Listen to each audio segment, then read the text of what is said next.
sat here laughing if I've never wore it again. I've learned from that. Cheap jackets, change them over. Right, sit there. By Olympic medalist and one of Frank Warren's brightest stars, Charlie Senior. Lovely to have you, Charlie. First things first, before we talk about the boxing, York Hall is looking absolutely spectacular tonight. It is. The venue, honestly, like the small hall shows, York Hall, I've watched a couple of times and it's always a great atmosphere, and tonight it looks unbelievable. So we were speaking off camera, you've never actually fought at York Hall, have you? Never, no. And the feedback you get from other fighters is when it's busy in here, when it's packed out, sometimes it feels like the crowd are right on top of you. Definitely. Like everyone that I know that's fought here, or the people that have told me about it, says like when you're in the ring, you just feel the crowd. It's like they're towering over you because it's so full. As a fighter, how important is it, that crowd atmosphere, when you're in there? Especially when you're later down the card, the venue's starting to get busy, the noise is there. Does that spur you on as a fighter? Definitely. I think it can go either way for some people. For me, the crowd, it's always good. Whether they're cheering for me or not, like, noise is noise, so it just amps you up. I know some people don't like it, but you use it to your advantage, don't you? Absolutely. So looking at the card tonight, we've got Alban Bermeta in the main event. He's fought on Box Nation a couple of times, but we were speaking, in terms of Alban Bermeta, he gets the win tonight, some of those big promoters are going to start looking at him. Yeah, look, a good performance tonight and a big win, like, it'll definitely give him the opportunity and have the eyes on him. And that's important, isn't it, at this stage of your career, getting those eyes on you, getting noticed, getting those big fights. You always need the attention, and if you can put in a performance in there and you can look good doing it, then the eyes come naturally. So we're going to run down the card in just a moment, but before we do, I want to talk a little bit about you. So obviously a distinguished amateur career and Olympic medalist.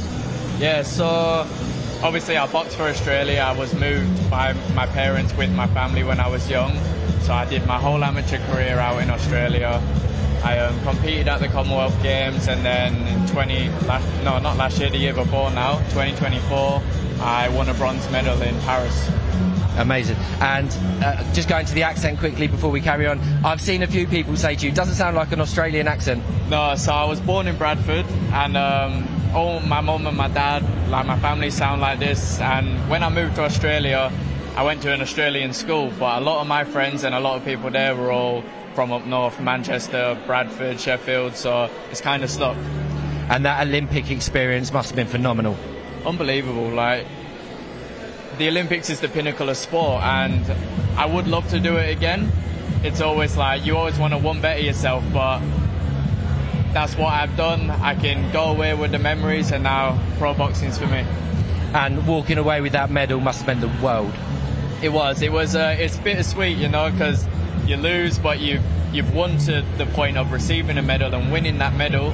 So at first it was tough, but an Olympic medal, even if it's bronze, like, it's an unbelievable achievement, and I can say I'm happy about it. So you're going to be fight number 4 in Derby in a few weeks' time. How was that transition from Olympic medalist to professional, thrust into the limelight under Frank Warren and Queensberry Promotions? Has it been an easy transition? Transitioning from amateurs to pros, it takes you time, obviously. I feel like I could pick it up a lot quicker. The limelight as such, and like the noise and all the extra bits, I just kind of, to me, I feel like I can just put them aside and it doesn't affect me so much. Like, I use all of these little things to my advantage and give me a bigger reason or make me want to work harder, because I know I've got all the eyes watching. Fighting at the Olympics, though, I mean, obviously that's a huge stage. That must have prepared you in elements to the professional stage, though, in terms of the cameras, the lights, the interviews. Definitely. Like, I fought in the Roland Garros for the for my Olympic fight, so that crowd there was packed out. It was unbelievable. And then going to my debut on the Nottingham Kakashi vs Wood fight, obviously the crowd was big and the arena was big, so I felt I was prepared for that already, so it wasn't like a big shock to me.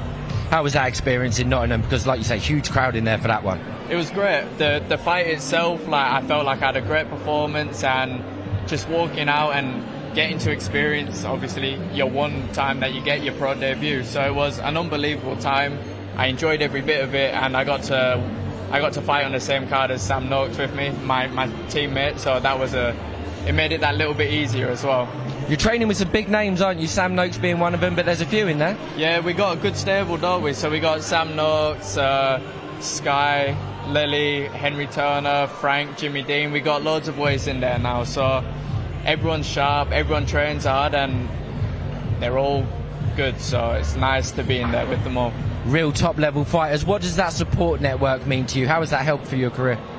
It made it easier being here. Like, the gym's so well going and everyone's so comfortable, like, that obviously you get hard times from moving across the other side of the world, but being in a gym like that where everyone's so welcoming, it's just easy to be yourself and like understand the reason that I'm here as such. So you've got a big fight coming up in a few weeks. We're going to touch on that a little later on. But for now, we're going to bring in promoter Sonny Warren from Warren Boxing Management. Very good. How are you, sir? Yeah, all good. Excited now. Fight week, fight night tonight, and we've got a couple of fighters on here we're really excited about. I was just saying to Charlie, you're cool. I know we rave about it every time we do a Box Nation show, but I think it's probably the best Box Nation show in terms of aesthetics we've had so far. 100%. Look, we want the fighters to feel like it's a big night of their career. We've got a couple of debutants that are coming on, Bill and Freddie. We want them to get used to environments like this. When they get onto the big promotions like Charlie does, they're used to it, they come out and they enjoy it. Looking at the main event, Bermeta, a huge opportunity for him tonight, Sonny. I know that the big promotional companies have been talking to Warren Boxing Management about him. There's been a number of inquiries already, and a big win tonight is only going to increase those calls, isn't it? Yeah, I mean, Bermeta, we've seen him here before. He's done a stunning performance. Fight of the night, I think he got fight of the year for the WBM on that night. So we get loads of calls about Bermeta. He's a very exciting fighter, especially light heavyweight division. You've seen you've got your Ben Whitakers, you've got your own Ezra Taylors, you've got Willie Hutchinsons, you've got even the top dogs, the Anthony Yards, the Boatzis, all of that in the UK. That's an exciting group to go up against. So he's in here with Armenak, Kozayan, which is going to be a tough fight tonight. This ain't no walkover for him, but he's in here to do a job. He wants to go show what he's made of and put his name in the hat for up-and-coming fights. So, again, as a main event though, Sonny, I mean, Bermeta just likes to take the centre of the ring and go to war, doesn't he? The fans are in for a treat tonight, no matter what. We've seen it, Bermeta. We've had him over in the UK twice. He don't hang about. He wants to show his opponent what he's made of, and he's done with 2 third-round stoppages since he's been in the UK. Will it be 3 for 3? We'll see tonight. Look, big main event to come. Couple of debutants on the card tonight as well. Freddie Keringham being one, Nabil Abdullah being the other one. What a stage for them to make their debuts. Listen, York Hall is one of the best venues to come and box at. Everyone, even if you've been in the arenas, and everyone from Tyson Fury, Daniel Dubois, everyone else, Charlie, hopefully will come and see it soon enough as well. They know what the atmosphere is like on here. Everyone's on top here. They love it here. It gives them a buzz, and to have your fans screaming and shouting, it pushes you on even more. And on the Box Nation platform as well. What a prestigious brand to be making your debut. Listen, we've revitalised this platform for live events. It's getting bigger and better. I think our last show, James Hawley versus Frankie Davey, was a great fight, and I think it's boosted it. And I think we're in for great fights and great performances tonight. Emmanuel Ashong, he's got very hard. I've been screaming his name to a load of promoters and everything else. This is an acid test for him today. He comes through this. Might looking at another fight, and then also a promoter's deal from there. I was going to ask you about Ashong because it's a step up in rounds for him tonight. It's going to be a test for him, but you're looking at big platforms for him, certainly. It's a step up in rounds, a step up in opponent. Conor Goldie's been in there with many a people, and he's give everyone a hard time. But hopefully when Ashong's got these opponents that are coming forward, it opens them up a bit and we see what Ashong can do. Ashong's a very hard hitter, and hopefully he'll put his name in the hat as well tonight. And then we got Arbnor making his UK debut tonight, over from Switzerland. He's got big support. He's Albanian. We know how these Albanians sell tickets in here. But a good young prospect, and another good win tonight for him, making his UK debut. Who knows, we could see Box Nation in Switzerland at some point. Listen, wouldn't that be a treat? I mean, we took Box Nation to Gibraltar last year. It'd be nice to take it to Switzerland this year. He's got a big fan following. He's brought loads over here. He's got loads of fans in the UK. This might be a second home for him. I'm very excited about him. I think after this, probably another one like Ashong. Take the acid test next, see what you're made of, and then we can push on from there.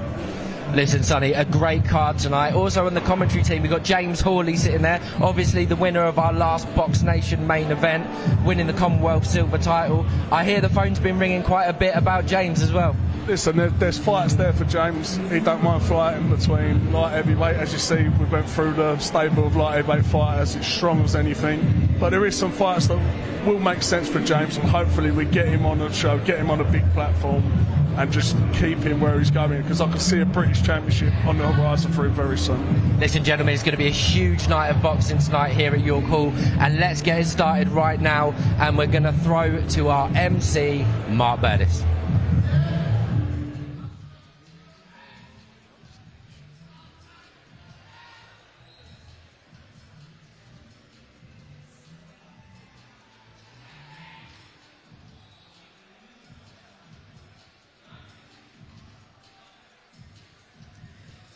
Welcome to viewers of Box Nation, the channel of champions. Please welcome into the ring from Salta, Argentina, Fernando Joaquin Valdez.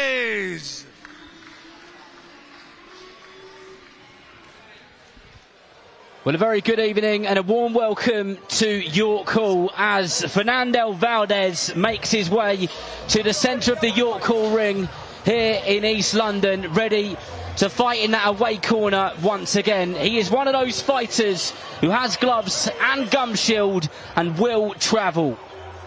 And please welcome into the ring from Slough, Berkshire, Zain Ahmed. And incoming is his opponent, Zain Ahmed from Slough in Berkshire. Made his debut not that long ago on the undercards of Fabio Wardley versus Joseph Parker against a very tough away corner fighter in Angel Gomez, and did very well indeed. This is fight number 2 in the professional journey. So we'll see how he gets on tonight under the bright lights of this iconic venue. Ladies and gentlemen, our sponsors, Hemp, proudly presents our first bout this evening. It's a 4 3-minute rounds contest in the super featherweight division. Firstly, in the red corner, having his 21st contest this evening, weighing in 129 pounds, 3 ounces, and tonight he wears the black shorts with white trim. Please welcome, from Salta, Argentina, Fernando Joaquin Valdez. And across the ring in the blue corner with 1 win from 1, weighing in 129 pounds, 7 ounces. And tonight he wears the black shorts with silver trim. Please welcome, from Slough, Berkshire, Zain Ahmed. Your referee is Rocky Israel, who will now give his final instructions to both boxers. Right, lads, you already know the rules above all. Protect yourself and obey my command at all times. Now touch gloves and good luck. Ladies and gentlemen, 4 3-minute rounds. Well, here we go then. Bout 1 of the evening, live on Box Nation here at York Hall. Fernando Valdez boxing out of the red corner in the black and white shorts from Argentina. Zain Ahmed boxing in the black shorts in that southpaw stance, and getting straight to work in that southpaw stance. You're joined by myself, Darren Rees, and James Hawley. James Ahmed getting straight to work there and trying to take the centre of that ring immediately. Getting straight to work, he is, Darren. I'm expecting a good performance from Zain Ahmed. He's a good amateur. See that he's won the Haringey Box Cup and the NABCs. I'm expecting a classy performance. And that was a nice left hand there from Ahmed, who just snuck it round the corner of the right hand of the Argentinian and is getting busy with that southpaw jab of his. Nice stab upstairs and then switches it downstairs, keeping his man nice and busy. Yeah, very well schooled, Darren. He's very well schooled. He's calm, he's collective. Looking forward to this one.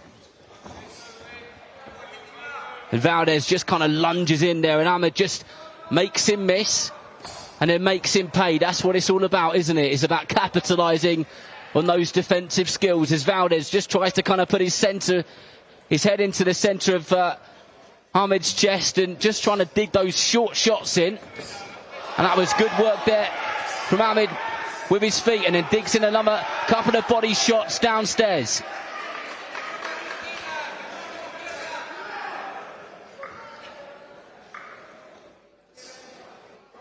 Good work here from Ahmed off that southpaw jab of his, who just continuously keeping the Argentinian thinking. Every single moment of this opening round, this one scheduled for 4 in the super featherweight division. Valdez still just trying to have a bit of a go.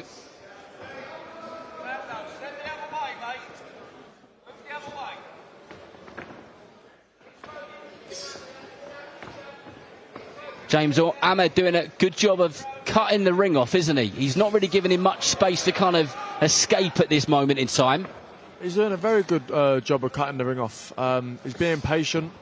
He doesn't need to rush his work. It's round 1, and let him ease his way in early on in his pro career, getting a feel for it, and very, very good boxing at the minute.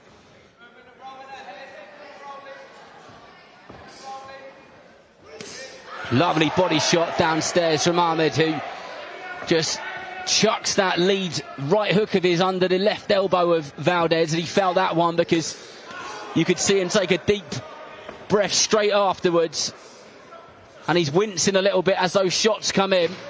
And this is a man who's taken some heavy shots over the several fights which he's had in the away corner, but a strong start so far for the young man from Slough.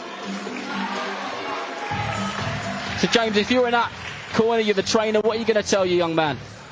Keep doing what you're doing. He's doing a fantastic job. I feel like he hurt him in that round, and I believe if he keeps doing what he's doing, he's going to stop him. He's very precise with his shots. His shot selection is fantastic. Again, from his amateur background, I expected that, and I can't see this going the distance. He doesn't look like he's getting carried away, really, does he? He looks like he's in control, he's enjoying the moment. His debut was on a massive card, on the undercard of Fabio Wardley versus Joseph Parker.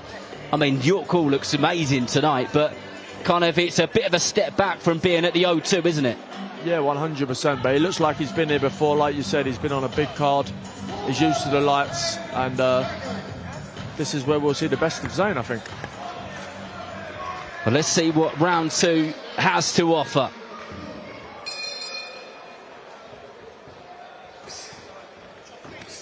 And Valdez takes a bit of a careful approach as he meets Zain Ahmed in the ring here at York Hall in Bethnal Green. Nice short 1-2 there from Ahmed.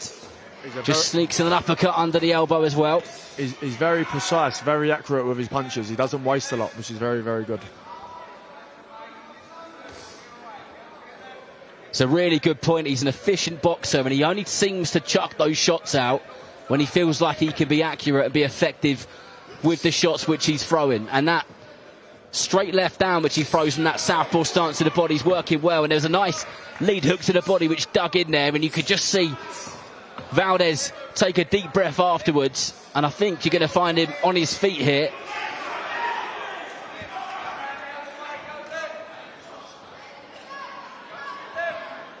If Zain keeps this up, Darren, I don't think this is going to be lasting very long. He's looking very, very good right now. Well, let's see if Zain Ahmed can get the job done as he just piles the pressure on bit by bit, moment by moment. Really cutting the ring off well, making his man miss, making him move all the time. Valdez kind of just lunging in and not really throwing of any logic at the moment, just throwing for the sake of it, and there it is again, that nice whipping right hand to the body from Zain, which has worked so well already. I feel Zain's got a varied of power in his punches. I feel like...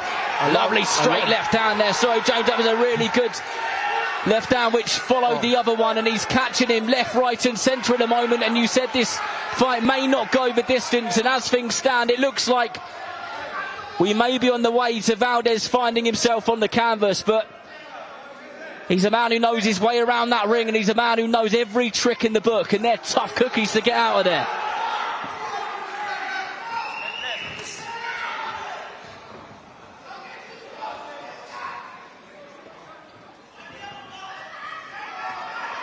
Valdez still just trying to have a go. He's still in there, biting down on that gum shield, just trying to sneak a couple of jabs through. But Zain Ahmed, Keenan has a job to do. Throws a lead hook, straight left hand, but misses with both punches.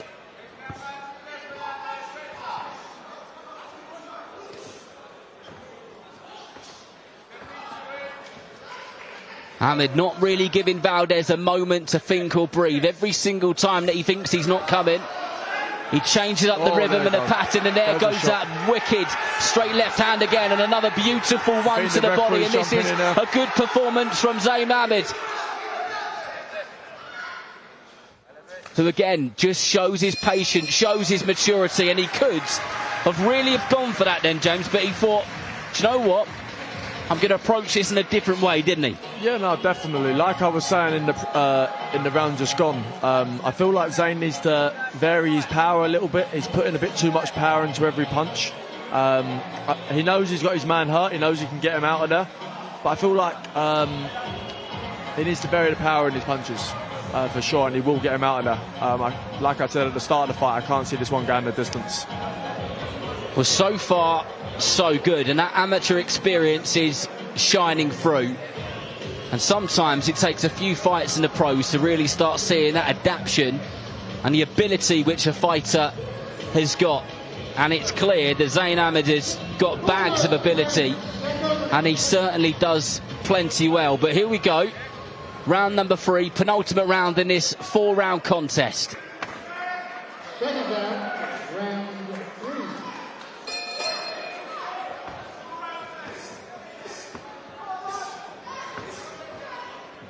And Ahmed just kicking off nicely with that jab and just turning it over with that lead hook over and over again, keeping Valdez thinking. And a lovely short left hand followed by an uppercut, and he catches Valdez there with a straight left hand again. But Ahmed just needs to make sure that he keeps his guard nice and tight and doesn't get carried away. He's done a very good job of that so far. Long may that continue, because this is a solid performance so far.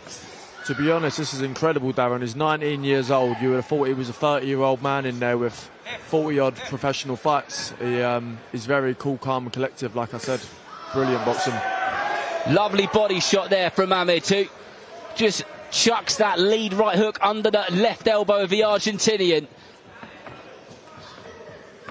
And again, just shows maturity and patience over and over again. There's plenty of times where he could have got carried away, but just snapping that jab out where necessary, keeping his man thinking, keeping himself busy. And he honestly looks like a completely different fighter to the fighter which we saw in his professional debut. And the crowd are very much enjoying this performance so far as he chases his man around the ring and piles on the pressure. He's got his man hurt now. He needs to start letting him go. I think he will get him out of there for sure. Tough man.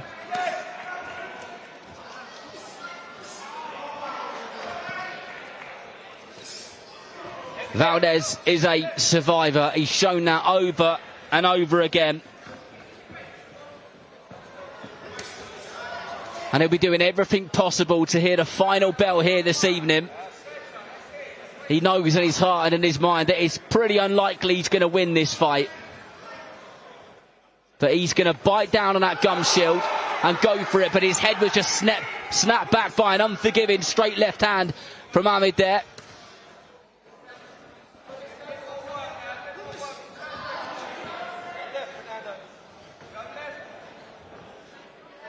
And Zain Ahmed has got some venom in those shots. You can tell and see the facial expressions as he whips those shots in. He really is spiteful with some of those punches which are coming in this evening.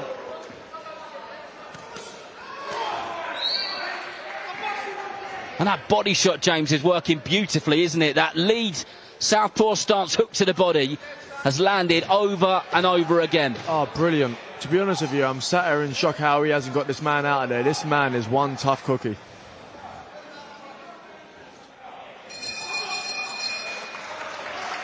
But I think it's a good point, because these fighters, the likes of Valdez. They travel across the world, you know, from Argentina to the east of London to boxing rings like this at your call. And my goodness, do they give some, don't they? They are as hard as they come, and they are so important to young fighters and their journeys. Oh, 100%, 100%. I was having this conversation with another fighter a minute ago. These journeymen are as tough as they come, and they can make things not look so good at times.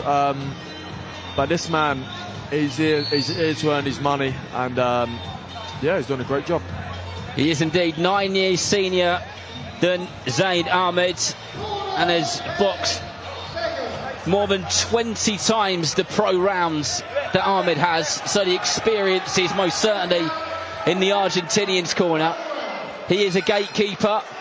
He is one of those rugged away corner fighters, and Ahmed comes straight out in this fourth and final round and meets his man in the centre of the ring and whips in that hook to the body once again, and then times that straight left hand really well. He's definitely come out looking for the stoppage here, Darren. I don't want him to get too complacent. He's had a great performance so far. He's trying to put the icing on the cake, I can feel. I mean, we can hardly blame him. He's a young man. He's got a good crowd behind him. Some noise filled the room when his name was announced by the MC Mark Burtis, and that was another good straight left hand. And I'm a big fan of that lead hook of Ahmed's, which he throws very, very well. It's tidy, it's neat, it's close into his body. He doesn't chuck it out for no reason. And Valdez finds himself either on the back foot, just trying to get himself away, or occasionally he'll try and close that gap, but then he gets caught just like he did then. And there we go again with that double jab of Ahmed's.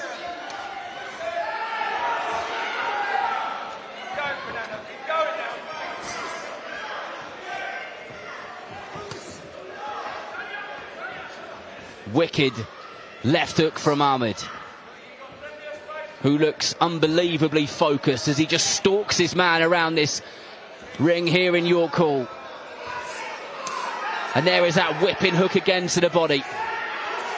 And my goodness, has Valdez taken a few of those tonight, and fair play to him, because he still stood up there, still going, still marching forward.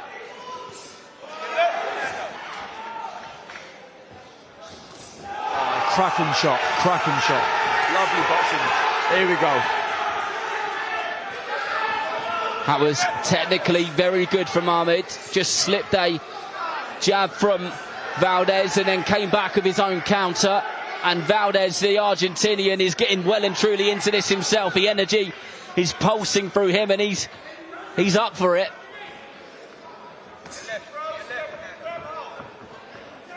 But Ahmed well and truly in control and bossing this, and that was a decent lead hook, and the referee says no knockdown. That is a slip. But Ahmed just knows that his man is body shot. Feeling maybe a little bit wobbly. He got clipped himself there though. He needs to be careful it. With only moments left to go in the fourth and final round of this second professional fight of Zain Ahmed. So he just slams that left hook into the right glove of the Argentinian again, but gets caught himself. And fair play to the Argentinian, who is still marching forward and throwing bombs away himself. There has not been a moment in this fight which he's given up, and he's given the man from Slough a really good second professional fight. And that, James, was thoroughly entertaining. Very entertaining. The man from Argentina, he'd definitely come to fight. And I reckon Zain Ahmed could be one for the future. He looks like a future star, in my opinion. We always talk about how much fighters will learn from particular fights. He would have learned bundles tonight, wouldn't he? Even if it doesn't look like it, he would have learned bundles from that. Oh, 100%. He hasn't got a journeyman who's coming in there to tuck up and sit on the ropes. He's got somebody strong game coming forward from Argentina who wants to win the fight, and they're the most valuable rounds he's probably picked up in his career so far. Now, in my job, I've been very privileged to speak to a lot of fighters, and they always say that in years to come, when you're in those British title fights or European title fights, whatever it is, you look back and you know you can get through them because you've been there and you've been in with the types of fighters like Fernando Valdez and many others. But Mark Burtis has the scorecard, so we'd head over to him now. Ladies and gentlemen, your referee scores a contest 40 points to 36. The winner in the blue corner from Slough, Berkshire, Ahmed. And a round of applause for the brave and gallant Fernando Valdez. Congratulations to Ahmed, who rightly deserves to get his hand raised there by the referee and moves to 2-0 in his professional career. And he just does the usuals, posing in the middle of the ring with his team. Lots of hard work has gone into this win, into this moment. And it is another step in the journey of a young, exciting boxer here in the United Kingdom. One to watch, but Ollie, he's going to take over from now. Zain Ahmed, professional win number 2 and a classy performance. Yeah, first of all, I'd like to say thank the Almighty, Allah. Secondly, thank my team and my dad, who's put a lot of work into me. So yeah, on to the next.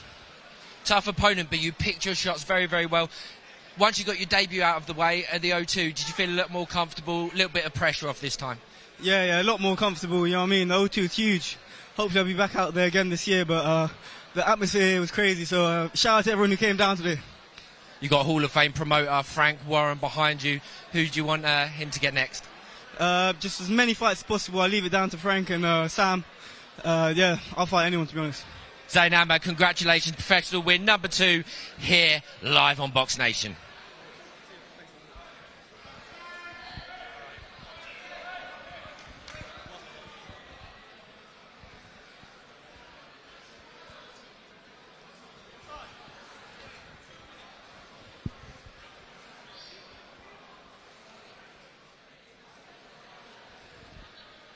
But our next fight will be with us before you know it.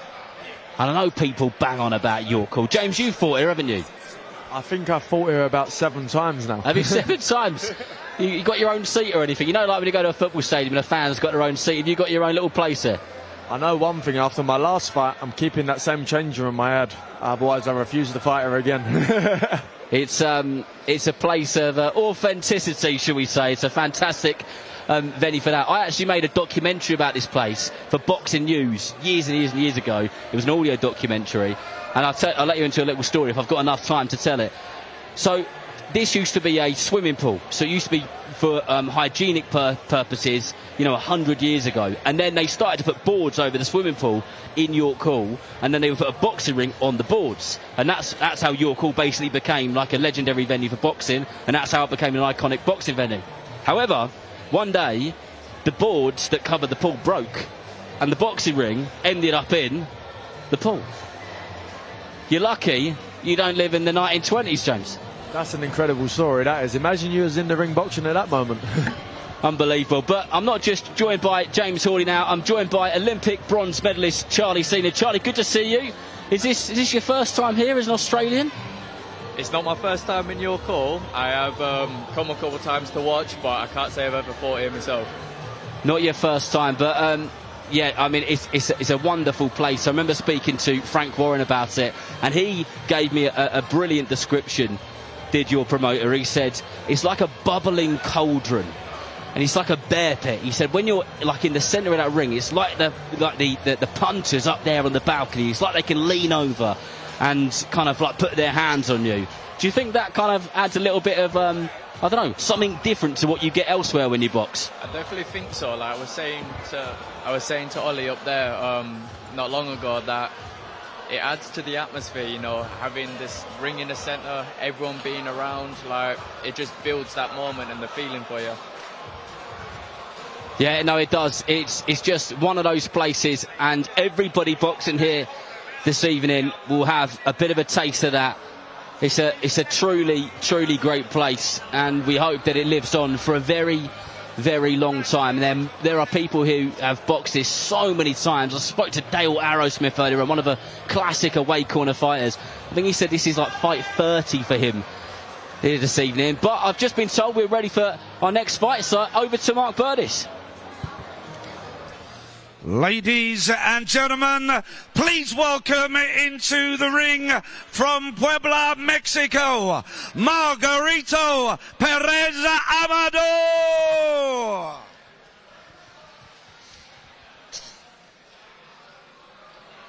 Well, there's a few things which go together nicely. Ant and Deck, salt and pepper, Mexico and boxing. You were wondering where I was going with that one, Charlie, weren't you? But here we go. Incoming is a Mexican fighter and another classic road warrior who has never, ever been stopped. And he's been in our away corner plenty of times. And he is as tough as they come. Margarito Perez Amador. And please welcome into the ring from East Ham, by way of Afghanistan, Khademi!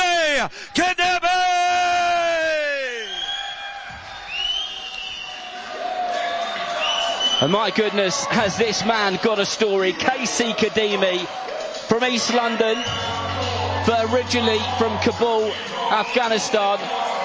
And his journey to the UK was one hell of a journey. And he is one inspirational character who has done already some wonderful things in the sport of boxing. He's technically excellent. And we always like watching Khademi, no matter where the boxing ring is positioned.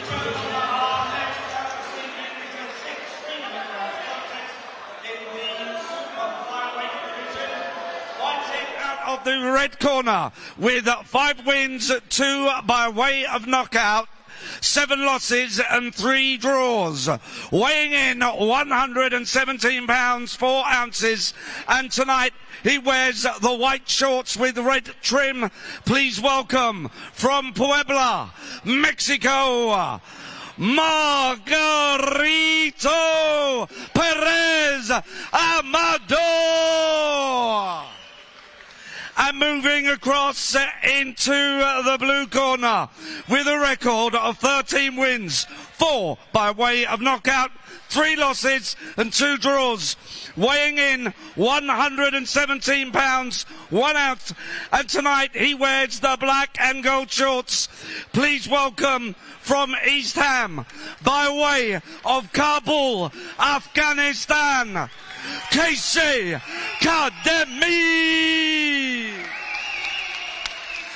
Your referee is Bernardo Oyet. Now he will give his final instructions to both boxers. Gentlemen, keep it clean, keep it professional at all times, and remember to protect yourself at all times. Shake hands, good luck. Ladies and gentlemen, 6 3-minute rounds. Well, a conveyor belt of fights tonight, and this is fight number 2. Khademi boxing in those black and gold shorts in the blue corner against Margarito Perez Amador boxing in the white shorts with the red trim out of Mexico in that red corner.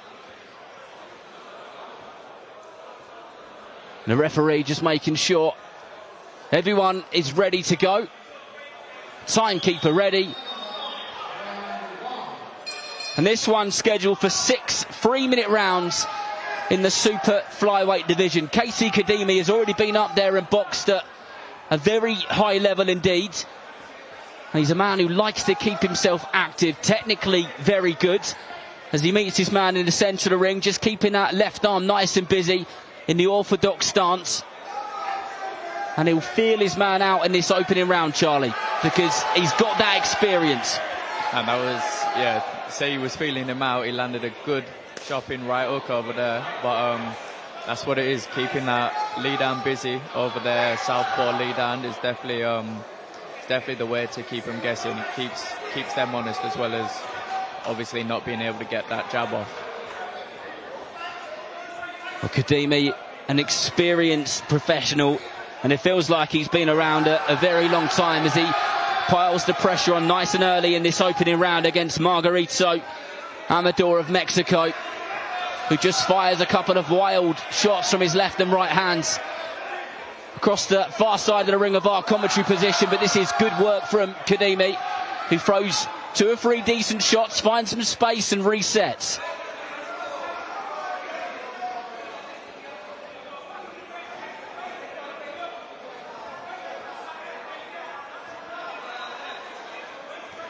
Khademi being nice and patient there as he just takes his time moving around the ring, and Amador throws a right hand but lands over the left shoulder of Khademi.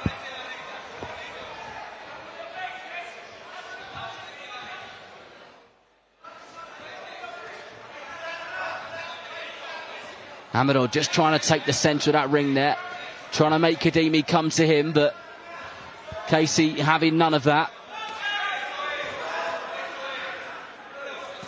Oh, lovely right hand there, James. It was timed perfectly. 100%. I'd like to see Casey get back to his boxing a little bit. From what I know of Casey, he's a great fighter, and as you know, you don't want to stand there and fight with a Mexican. Do what you do best, and I think he will get the job done. Great fighter. He's been held to 2 draws for the British title. He's fought for an IBO world title. This guy is no mug for sure. Yeah, he's been up there, he's done it, he's fought on the big stages under the bright lights, he's been in there with all sorts of opponents. He's served his apprenticeship, if you like, but he has got a tough Mexican in front of him, who is ever so slightly, bit by bit, walking towards him in that southpaw stance of his. And I think you're right, he doesn't want to get drawn into any form of a dogfight, does Casey Khademi? I don't think so. This Mexican's coming here to fight, and I want Casey to get on that back foot, box and move, and be smart.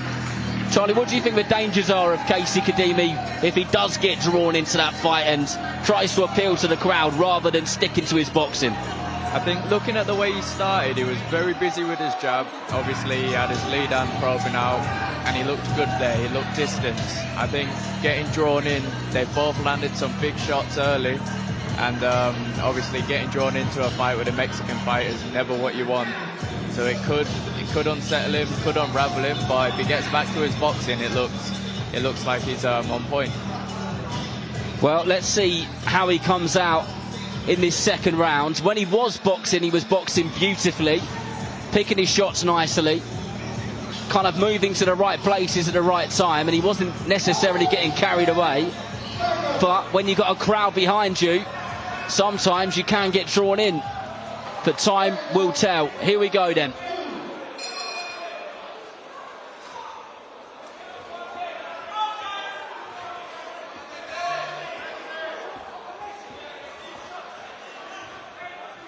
A nice steady start to this opening round, or steady start to the opening part of this second round, sorry, as Khademi just creating a bit of space there, throws a right hand, chopping right hand, and then moves over to his right. Just still working his man out. Remember, this Mexican, Margarito Amador, never been stopped before. He's been hit with some big old shots, and plenty of his fights have been on that rugged and tough small hall scene in Mexico. So he has been there, done that, and got the t-shirt. And he's not a man who's going to go down easily, that's for sure.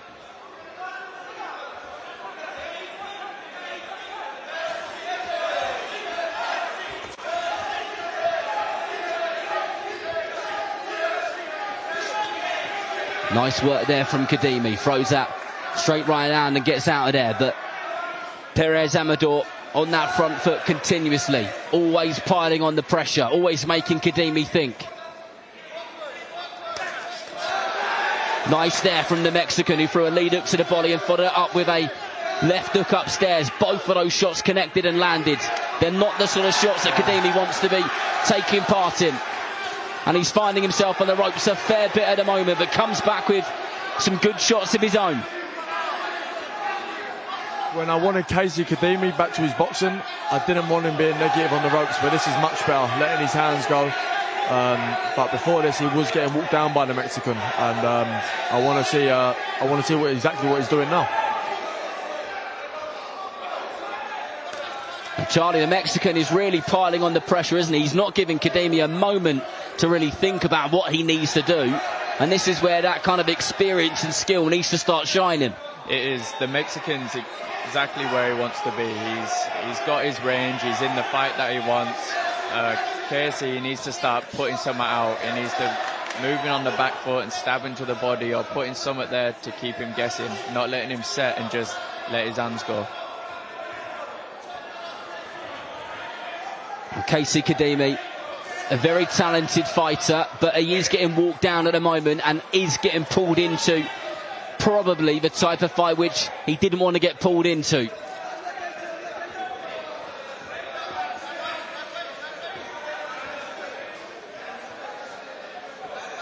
Ahmed doing exactly the same thing over and over again, and he catches Khademi there with a left hook.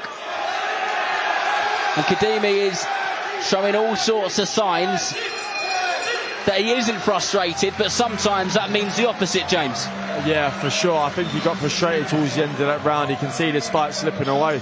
And in my opinion, he needs to change something. At this moment in time, I feel like the Mexican's starting to take over.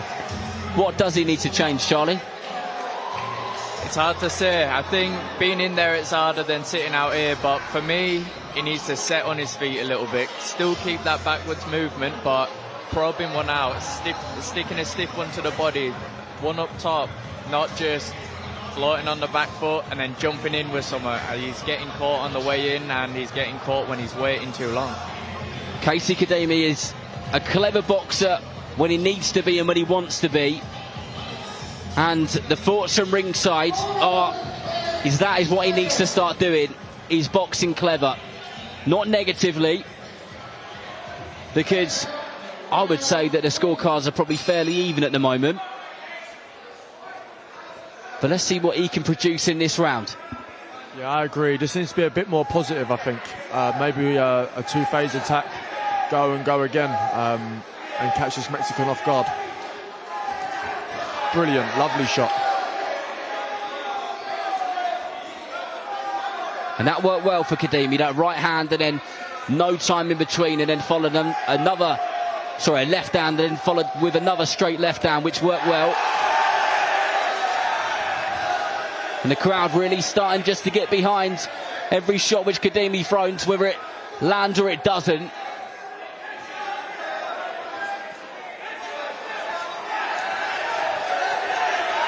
Good pressure from the Mexican, and some good back foot fighting from Khademi. Boxing out of those black and gold shorts as he's made to move around over and over again. And I think he probably needs to work off that jab a little bit more, because when he does, it's working for him.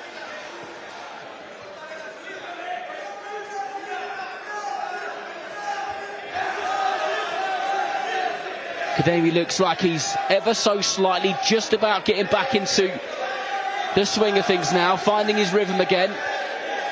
And the momentum from the Mexican has backed off ever so slightly, even though he is going forward, but not with as much intention as he was before. But that was a good jab from the Mexican.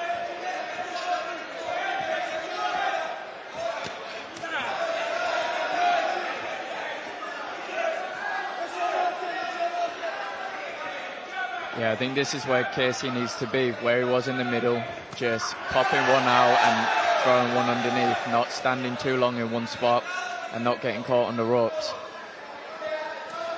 Well said, that man. That's exactly what Khademi needs to be doing. But does he need to be a little bit more active, Charlie? I think it would help.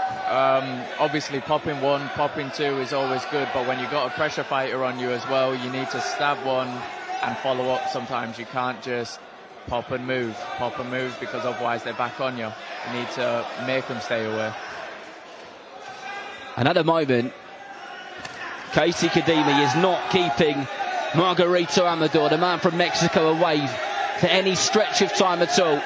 He may land a couple of shots, but within seconds he's straight back on him, and he's leaning in on his chest, and he's making this night at the office here at Your Call pretty difficult. And he caught him with one there, and Khademi just got caught once again, and the Mexican knows that he caught him and he hurt him, and Khademi is just rolling, bobbing and weaving on the ropes just above our commentary position, and he could really do with that bell. And as I said that, the bell rang, but he was in a spot of trouble there, James. Yeah, 100% he was.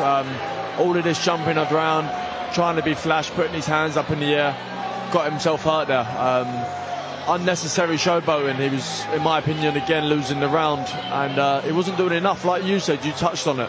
He needs to work more off that jab. His boxing ability is great, but he isn't using that jab enough. I remember Adam Booth talking about fighters being able to win a round, but while already having a round off, if that makes sense. So Josh Kelly's very good at that. So, you know, you've got the skill set to make them miss and you can have a round off. You can't really do that in a 6-round fight, can you, with a pressure fighter like him? And it was almost like he was trying to do a bit of that, Charlie, in that round there. Yeah, it looked like he was trying to find the time to look like he was winning, but catch a break. And when you got someone on your chest like that as well in a short fight, it doesn't work always. Well, a tough last 20-30 seconds in that previous round for Khademi. He needs to redeem himself here, but the Mexican is kicking this round off in the same way that he ended the last one, and that is on that front foot in his southpaw stance, piling on the pressure. A nice tight Mexican guard of his, he just whips in another hook. Again, I feel Khademi's being very negative here on the back foot. He needs to let his hands go. Hey, this is much better from him. But he needs to let his hands go, keep his feet moving, box and move.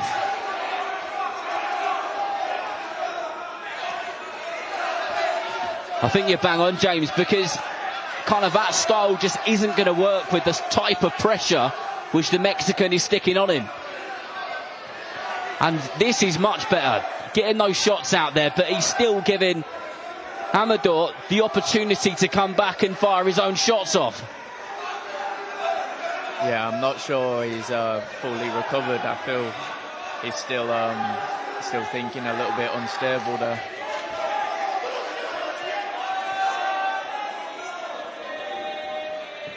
Khademi looks at his man, takes a big deep breath through his nostrils and is on that back foot again.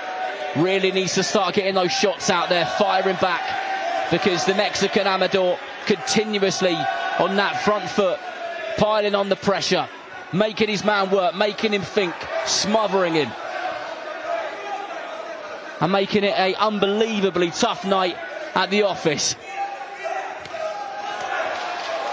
There's a good block and counter there from Amador. Blocked the body shot, came back with a left hook of his own. As Khademi sneaks a straight right hand straight through the centre. And that's much better from Khademi, but it can't stop there. He's got to go again.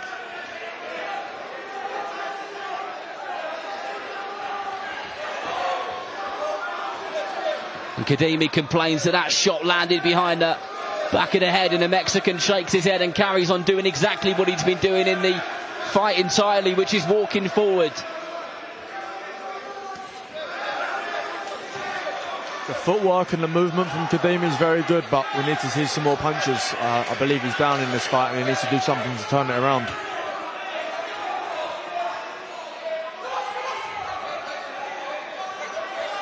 I think we need to see a little bit more caution on the exit from Khademi as well. He comes out with his hands down and he's getting caught sometimes when he's not ready. And I guess, Charlie, that's because Amador is constantly throwing shots, isn't he? Or he's doing something. So, that was a nice shot there to finish it from Khademi. But is it too little too late at the moment? I think so. I think the way Amador's going, he's taking the rounds, and I do think Khademi is down. Personally, I think he needs to step it up and do some a bit bigger now. He needs to secure the rounds. I mean, he is a fighter who's been up there and, like you said, fought for that IBO world title and has been in some big fights with some very, very good competitors. And sometimes the types of fights which you end up in can become messy, and they're just not the types of fights which you like. And Khademi is one of those kind of slick, look really good on that back foot, bouncing around, making his man miss. But I think if he goes on to lose this fight, it'll be from the output, not from his defensive skills. Well, here we go then, round 5 of 6. Still time to turn it around and do something special for Khademi.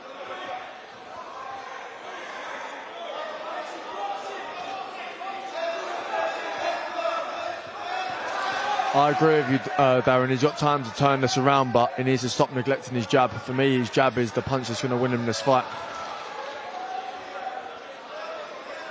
Looks very relaxed in the opening part of this round. Oh, nice lead hook there. And a good straight left hand, which landed at pretty much the same time from Khademi. And I can't help but feel and notice that the Mexican is looking very confident as we go into this 5th round. Looks like he's enjoying himself. I know they always look like they're enjoying themselves when they've got a pair of boxing gloves on, but he really does. And that was another good lead hook from the Mexican. Oh, he's cut here, the Khademi. He's cut here now. Yeah, Khademi cut just above his right eye, and that will be causing him some problems with his vision, which isn't helpful when you've got a man flying at you from every direction and piling on the pressure.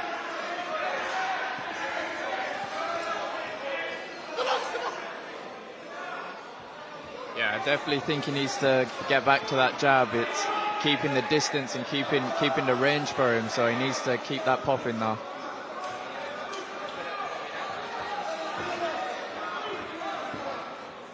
When Khademi lets his hands go, they're good shots, but for me there just hasn't been enough of it. When he does throw, it's efficient, it's accurate, it's effective, but then there's too much time in between the first attack and the one which follows, and I think that has been the downfall tonight.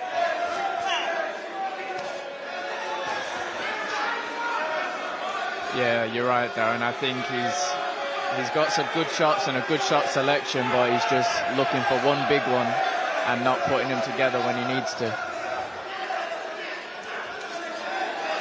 Good timing though there from Khademi. Made Amador miss and then came back with a straight left hand of his own. And the referee is literally having to push the Mexican off because he isn't giving him anything at all. No space, no wriggle room. Good head movement there from Khademi as he just rolls under that fairly wild shot from Amador.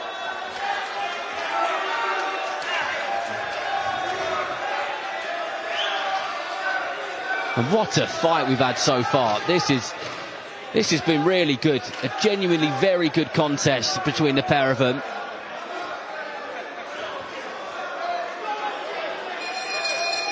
Solid round.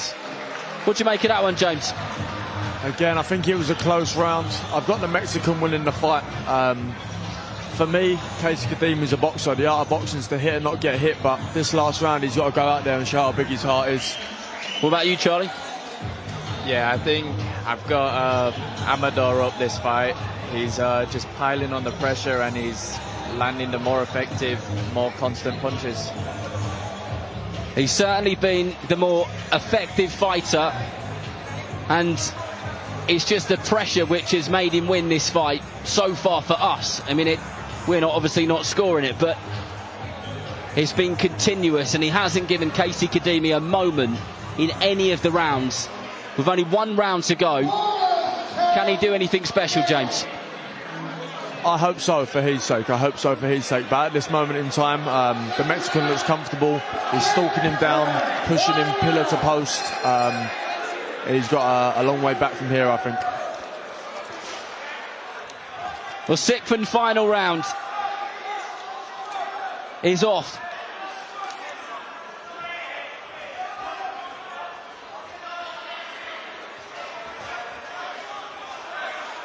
And Khademi still on that back foot, as Amador is still on the front foot, and that has been the theme and story of this fight. It's been one of those fights where if you played somebody 2 separate rounds, they wouldn't believe you that they were 2 separate rounds.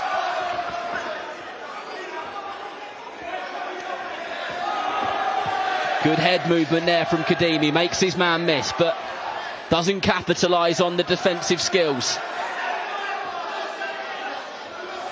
This is the thing. Khademi's got great footwork, great movement, but he just isn't punishing the Mexican enough. And when he is landing, he's only landing with a single punch. You get the feeling that the Mexican could do this for 15 rounds, don't you? Oh, 100%, Darren, 100%. This is what he's born to do.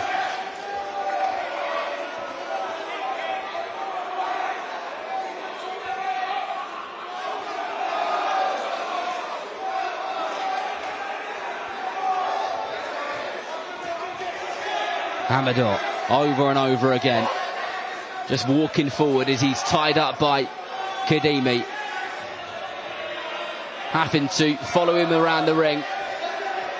Khademi's done some good work, but will the scoring referees say that there's been enough of it? And blood drips down the right side of Khademi's face as he was cut in the previous round. If you're just joining us live on Box Nation, welcome along. This is fight 2 of the evening. We've got an action-packed card and a conveyor belt of fights to come over and over again, so don't go anywhere. We're into the 6th and final round of this bout between Casey Khademi and Margarito Perez Amador. Amador, the Mexican, has fought a pressured fight non-stop every single round he's moved forward.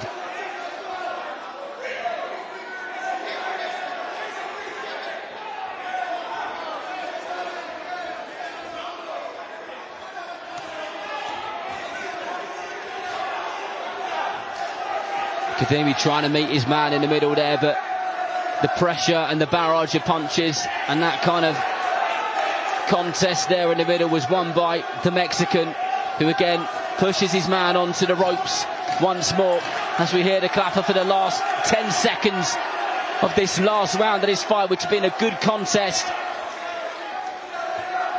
and a very high pressure contest as well. I don't know what's going through the mind of Casey Khademi. I don't know if he thinks he's won it or not. What do you think, Charlie? Yeah, I'm not sure, if I'm honest. I think watching the fight, I think it was just a little too late. Like, he stepped up in that last round and it looked good, but I think a couple rounds earlier. James, you can win fights like that, but you have to do a bit more normally, don't you? Because we've given him a lot of credit about fighting on the back foot, making his man miss, and he has punished him, but for us, it just hasn't been enough. I don't know what your thoughts are at the end of that bout. Yeah, no, I agree, and I'm sure Charlie will agree as well. Like I touched on before, the art of boxing is to hit and not get hit, but when you're going into the last round losing the fight, for me, you've got to leave everything in that ring, and I don't feel like Casey didn't. For me, I never will lose. I'm still undefeated, but I will make sure that I leave my last breath in that ring when I'm in that ring, and Casey didn't do that for me, so I don't think he won the fight personally. It's always interesting to get the thoughts and feelings of actual fighters who have been there and done it. But Mark Burtis has the scorecard and is ready to tell us who has won and what the score is, so we shall head over to him right now. Ladies and gentlemen, your referee scores the contest to 58 points to 56. The winner in the blue corner from Eastern by way of Afghanistan, Casey Khademi.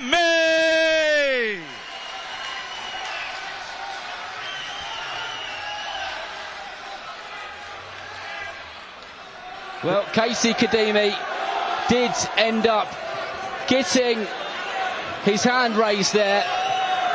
It's a bit of emotions rising high in the ring here in York Hall. And that is what sport sometimes does. I think this is the best fight on the card so far, I'm not going to lie, Darren. Ladies and gentlemen, a round of applause for the very brave and gallant Margarito Perez Amador. But all props to the Mexican, because he was unbelievably tough and a solid fighter. You'd watch him again, wouldn't you, Charlie? Definitely. He brought the fight, I think. He made the fight happen, and to me, I thought he won.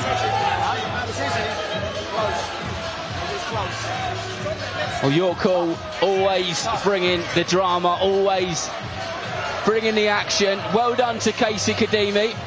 The scoring referee gave it to him and liked what he was doing, and that is absolutely fair enough. Boxing is a subjective sport. He did plenty well, and I'm sure what he will do is he'll go away and he'll look at this fight and he'll work on what he feels didn't go to plan, James. Yeah, I feel like Casey maybe got away with one there. We're sat at this side of the ring. I don't know what it looked like from the other sides, but I feel like he got away with one there. But again, he's a great fighter, and he can go on and do big things. He can. He's already been at the pinnacle of the sport. But yeah, let's just hope both men are all good, and that is that. That is absolutely always the most important thing, that both fighters are always fit and healthy afterwards, because my goodness, Charlie, it's a tough sport, isn't it? Yeah, that's it. Like, as long as they're both out, fit, healthy and safe, like, that is the main thing. And it's tough enough as it is. You don't need the added extras.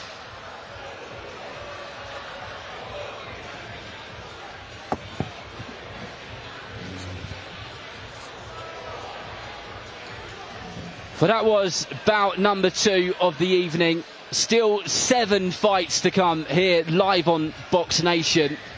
Always great to get the boxing calendar kicking off in January. But over to Ollie. Khademi gets the win here at York Hall, but in controversial circumstances. Hawley, you didn't have him up, did you? No, to be honest with you, I thought the Mexican won the fight. I thought he pressured him, pushed him pillar to post. Khademi is a great boxer. For me, he didn't use his jab enough tonight. His footwork was there, his boxing ability was there, but he didn't throw enough punches and neglected his jab a lot of the fight. Charlie, how did you see it ringside? I had it the same. I thought the Mexican won the fight, and similar-wise, he was more on the front foot. He was landing the bigger shots. He was consistently landing.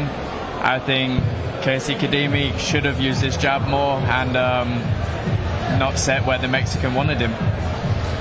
Nevertheless, James, Casey gets the win, and it shows how important it is when you're the away fighter to not let it go to the decision sometimes. Well, 100%, 100%. Being the away corner could be scary at times. You never know what can happen on that man's home show. Anyway, moving past the fight, I'm sure we'll talk about that a lot later on. You've come fresh off of winning a Box Nation main event yourself. You beat Frankie Davey last October, Commonwealth silver champion now. What's next for James Hawley? To be honest with you, I've just got back in the gym this week. I'm real, everybody knows I'm real, I'm very honest. I was a bit disappointed with my last performance, didn't think I boxed very well. But listen, a win's a win, and I'm ready to move on to bigger and better things now. Get the ball rolling, a bit more consistency, and looking forward to see what 2026 holds. Listen, a fight of the year contender, you and Frankie Davey. It was a tough fight for both of you. You got the win, but coming through that, how much confidence is that giving you moving into 2026? Oh, it's giving me loads of confidence, definitely. Do you know what? It was the fight I needed. I've been hovering around for a long time, been inactive, not really been doing much, but it definitely gave me the boost I needed, and I'm looking forward to getting back out there. And the crowd in here tonight, I can hear it in my ears, electric now. How loud was it in here when you beat Frankie? That was a huge crowd in here that night for a big main event. Did that spur you on, that crowd? Yeah, no, it definitely did spur me on. It definitely did. I think it was the crowd that got me over the line, to be honest with you. I pulled it out of the bag, and again, I was having this conversation with my coach the other day. There was no boxing ability in that fight. I had zero fitness. It was pure heart. Go in there, have a fight, and the crowd got me through it. Me and Charlie were talking earlier on about the importance of crowds and the importance of noise. At York Hall, it's right on top of you as well, and that really can push a fighter over the line, as you say. Oh, 100%, 100%, because at the end of the day, this is what we're in here doing it for. The people spending their hard-earned money to come and watch us fight, our family, our team. So without these guys, for me, there's no point stepping in that ring. And Charlie, for you, a lot of these fighters on the card tonight, they're looking for what you've already got, a contract with Hall of Fame promoter Frank Warren. What's it like working under Frank in Queensbury? Look, it's unbelievable, really. Like, as an amateur, you grow up, like, you're wanting to do these things like the Olympics, and then you turn over, go professional, and you it's like a dream. You want them big promoters to notice you and pick you up, so it's great. Like, it's what you work for, isn't it? And a big fight coming up for you, back on another Queensbury show in Derby in a couple of weeks' time. Confident for that one? I'm always confident, but not too confident. You need to know where the limit is, and I'm confident enough in myself and my abilities, but I'm not too confident where I dismiss my opponent. So I'm looking forward to it. And Charlie, James, what Charlie just said there is important, not being overconfident. For young fighters, it's very, very easy to get caught up in the hype, and if you don't go in there and perform on any given night, it can turn on its head very, very quickly. 100%, 100%, and especially with Charlie's pedigree, being an Olympic medalist, for him to say that, it's very humble of him, and he's a great fighter, and for him to say that, big respect. Charlie, James, we're enjoying your work on commentary tonight, and now it's time to throw back to our MC, Mark Valdez. Please welcome into the ring from Hyde, Lancashire, Dale Aerosmith.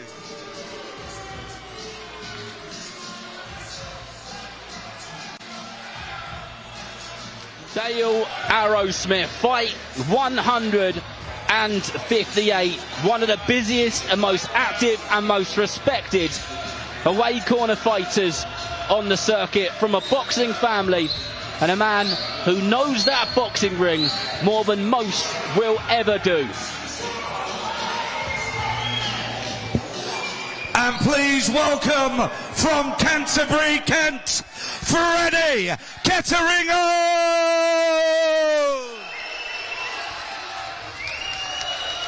Well, professional debuts are special, and when they're in York Hall, my goodness, are they very, very special.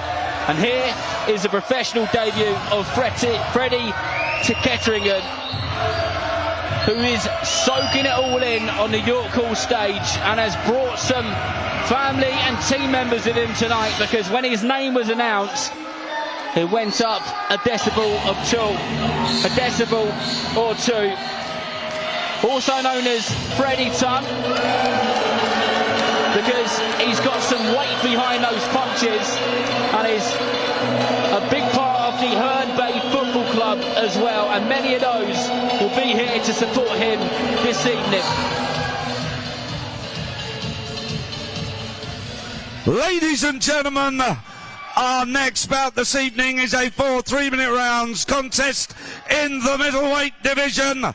Fighting out of the red corner, having his 158th contest this evening, weighing in 155 pounds, and tonight he wears the black shorts. Please welcome from Hyde, Lancashire, Dale Aerosmith.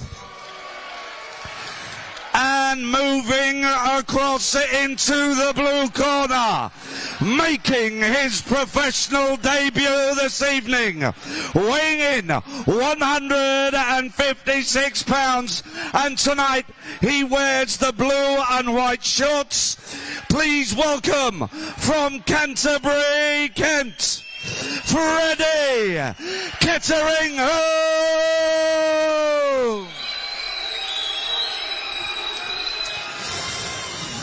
Your referee for the contest will be Rocky Israel.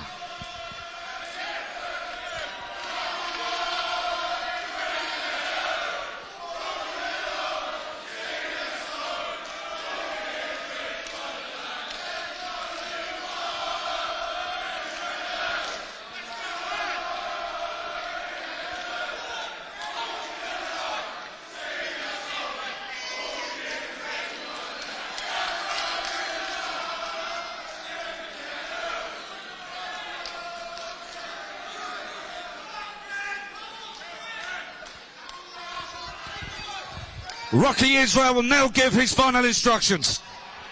Alright lads, you already know the rules. Above all, protect yourself and obey my command at all times. Any questions? Touch gloves. Ladies and gentlemen, 4 3-minute rounds. Well, here we go then, the professional debut of Freddie Keringham. Keringham boxing out of the blue corner in those blue and white shorts against the unbelievably experienced Dale Aerosmith. This is fight 158 for him. He's been in there with everyone that you could possibly think of, and he will make Keringham work in his professional debut here this evening under the bright lights in Bethnal Green. Keringham will absolutely have adrenaline buzzing through his body right now, because this is the moment that all fighters dream of, right? Definitely. The pro debut, you have to make everything you can of it. You've only got one of them, so you got to soak it all in.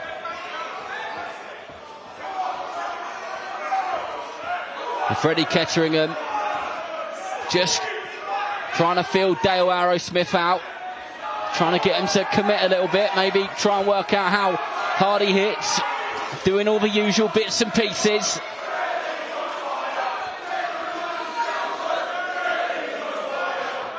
And Keringham brought a good crowd of him here this evening. They've come out in numbers, they've come out in force to support their man. Many of them from the Herne Bay Football Club, where Freddie is a big part of and a big fan, and is seen there most match days as he just sinks a left hook into the body of Dale Aerosmith.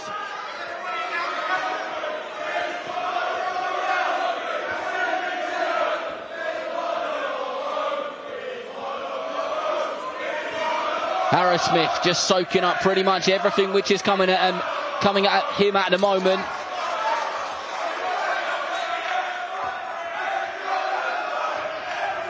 This is a good start from Freddie. It's a good learning fight. Dale Aerosmith is a very, very experienced opponent, and yeah, he's looking good. He's looking relaxed.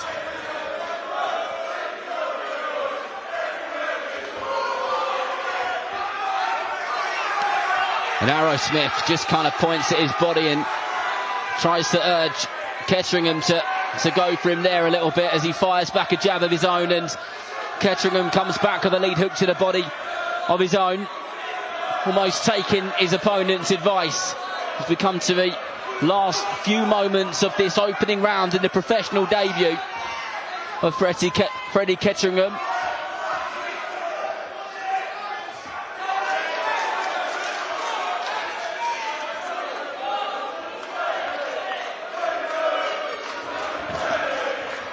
An attack back from Aerosmith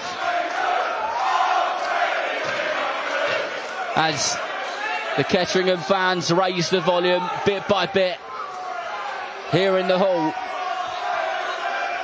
And he hasn't really put a foot wrong so far, Charlie, has he, Keringham? And to be fair, he hasn't really had too much to think about because Aerosmith's just been soaking it all up. Yeah, that's right.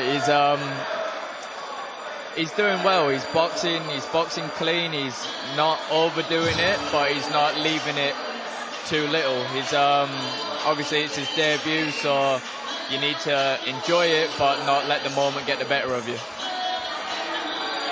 Thoughts so far, James? Yeah, no, very good. I'm very impressed with Freddie. I actually know Freddie, so Dan, his coach, plays a big part in my career.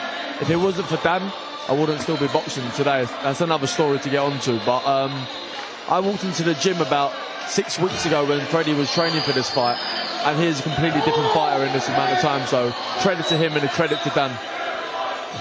So far, so good. Praise from the fighters ringside. Round 2, this one scheduled for 4 in the middleweight division. Aerosmith didn't do too much in that opening round, just getting the brain ticking over of Keringham as he meets his man in the centre of the ring and just starts to try and dig in those body shots off of the jab.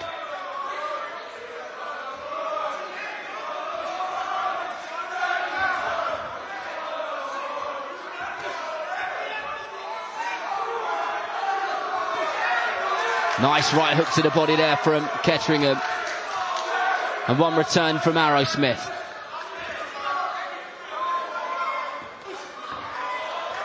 Charlie, I mean, correct me if I'm wrong, but it looks like Aerosmith is kind of tucking up and almost inviting Keringham to come in and have a go. And is he doing the right thing by just picking a few shots and then stepping back and going again? That's what it looks like, Darren. I think it's a hard one because you don't want to rush in and get caught with something silly being invited in, but at the same time, with someone so experienced, you need to pick your shots and you need to set up a little bit, change it up, change the rhythm. Don't let Aerosmith's record fool you. He is a product of a boxing family, the Roy Richardson Academy. His granddad ran an academy for 40 years. They're a proper boxing family. His cousin Stacey Copeland, who many boxing fans will be familiar with, won a Commonwealth title as well. Very skilled, knows his way round, unbelievably experienced, and a solid opponent for Keringham here this evening, and he's boxing well.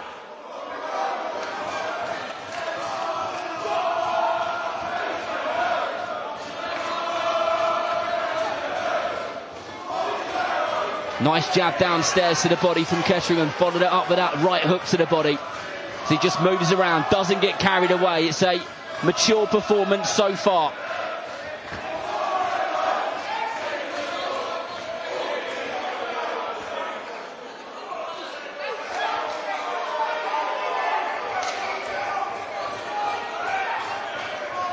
It's almost like Aerosmith's doing a good job of taking any momentum out of Keringham, because he's not really showing any signs of "you've hurt me" or anything got through as effective or anything like that. He kind of soaks the shots up and then lets him go again after throwing a few shots of his own.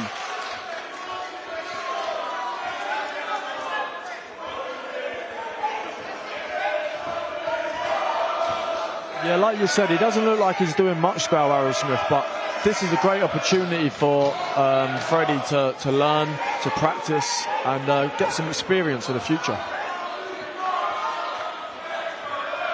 Experience is always key. Another round down in the 158 fight career of Dale Aerosmith, but the professional debut of Freddie Keringham. The fans are enjoying every moment of this, Charlie. The fans are enjoying it, and every show I've been to York Hall, it seems like the fans get around and enjoy it. Freddie's putting on a good performance. He's boxing clean, he's boxing tidy, and he's got a tough opponent to work out, so it's good to get around. And there'll be plenty of people who say, kind of, what does a young fighter like Freddie Keringham get from fighting a particular type of away corner fight like a Dale Aerosmith? But they always will learn from these types of fights. No matter what it is, they will always come away with something.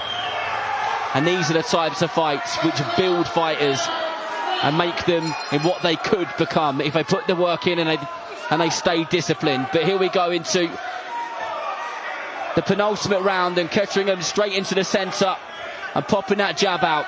A little bit more work from Aerosmith to kick this round off as he throws that right hook over the top and pushes Keringham onto the ropes.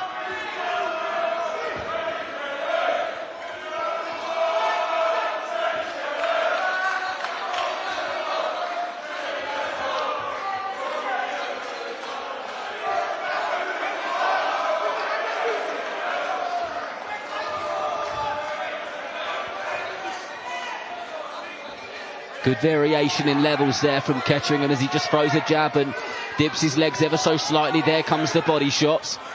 And Aerosmith just giving him a little bit to think about there.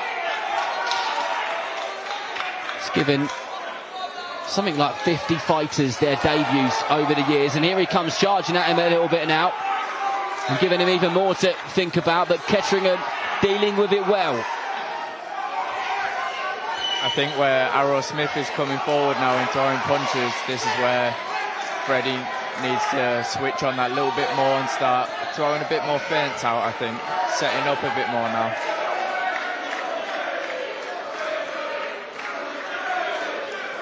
Yeah, I agree with Charlie there. I think he needs to stop loading up the power punches, get back to his boxing, because Dale's coming on now to throw some punches, and we've got to see some movement and some boxing ability here. James, what does Freddie need to do when Dale ties him up like that? Do you know what? I think Freddie's doing a good job of holding and taking away any momentum he's got. But I think he's getting carried away with the crowd a little bit. There's the same punch power in every punch he's throwing. It's a lot of single punches. He just needs to box smooth, let his hands go a bit and enjoy himself. Relax. As you said in the intro, you only get one professional debut, and enjoy it is the key. Of course, he wants to get the win, but if he can enjoy it in the process, then that is exactly how he wants it to go. As both fighters come to the centre of the ring again, and Aerosmith just putting a bit more pressure on, and looks like he's enjoying it himself. Every time you see him fight, he seems to be enjoying it. Doesn't ever seem to get bored, that's for sure. Keringham good with his feet there as that double jab came in from Aerosmith. His back nice and relaxed, popping out those shots from the centre of the ring.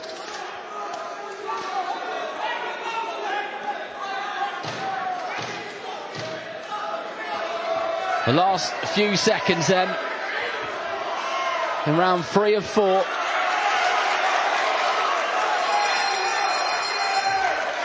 And James, Aerosmith gave Freddie a little bit more to think about there, but I feel like he coped with it well. Yeah, he did cope with it well.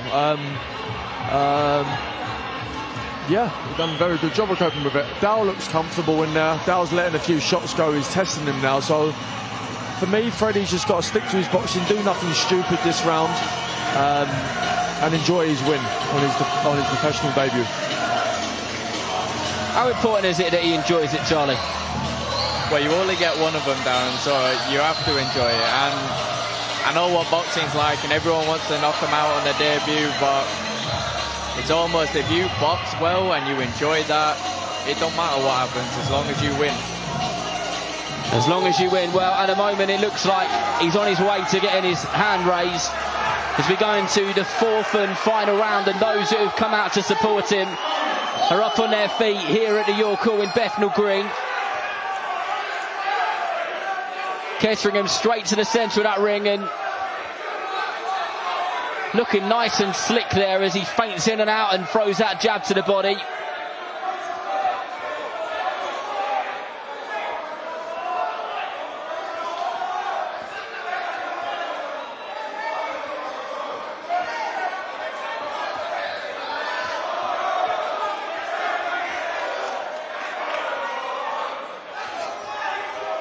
Good work there from Keringham as he just is keeping control of the fight, moving around with Aerosmith, but not getting drawn in to get caught with anything. As Aerosmith just tries to throw that jab and then follow up with a hook to the body. Keringham in control there.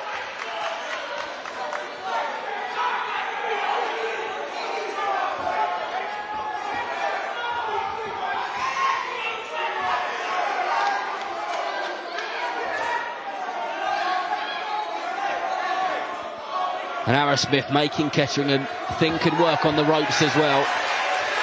Lovely bit of movement there from Freddie. This is much better this round from him. But to be fair, I think my personal opinion is that the more Aerosmith has chucked at Keringham, the better Keringham has performed, and that's where he's looked his best in the fight. When he's had to be busy, had to think, had to do all the things which he's obviously been training for. Definitely, I agree with you there. I actually spoke to Freddie a couple of days ago to see how he felt for the fight, and he was talking about his nerves, and I was saying that it's a good thing. And now Aerosmith's throwing, obviously the nerves are kicking in, the reactions are kicking in, and everything's coming into place.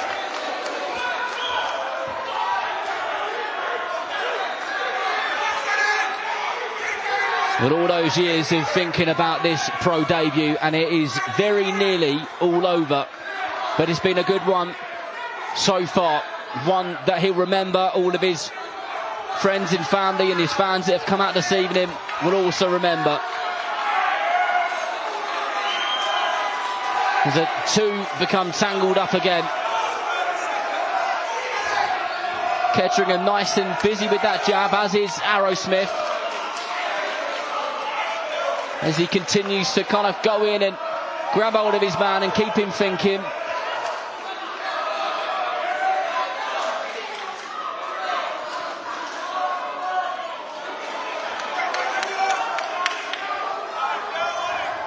The corner of Keringham just encouraging him to keep on working, keep going, as we go into the last few seconds here at York Hall of the professional debut of Freddie Keringham. And it's been a solid one. And the corner team are happy with what they saw. Good stuff, Charlie. It was good, and obviously every fight's a learning fight. It don't matter if it's your debut or your 10th fight, you should learn from every fight, and all Freddie can be from this is better.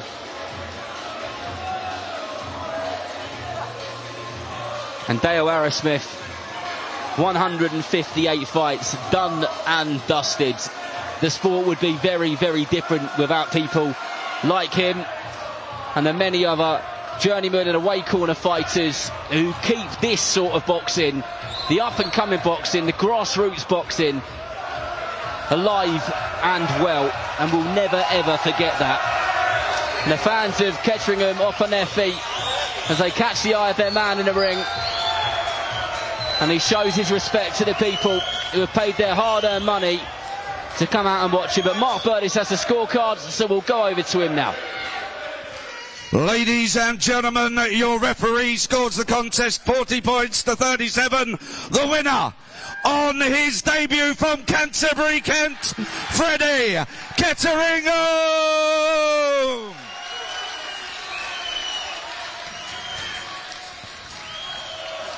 And ladies and gentlemen, a round of applause for the brave and gallant Dale Aerosmith.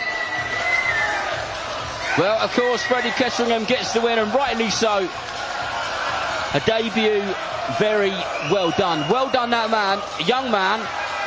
And it'll be, go back, have a watch back of the footage, see what went right, see what you can improve on. And they'll be very much looking forward, James, to the next fight. Yep, I agree.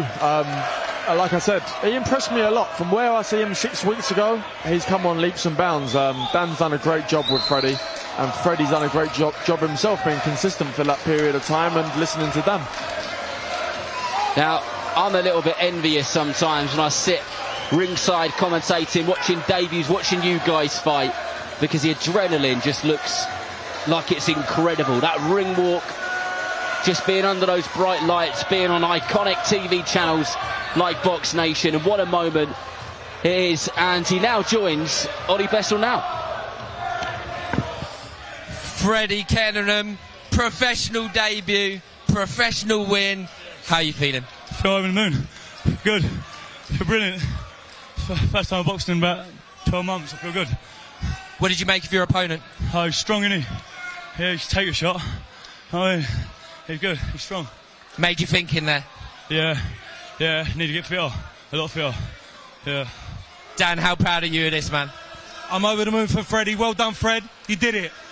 No one thought you'd get here. Now look at you. Well done. Really proud. Well done. Dan, you spoke of the journey this man's been on just to even get in the ring. This is a culmination of it now. Watching him winning there, picked his shots very well, he's very tidy. I'm sure as a coach you're looking at him and thinking of the improvements, but in terms of fight number one, a big tick. Look, great debut for who Freddie is. He's someone who came to me the rawest of raw, and I've got full confidence in him because he never gives up. I put this man through hell. Physically, mentally, I broke him and rebuilt him, and he didn't give up, and that's all a coach wants. So well done, Fred. And finally, you too, Fred, you've got good support around you. Your sponsors are even sitting front row. That support's important to you. Yeah, that's only half the support. A lot of people. I want to say thanks to Sonny, Nick, Danny, my coach, Jack, Ramsey, Mushy, everyone who helped me. And I'm coming back, obviously. I ain't as much amateur, everyone. I come from the unlicensed, but I'm back and I'm going to be here to stay. I mean.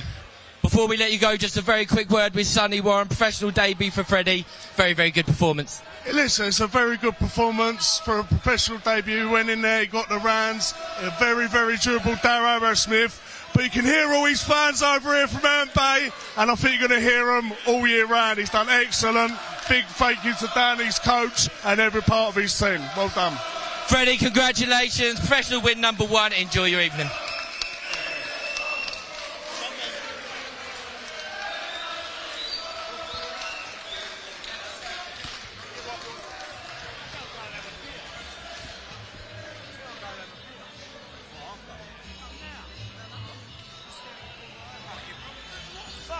But James, understandably, he's absolutely buzzing. Can you remember what you felt like after your professional debut? It was incredible from what I can remember. I think I'd done 27 Ali shuffles, danced around the ring for 20 minutes, and I think I come out screaming, shouting, as if I just won a world title. And yours wasn't that long ago, was it, Charlie? No, mine was May last year. Nottingham, was it? Was it a Nottingham one? The Kakashi and Wood Undercard. Yeah, Kakashi Wood, yeah. I commentated on it. Yeah, you did. that was again like incredible, innit? You only get one of them, so you just try to soak every little bit you can. It must be mad, you know, like you look forward to that moment and then it's there and then it's over in an instant. Can you remember what you did afterwards? Is it a case of going back to the gym and going, right, I did that really well, I was rubbish at that? You kind of a bit of analysing. I think you always try to analyse it. On a professional debut, I'm not sure about everyone else, but I know I found it hard to remember what happened in it. I think I had to go back and watch the tape and re-watch it before I could actually remember everything that happened. Did you find yours a bit of a blur, James, your debut? You're like, I can't even remember what happened, to be honest. My debut was 8 years ago now. Blimey, showing your age now, mate. I know, I can't remember much. But I'm still only 26, I've got time. He's a young man in age and in heart. Well, the show continues here live on Box Nation. Plenty more action to come. My goodness, have we seen a couple of good fights here this evening already. And there have been so many in this wonderful, wonderful venue over the years. And so many characters as well. Remember David Hay getting dropped here as an amateur. Now I'm showing how old I am. That's how long ago it was.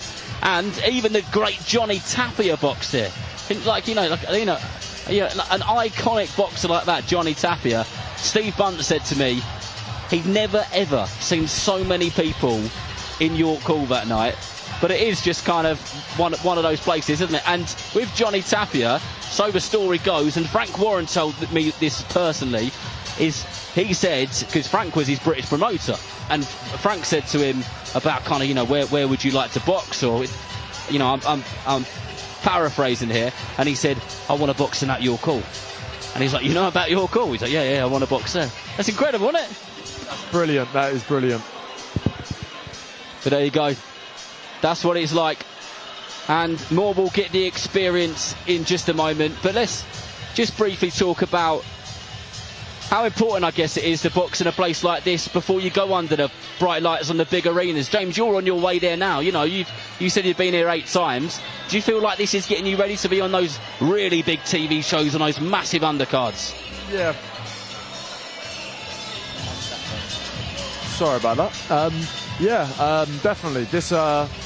This here at York Hall, great atmosphere. The venue is small, compact, you hear everything. So when you do get out there in the big crowds and the big stages, this definitely prepares you for it.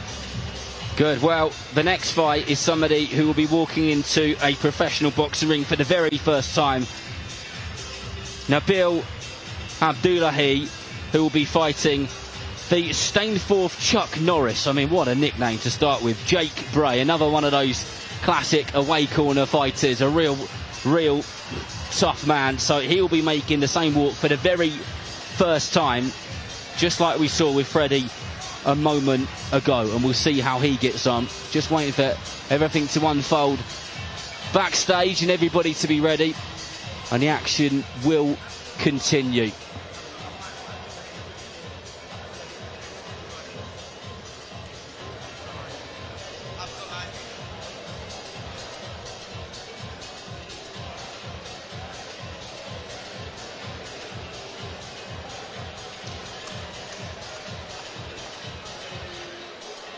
Well, Mark Burtis is poised and ready, so I'll be told to be quiet in a minute.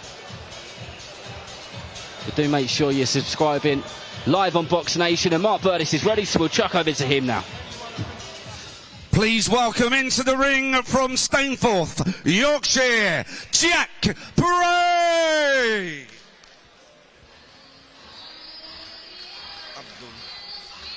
Incoming is the Stainforth Chuck Norris, one of the best nicknames in boxing, Jake Bray. A typical tough man, has gum shield and gloves, will travel, and he looks unbelievably casual as he makes his way to the ring here in East London for yet another professional contest in the away corner. And please welcome from Cambridge, Nabil Abdullahi.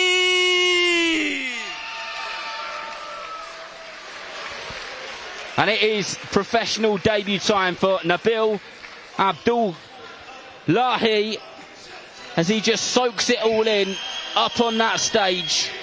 He's been thinking about this moment for a very, very long time. And here it is.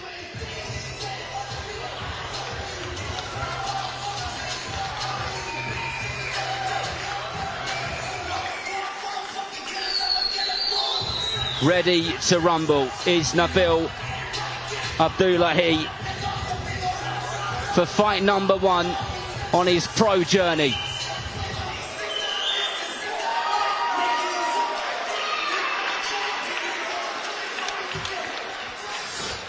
Ladies and gentlemen, our next bout this evening is 4 3-minute rounds contest in the light heavyweight division. Firstly, in the red corner, having his 45th contest this evening, weighing in 177 pounds, and tonight he wears the white shorts with gold trim.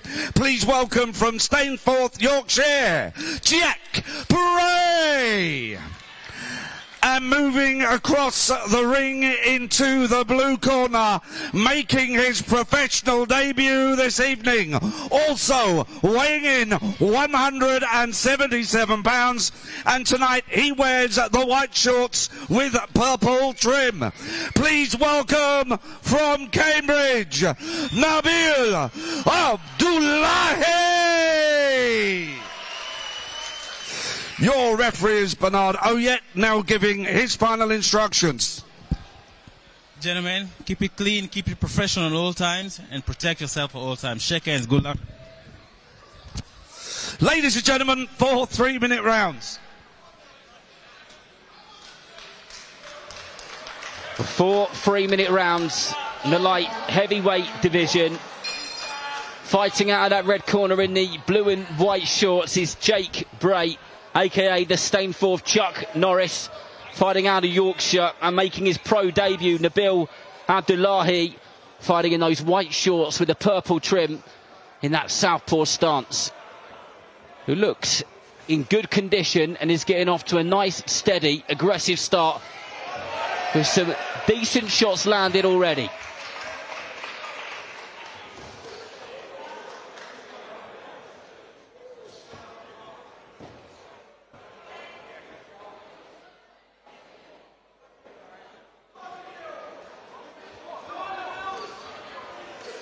Abdullahi just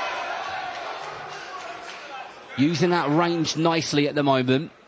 And that southpaw stance of his, he's definitely the bigger, taller man, and is making the most of it. And good footwork there.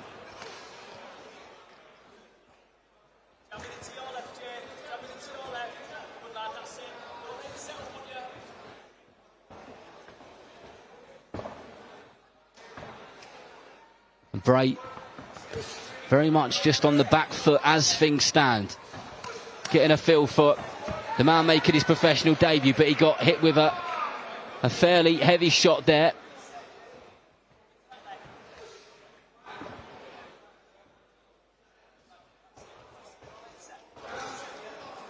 Abdullahi, nice and strong jab there with that right hand of his. And it sets up the other shots really nicely, because what comes after a jab, absolutely everything. Exactly that. He's got a very, very good jab. He started the fight very well. Big, tall, strong. Looking forward to seeing how this one goes. He's really going for the body, is Abdullahi. Proper sinking them in. Real unforgiving shots, and they're venomous punches. And he looks like he's having a good time.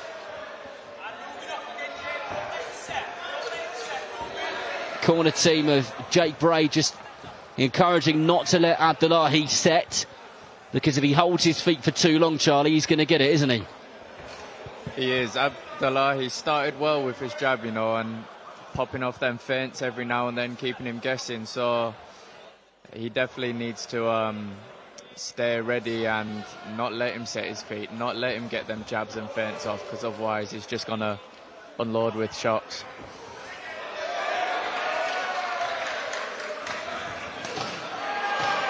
There's some reddening already underneath, or to the side of the body of Jake Bray, because there's been some heavy shots sunk in this opening round, and it's been a good performance so far, James.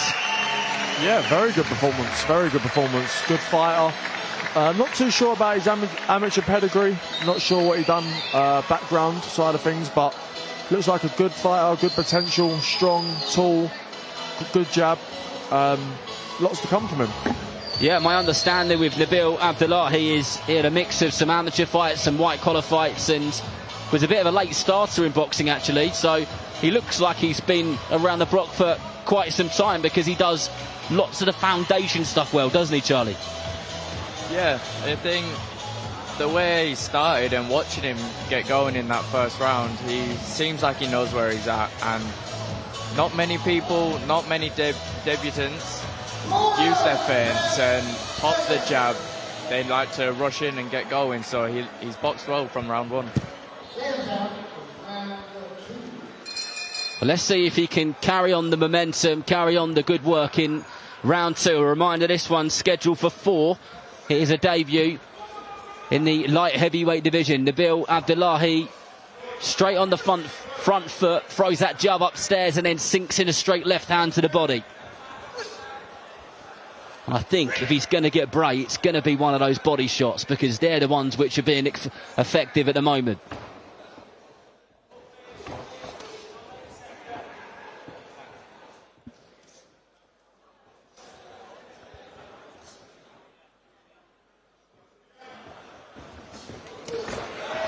Nice work there from Abdullahi.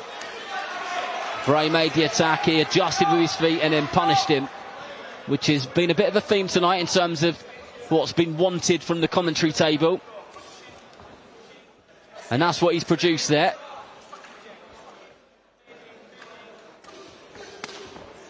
Yeah, he's good at his range, keeping his jab and keeping his opponent where he needs him. I'd like to see a little bit of variation in the shots, just changing it up, but you can't fault him.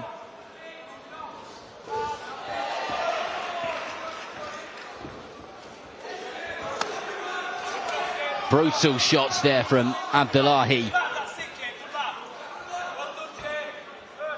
Doesn't really even look like he's got out of first gear either.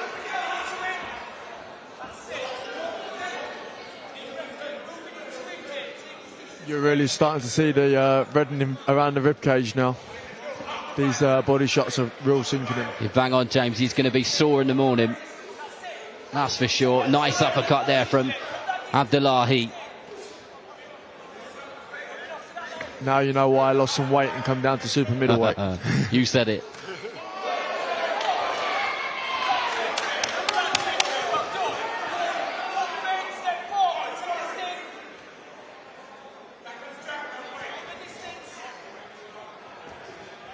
Bray's corner just encouraging him to keep the distance, which probably suits Abdullahi because he's good at closing that gap anyway, and he gets out at the right time.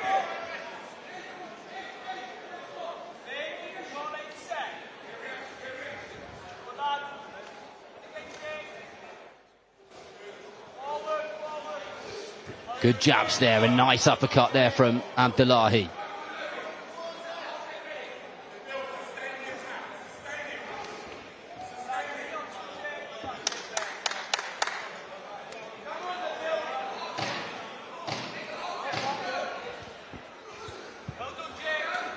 Nice work there from Bray. Just trying to keep hold of Abdullahi's hand on the blind side of the referee. He'll know all the tricks and how to use them and how to make them work the best. Is it just a case of more of the same, do you think, Charlie? Or is there anything you'd like to see a little bit more from Nabil? Look, I think he's fighting very well. I think his distance, his jab, I would like to see a little bit more variation in his punches. I think the jab, feint, double jab left to the body, you can't say it's becoming repetitive, but Bray might be catching on to it now. He seems to be catching that double jab and tucking up. So I think a bit more variation in the shots will make some more openings. Agree with that, James? Yeah, Charlie took the words out of my mouth. Analysed that perfectly. Well, say no more, my friends, say no more.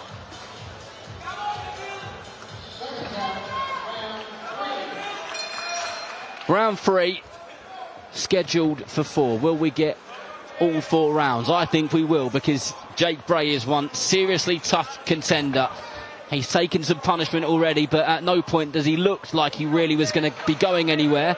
And that is not taking anything away from Nabil at all.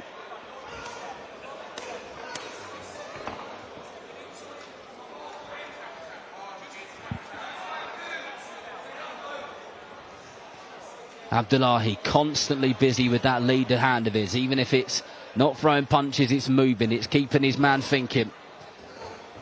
And everything comes off of it. He's proven that already.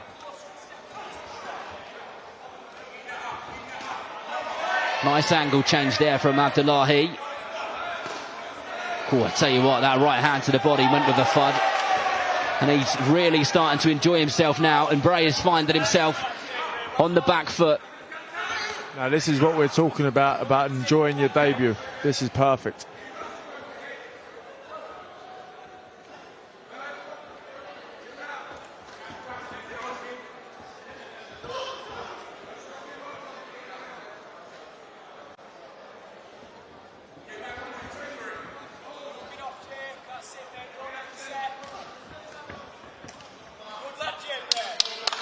Jake just trying to go over the top of Abdullahi.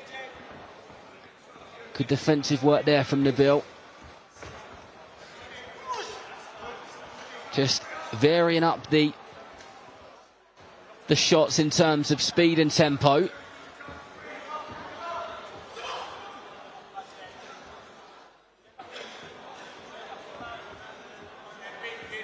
And I think Jake Bray is the sort of fighter which you'd need a lot of rounds to get rid of, because he takes the punishment, he soaks it all up, and then he goes again. And he's very, very good at tying you up as well.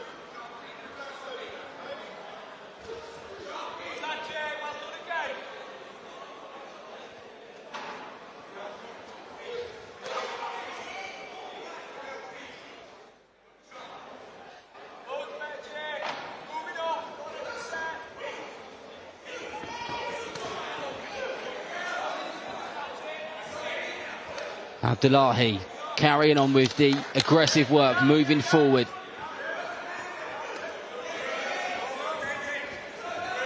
And he's making Bray miss more and more as the rounds go on now. And can he punish him once he's made him miss? But you know what, I'm just nitpicking here. He's had a perfect debut. I'd like to see a few more feints, head and body, hands and foot feints. I think it would help break him down a bit more. I mean, it looks like he's got the right tactics, Charlie, but, I mean, is there another tactic for a fighter like Jake Bray? Because he's not going to come to you, is he? No, he's definitely not going to come to you. I think with Abdullah being so strong and distanced as well, he can put a couple more shots onto that. He can have his second attacks, third attacks, and that can draw the referee in to make a decision instead of trying to put him down as such. Can let his hands go a little bit more, and second and thirds, and it could get the stoppage. Well, he's certainly done plenty so far, and it's easy to forget that it is his pro debut, because he looks like he's been in there plenty of times before.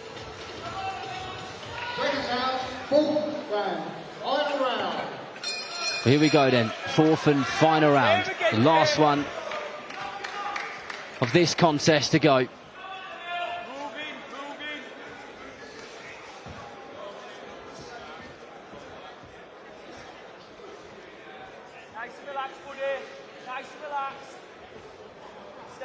Jake Bray just moving off of those ropes. Lateral movement, making Abdullahi follow him around. Riding the shots almost.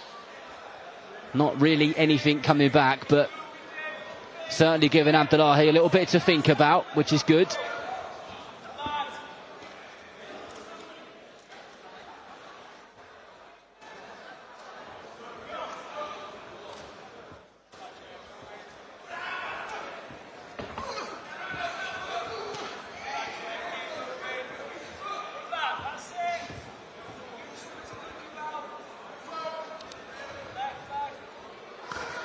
Nice body shots there from Abdullahi.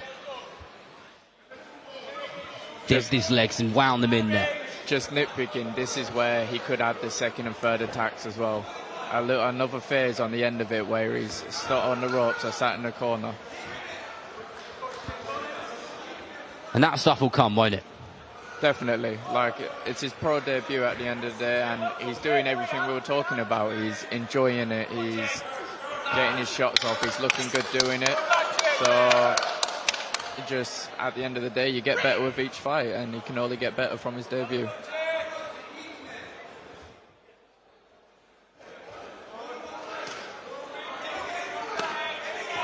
Tell you what, Jay Bray is taking some punishment on the left-hand side of his body. It is red raw, because plenty of those lead hooks from Abdullahi have sunk in, and they have been really, really nasty, some of them, but he just soaks them up and he keeps going. And there's another couple. He does throw a good body shot.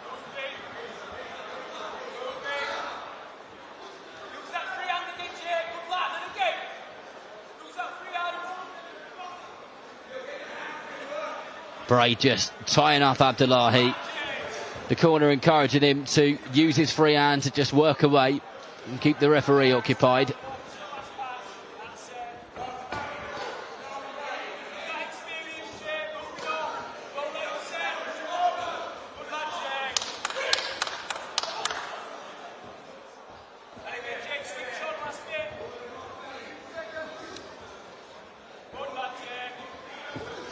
Jake's actually made it a bit of a harder round, this one.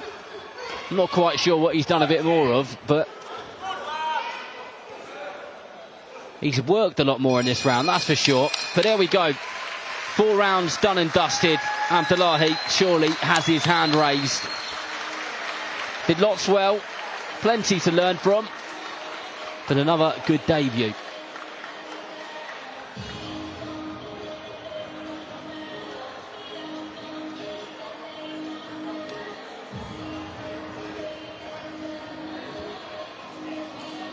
And it's all smiles in the Abdullahi corner.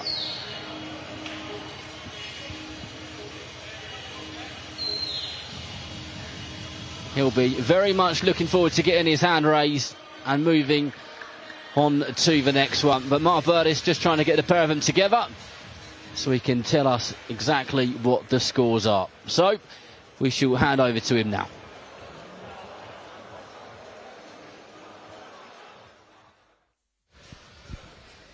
Ladies and gentlemen, your referee scores the contest 40 points to 36. The winner on his debut from Cambridge, Nabil Abdullah.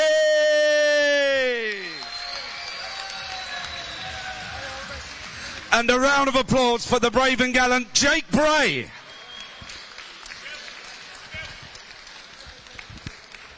There we go, pro debut done for Abdullahi. Very, very happy. And fair play to him.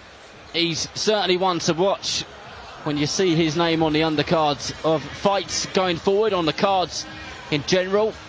He'll be one to keep an eye on, that is for sure. Still more action to come here, live at York Hall in Bethnal Green.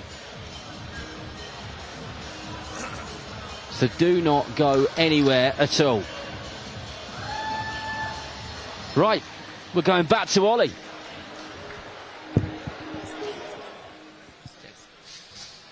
Nabil Abdullah, professional debut complete and #1 ticked off in terms of win. Breakdown, how you feeling? I feel great, you know. I did the game plan, about 7 out of 10 efficiency, but we're going to do better next time and get the stoppage. Whoever it is going to get it. Making your debut on such a big platform. Your call's getting busier now in the lead up to the main event. The noise is heavy in here. Bit of a baptism of fire for a young fighter making their debut, but you came through it with flying colours. I felt great. I don't think any stage is too bright for me. I'll take anyone at any time on any stage, for real. That's how it is. What's the plan for 2026? Stay as active as possible? Stay as active as possible. Have 5 fights, 6 fights, and title shot 2027. Title shot 2027. Let's bring in Sonny Warren. busy year for Nabil coming up if the 6 or 7 fights materialise. So I'm very, very impressed by his debut over there. He stayed calm, cool, collected, picked his shot, moved in against a very, very tough Jake Bray. He looks a real deal. We're going to see how many fights we can get him, but he wants to step up rapidly. So we'll see how he does his next fight, and we'll sit down with the team to see if he can develop a lot quicker, get him into them big fights. How quickly are you looking to get him out next? Listen, we're going to have a chat with his team afterwards. Hopefully we'll have a look probably sometime in May, probably his next fight, and then we'll sit down with the team after that fight and see where we're going to go towards the end of the year. Final message for your fans? Final message to Sonny, Alfie, all the Warren Boxing management. I hope they now know they have a star on their hands. I'm a star in the making. That's what's gonna happen. I'm the future of the light heavyweight division. A star is born here tonight at York Hall, live on Box Nation. Thanks to everyone that came out. You know, this is only the beginning, and it's going to get better and better. Nabil, congratulations. Enjoy your night.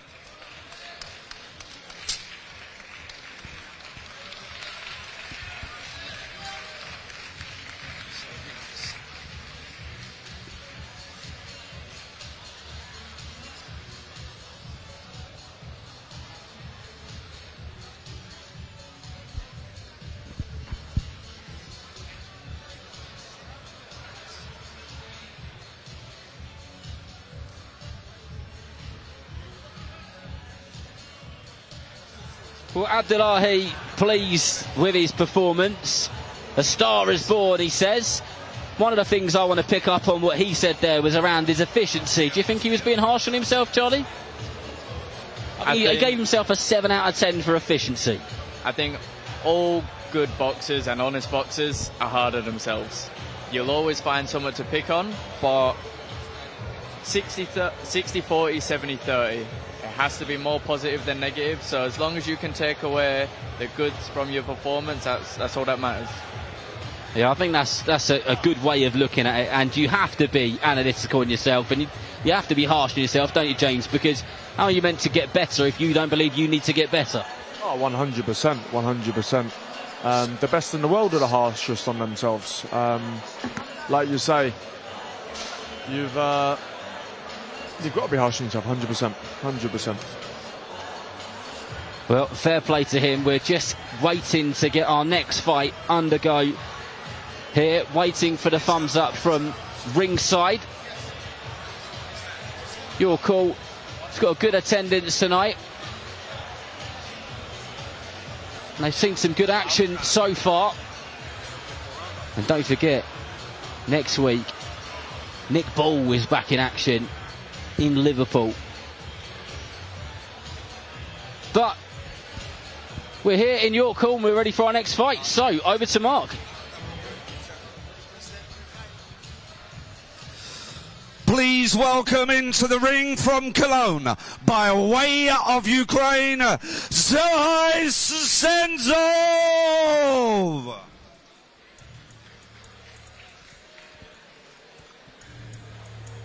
Well, here we go. Another fighter making their walk to the ring is Ukrainian Cassenov. Ready for action, ready to get going. And this is one of those other characters who just loves what he does. And no matter how tough it's getting in there, he always seems to have a smile on his face. And please welcome into the ring from Munich, by way of Tirana, Albania, Roxase Muslija!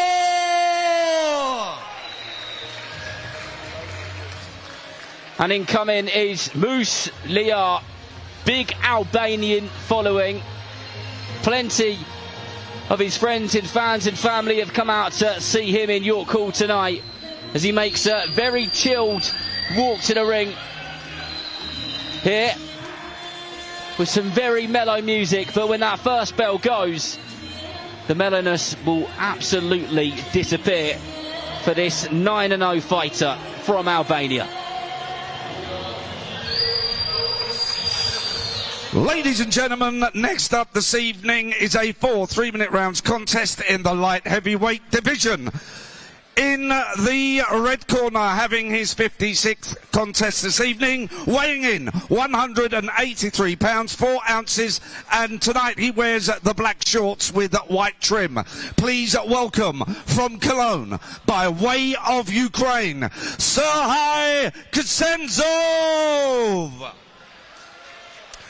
And across the ring in the blue corner, unbeaten with 9 wins, 5 by way of knockout, weighing in 174 pounds 3 ounces, and tonight he wears the white shorts with red trim. Please welcome a WBO youth champion from Munich, by way of Tirana, Albania, Muslija. Your referee is Rocky Israel, now giving his final instructions. All right, lads, you already know the rules. Above all, protect yourself and obey my command at all times. Any questions? Touch gloves and good luck. Ladies and gentlemen, 4 3-minute rounds. Here we go then. 4 3-minute rounds in the light heavyweight division. Cassenov of Ukraine boxing out of the red corner in those black and white shorts. Muslija of Albania by way of Germany boxing out of the blue corner in those white and red shorts. Muslija straight onto the front foot in that orthodox stance of his as he follows his man around the ring and will undoubtedly try and plant that very good jab which he's established. I don't think it takes a rocket scientist to work this one out. Albanian, this geezer's coming to fight. I've got an Albanian in my gym called Narado, and these guys are like Mexicans. Always up for a scrap, always up for a tough one as well. Muslija will be up for that himself as he rockets that jab from his shoulder.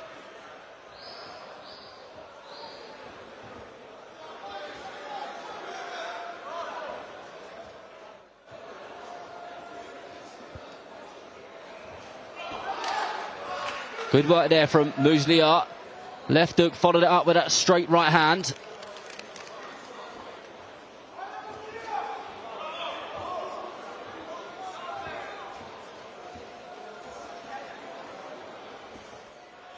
The Ukrainian looking a little bit overwhelmed with the pressure at the moment. I think he needs to just try and find his feet and get his own hands going.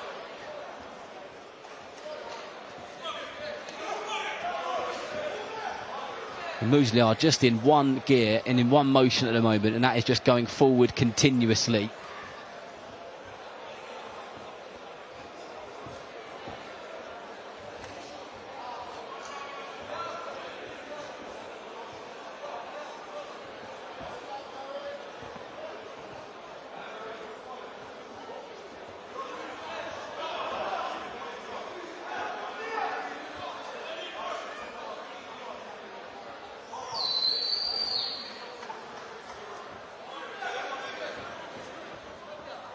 Muslija just doing plenty of the same, just following his man around, just trying to set him up with that jab and then find a space, find a gap to get something decent off.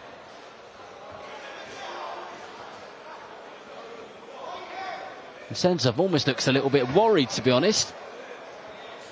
I was going to say the same thing, Darren. He looks like he doesn't want to be in there. I've got to say, I've seen him a fair few times, and it's rare he looks like this. He always looks like he's up for it and he's coming to fight.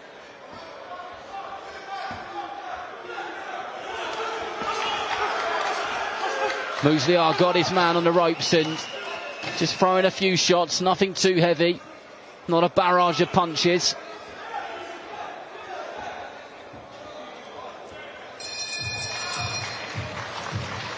Well, not necessarily a round we're going to remember in 10 years, but sometimes that's how these opening rounds go in fights. And, James, when you've got an away corner who can be a bit negative, it can make a bit of a hard fight, both for the fighter and for the viewers too, can't it? Oh, 100%. I've been there myself. When you've got a fighter that's on the back foot, just tucks up, doesn't do much. At times it can make you look terrible, and it can make it a very boring fight. And that's why we was a little bit quiet that round. There wasn't much to talk about. Yeah, no, I agree with that.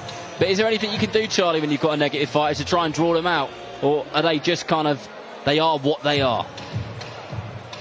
I think it's controversial because, for me, I think you can draw out a negative fighter. You can throw a few more feints in there, or you can just put shots out there to make something happen.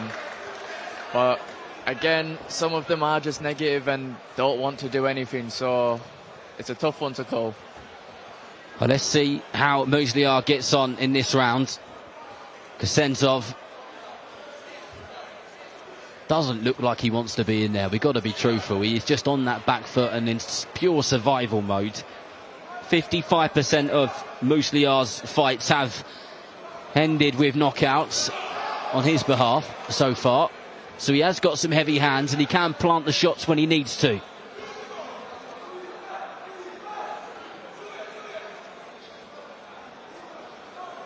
I think for Muslija, it'd be good to cut off the distance and not follow him as such. And then I think that'll open up the body for him a little bit more as well. Do you think if Muslija just kind of stops being the one on the attack, that he might actually encourage Cassenov to come in? I think it might encourage him a little bit, but I don't think it would make him come forwards. I think he'd still be hesitant like he is now. He's plodding forwards, but he's still hesitant to throw. Good shots there from Muslija. Nice lead uppercut, followed it up with a straight right hand. Plenty more of that will do the job.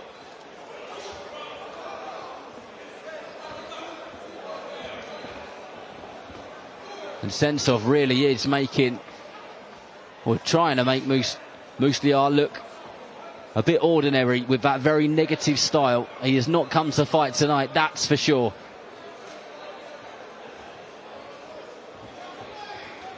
Like Charlie said, I think Muslija needs to cut the ring off more, and instead of just following him around in circles.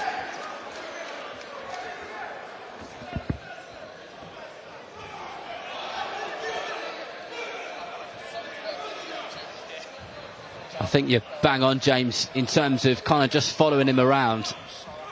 He just needs to step off to his right and cut that ring off a bit more, doesn't he, Charlie? And then that might just edge the gap and he might be able to have a little bit more success with that right hand. It is. I think when he cuts that ring off, instead of following him around, it's a lot better. He'll open up more shots for himself and he'd land more of them. That body shot's open on both sides. He just needs to step to it instead of following him. But again, it's easier said than done when you've got such a negative opponent in front of you. Absolutely. Always easier on this side of the ropes. Definitely. But you can say it because you've been on that side plenty of times and won an Olympic medal, so you get away with it. That's why I asked you the question, you see.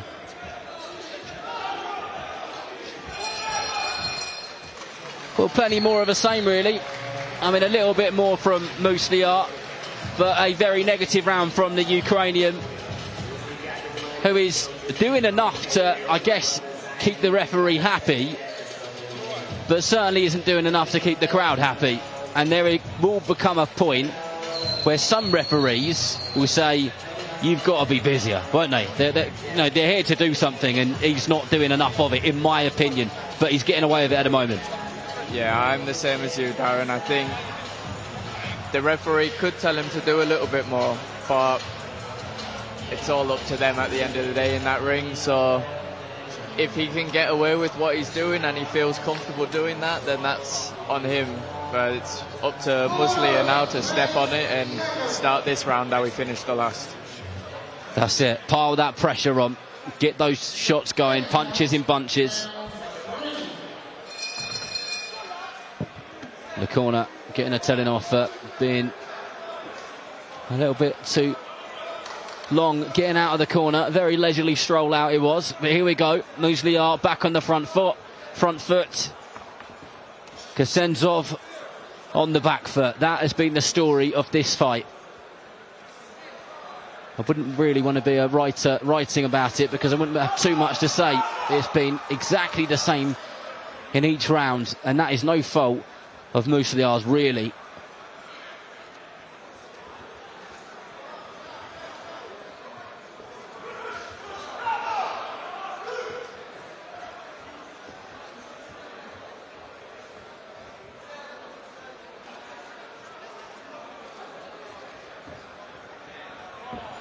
This is what we were just speaking about a few moments ago, as if Muslija doesn't do anything, will Cassenov start throwing, and that's what just happened. Maybe he needs to do that a little bit more to invite him in. Just kind of anything to liven it up a bit at the moment.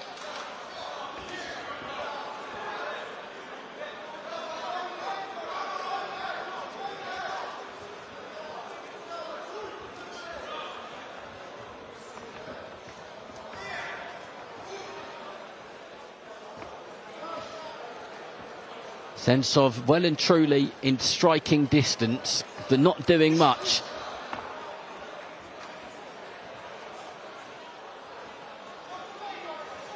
And Muslija's got a good jab, hasn't he? But he doesn't really seem to throw too much more than that. And I don't know if that's just because of the style of the opponent or what it is. Cassenov on that back foot again, being chased around, and he spits the gum shield out.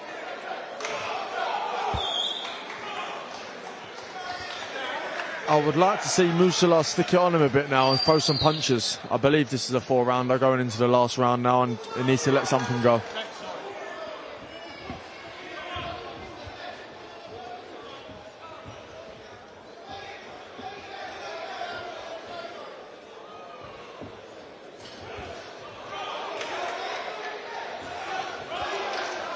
Good. Muslija looking a little bit hungry here in this round.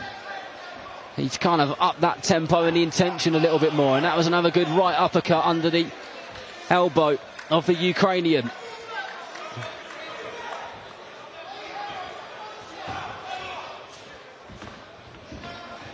I'll tell you what, Muslija's going to be knackered at the end of this, and that is just from chasing his man around, because he has done some steps in the last few rounds.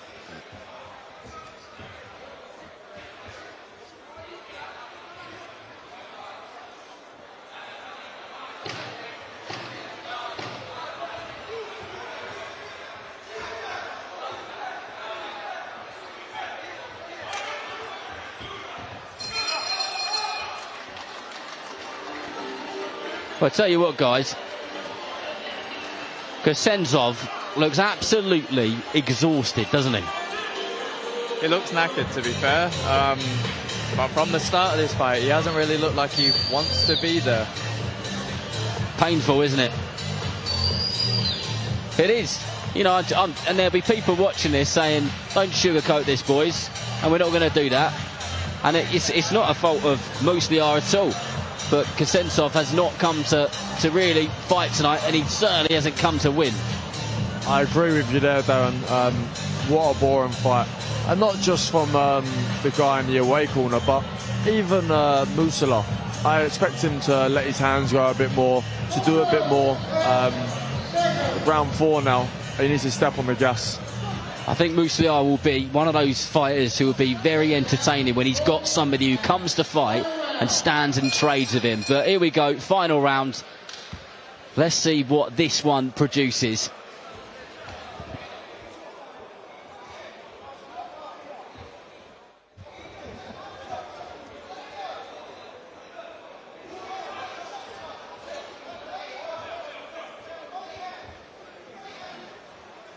Cassenov doing a little bit more in the start of this round than he has in the 3 previous, but still on the back foot. The way Muslija has finished his previous rounds is how he should start his next rounds. I feel like he finishes so strong in that last burst, that last 10 seconds, that last 15 seconds. I think he just has to bring it in at the start of the next round to get something happening. Kind of starts a bit too late, doesn't he? If he can flip that on its head, or even continue that all the way through from the first bell to the last bell, it could be a completely different story. 100%. I looked at Muslija's box rec. He was 9-0, and obviously he's in a 4-rounder tonight. Maybe his tank may not be there. Maybe he's a bit worried about his fitness. Could be the reason being in a 4-rounder. So we don't know what's going on in his camp and what the plan of this fight is. And he's had to work tonight, but it's been more his feet than too much else.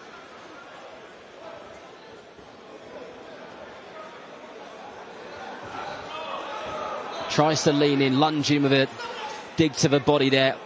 Left hook did Muslija.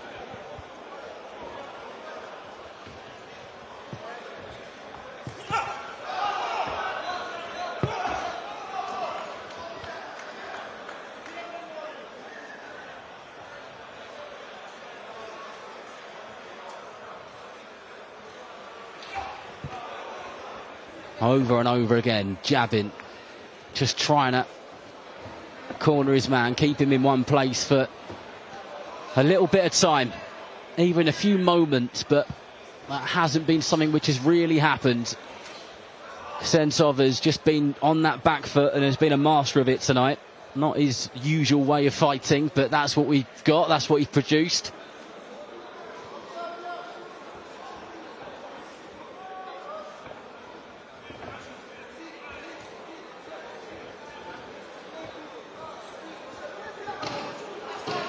The last few seconds, we know who's won this.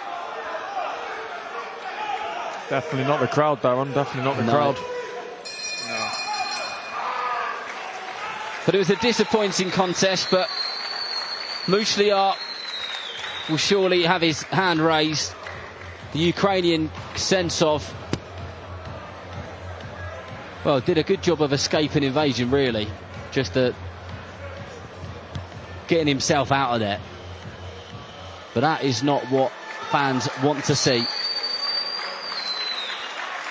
They'd definitely be interested to see Muslija in there with a genuine game competitor who really wants to bring the game. I think you'll get one of those kind of toe-to-toe brawls with him and his style. Styles make fights, and unfortunately this one didn't make the type of fight which the crowd wanted.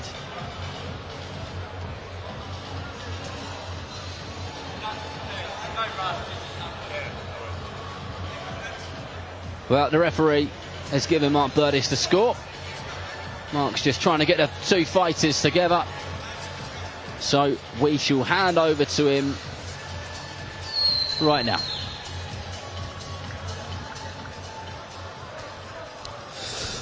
Ladies and gentlemen, your referee scores the contest 40 points to 36. The winner in the blue corner from Munich, by way of Tirana, Albania, Roxaze Muslija. Ladies and gentlemen, a round of applause for the gallant Zenzov.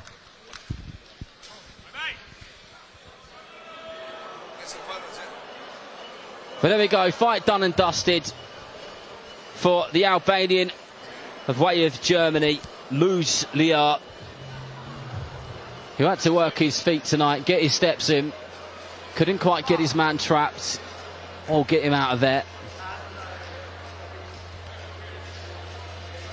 But he poses in the ring.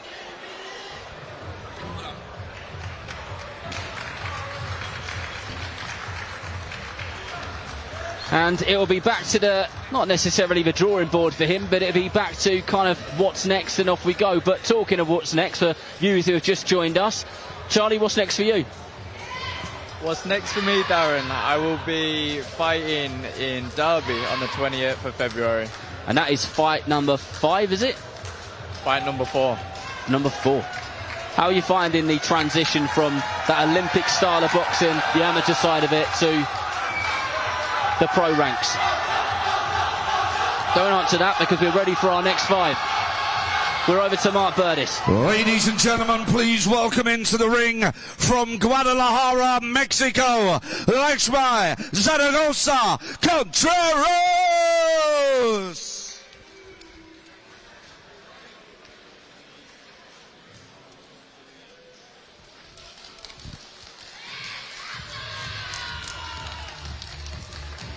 But incoming is Lakshmi Contreras, another Mexican,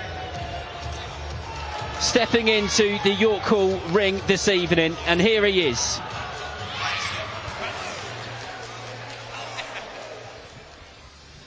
And please welcome into the ring from Milton Keynes, Hamza High-Tech Mehmood.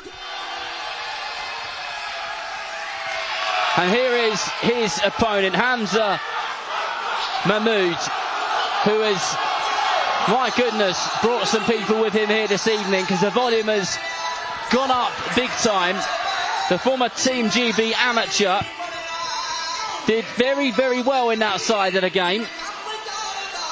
And this is fight number 2 in the pro game for him as he makes his way to the centre of the venue.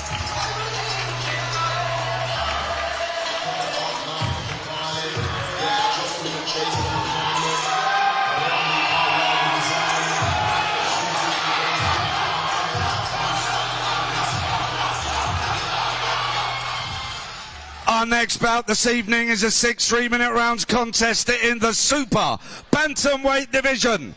Firstly, in the red corner, with 3 wins, 1 by way of knockout, 15 losses and 2 draws. Tonight he wears the black shorts with gold trim. Please welcome from Guadalajara, Mexico, Lakshmi Zaragoza Contreras. And moving across the ring into the blue corner with a record of 1 win from 1, weighing in 123 pounds, and tonight he wears the black shorts with white trim. Please welcome from Milton Keynes, Hamza High-Tech Mehmood. Your referee is Bernard Oyet. He will now give his final instructions to both boxers. Gentlemen, keep it clean, keep it professional at all times, and remember to protect yourself at all times. Shake hands, good luck to both. Ladies and gentlemen, 6 3-minute rounds.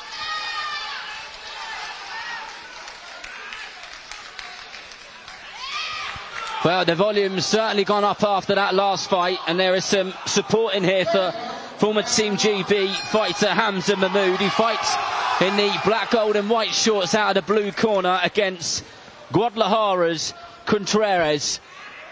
And he's straight on the front foot, throwing that orthodox jab, and you can see that he's well schooled instantly. Definitely, I've woken up a bit now, Darren, from the last fight. Hamza, good amateur, former GB fighter, boxer with Hoddleston, a club one of my friends, John Hedges, is at, so a well-schooled club, and I'm expecting a good fight. This one's scheduled for 6 3-minute rounds in the super bantamweight division. Whether we'll get all 6, we'll have to wait and find out. Contreras of Guadalajara just lands a sneaky little right hand there, but it wasn't effective. Well, didn't kind of knock Mehmood off his tracks in any way, as he gets straight back to that tidy stance and that wicked jab and that fast right hand of his.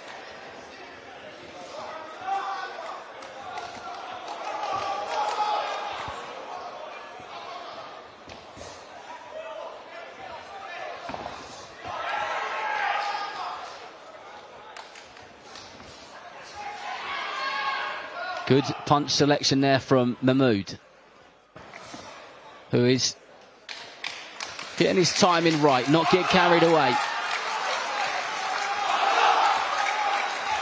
As his crowd raise the volume and encourage him from the balcony. Contreras just sneaked a little left hook in there and just tried another one. Mehmood sticking to the game plan as he whips that jab out. Nice tight right uppercut there from Mehmood.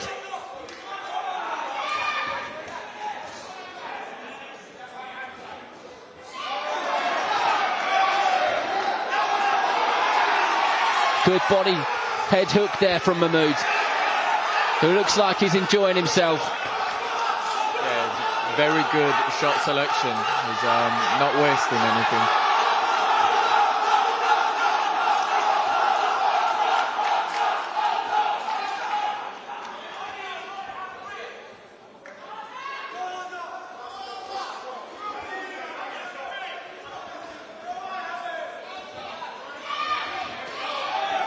You can see we're starting to see the reddening around the eyes of Hamza's opponent from his precision of his punches.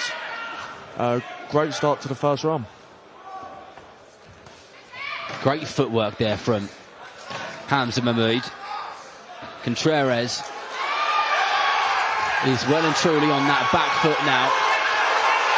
I don't think he's going to go anywhere quick. He's one of those tough characters. But Charlie, it's interesting to watch Mehmood there. Like, you can just see how well schooled he is in terms of, you know, his amateur background, because his feet are good, his stance, like, he does the foundations exceptionally well, doesn't he? And it shines through. This is bout number 2 for him in his pro career, and he looks like he's been around for a while. He does. You can always tell when a fighter has had extensive amateur background. I think it carries over, whether it's a little bit faster, a little bit lighter on the feet, or just not quite transitioned yet. You can still see the pedigree they're at before they get into that ring, and once they start fighting. Very well schooled, and Lakshmi Contreras, who isn't a negative fighter at all, but there was moments in that fight where he kind of had in that bout and that opening round, where he had no choice but to go on that back foot. Be interesting to see how this second round unfolds now. I looked at his corner working on him whilst you and Charlie was talking, and he is cut above the left eye. Good observation there, and if Mehmood catches that, then he'll be onto it non-stop. Lovely double jab upstairs, sunk that right hand into the body. Really well done there from Mehmood.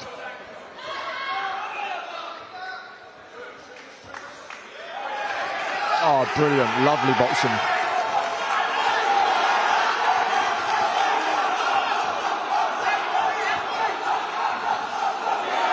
Swing and a miss there from Contreras, but Mehmood didn't capitalise on it.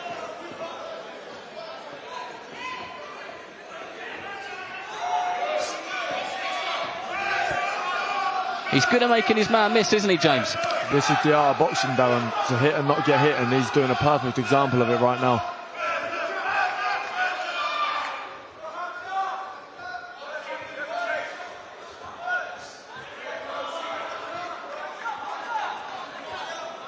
You can see that eye starting to open up again now as well.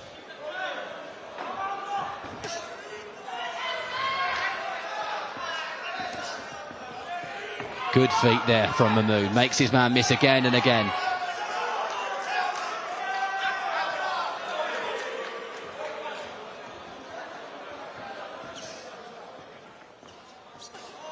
Contreras having a go, but just hasn't quite got the sharpness to land the shots at the moment. Not much has got through. Nothing eye-catching anyway.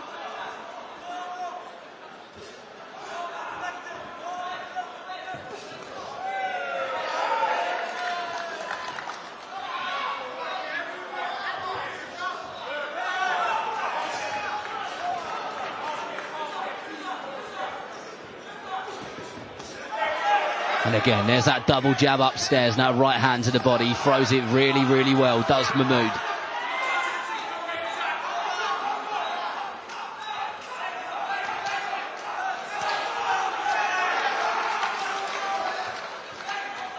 Contreras landing the odd single shot, but not really following through with it, and Mehmood makes him miss again and makes that left hook look a little wild.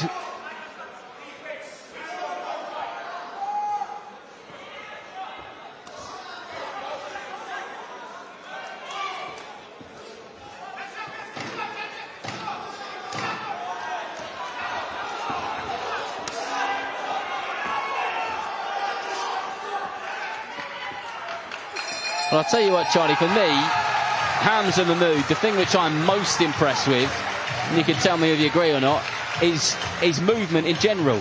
Is he can make his man miss with his feet more than anything else, because he's so sharp and so fluid the way that he goes in and out and that lateral movement. I agree, Darren. I think a great defense and movement is almost better to watch sometimes than an offense. And not being able to hit your opponent hurts a lot more than being hit yourself. I think it depletes you mentally and it just makes it pointless at stages. And James, how frustrating can that be for an opponent if you're making a miss all the time? Because that's like where the psychological stuff comes in, isn't it? That's where you get in their head a bit. Literally, Charlie was bang on. You miss with a big punch, it takes a lot more out of you than getting hit with a big punch. And to make somebody miss and punish him, I can tell you now his opponent is not enjoying being in there right now. Let's see what this round has to offer. Mehmood on that front foot, bouncy, elastic on those legs. Contreras constantly having a go, constantly trying to find the gaps and make some sort of entrance. For the feet and the defence mechanisms of Hamza Mehmood, the former Team GB boxer, just a bit too good at the moment.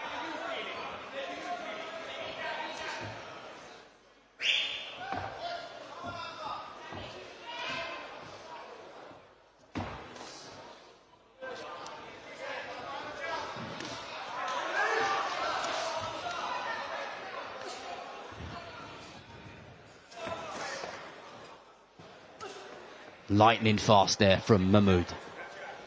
And that jab, it just kind of stops Contreras in his tracks. But keeps him thinking, keeps him on his toes at all times. Nicely done there from Contreras, the Mexican. Bites down on his gum shield as a go and then gives him a little smile afterwards. You've got to love that.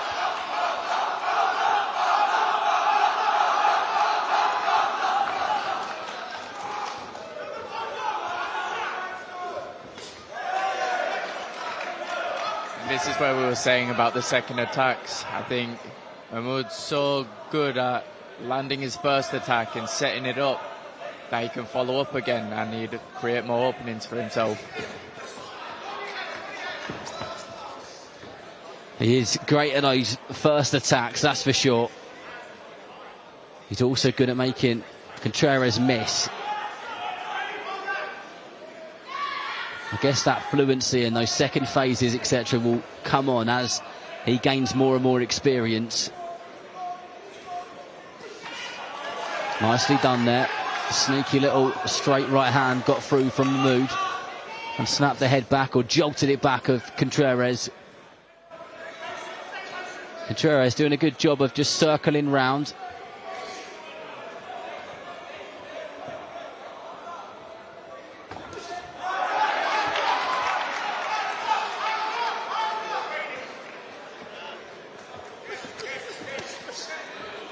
Good work from both of them there. Nice first attack there from Mehmood. Contreras comes back with one of his own.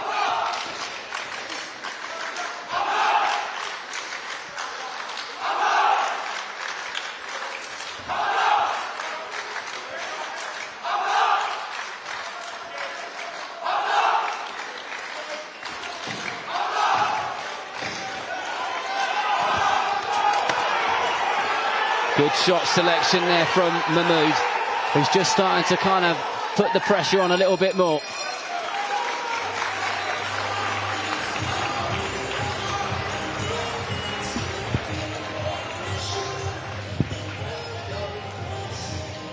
But I'll tell you what, James, I think Mehmood is improving as the rounds go by. I feel like he's learning a bit more about himself and his opponent and what he needs to do a bit more. And he's obviously getting instructions from the corner and he's putting it into action, isn't he? Yeah, definitely. I think he's boxed fantastic so far. His footwork's been brilliant, his hand speed's been brilliant. He's stood there and traded at times when he's needed to. He's done a bit of everything, and for me that makes a great fighter, to be able to adapt and change. And the doctors, the referee's talking to the corner now. I think they're pulling it off. It's over, it's done. Yeah, no, it is.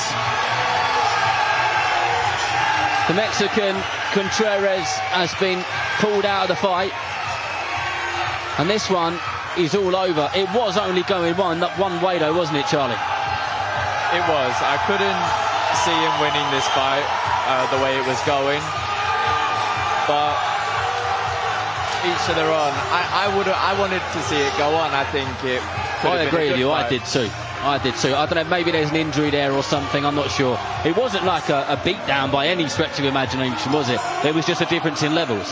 No, and I think if you're going to stop it because of the cut, I think you should have done it after it happened, not wait for him to progress.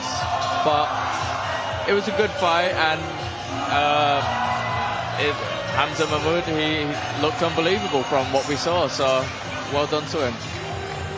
Just another very positive sign of what's to come. Very talented up-and-coming fighters in the country who will continue to appear on these Box Nation shows in venues like this, and appear on some of those Queensbury shows as well, etc. That's what they're always looking for, the biggest and best moments that they can. But Mark Bertis has the official time, so we'll go over to him now. Ladies and gentlemen, at the end of the third round, the contest has been stopped. The winner by technical knockout in the blue corner from Milton Keynes, Hamza Mehmood.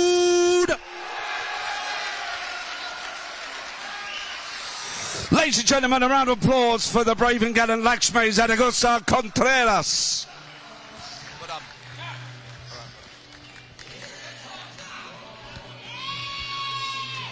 Well, not much to fault for Hamza Mehmood. Like we said in the commentary of the fight while it lasted, plenty was done well. He does the foundations beautifully. You can tell he's had a fantastic amateur background and loads of experience there. And that's where he would have fought so many different types of fighters, so many different styles. And it would have put him in good stead. And I think that's exactly what we're seeing with him today, and that is why those early days are so very, very important, and long may it continue. And we look forward to watching him and seeing how he gets on as time goes by, I guess. But he's just getting mobbed now by all of his friends and family who loved that, absolutely loved that performance, and fair play to him. Soak it all in. Soak every single moment of it in. He's with Ollie now, so we'll go over to him. We are here with Hamza Mehmood, and first and foremost, Hamza, I don't think I'm going to be able to hear your answers over your crowd. No, I've got everyone from MK came down. There's so much more, so many people that would have come. Half of them are from France as well, a small town in Herblay, so respect to them, man, appreciate it. We worked out in the lead up to this fight, we're both actually Milton Keynes boys, and I've seen a number of fighters come from Milton Keynes. I don't know if I've heard this type of noise. Yeah, I mean, well, there was one good professional boxer, Matt Legg.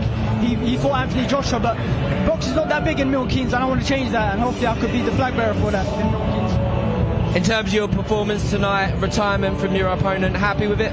Yeah, I mean, he was tough. He was taking, I was trying to break him down. That was the game plan. I knew he was going to be tough. I started strong, but then I realised I'm actually doing 6 rounds. So I thought the third round I slowed down, but the game plan was always to break him down later, and the referee saw enough, so that was it. You got a great amateur background. How has the transition into professional boxing been for you so far? Yeah, great. I mean, the amateur experience definitely helped, but the pro game's totally different, and I'm just working, getting the rounds in, and hopefully many more to come, many more victories to come. When you walked out here tonight with a crowd like that, the big screens behind you, live on Box Nation, obviously a prestigious platform, must have been a dream come true. Oh yeah, well I actually had my debut last month, but this was the actual debut. Alfie, Sonny, they gave me the opportunity, and I'm glad, and I'm happy to be on WBN. They promised me activity, and hopefully I'll keep delivering, I'll keep selling it out. Hopefully more people come out, and hopefully get a deal with Queensbury. That's the goal. Talking of Queensbury, you've got one of Frank's fighters to the right of you. Charlie, you were watching from ringside, a great performance from Hamza. I was, and it was an unbelievable performance. For me, it's the fluidity with it all, the movement, the shots coming from the counter or coming forward and then making everything miss. I think it was just great to watch. Darren Rees was saying on commentary, the movement with Hamza is such a big part of his game. I think so. Looking at it, I think from someone like myself as well, I like to move, I like to look good, feel good, and everything comes off your feet, your head movement, and I think tonight he definitely showed the pedigree he's at, so it was a great fight to watch. As a fighter that's on the big stage, signed with Frank, fighting on these big shows, what pieces of advice do you have for someone in Hamza's position? You know what it is, like, you will always get there if you put the work in, and you're talented. We can all see it. You know you're talented. As long as you work hard and you keep going, like, it sounds cliche, but it is hard work, and you can't underestimate no one. Like, as soon as you go in there, you box your best and you look good like you did, it's up to you then. Hamza, final word. What's next for you in 2026? Activity. Hopefully, I get back out in May. Ramadan's coming up, so hopefully May, get back out. I want to be out at least 4 or 5 more times, hopefully. I want to be active and maybe get a belt at the end of the year. I was speaking to Sonny and Alfie, and let's just see how it goes. I'm going to keep doing my best, keep training, stay active, hopefully injury-free, and hopefully the big boys come knocking on the door now and I get a promotion deal as well. Hopefully. Promotional deal is the aim for Hamza Mehmood. Congratulations on tonight. We'll let you go and celebrate your evening. Thank you. We're going to bring in Cameron McKay shortly, but Charlie, great performance from Hamza tonight. It was, and like I said just before, it was great to watch. His fluidity in the ring is something I take highly upon, because I love looking good, I love movement, I love slick defense, so everything he did in there tonight, it looked great.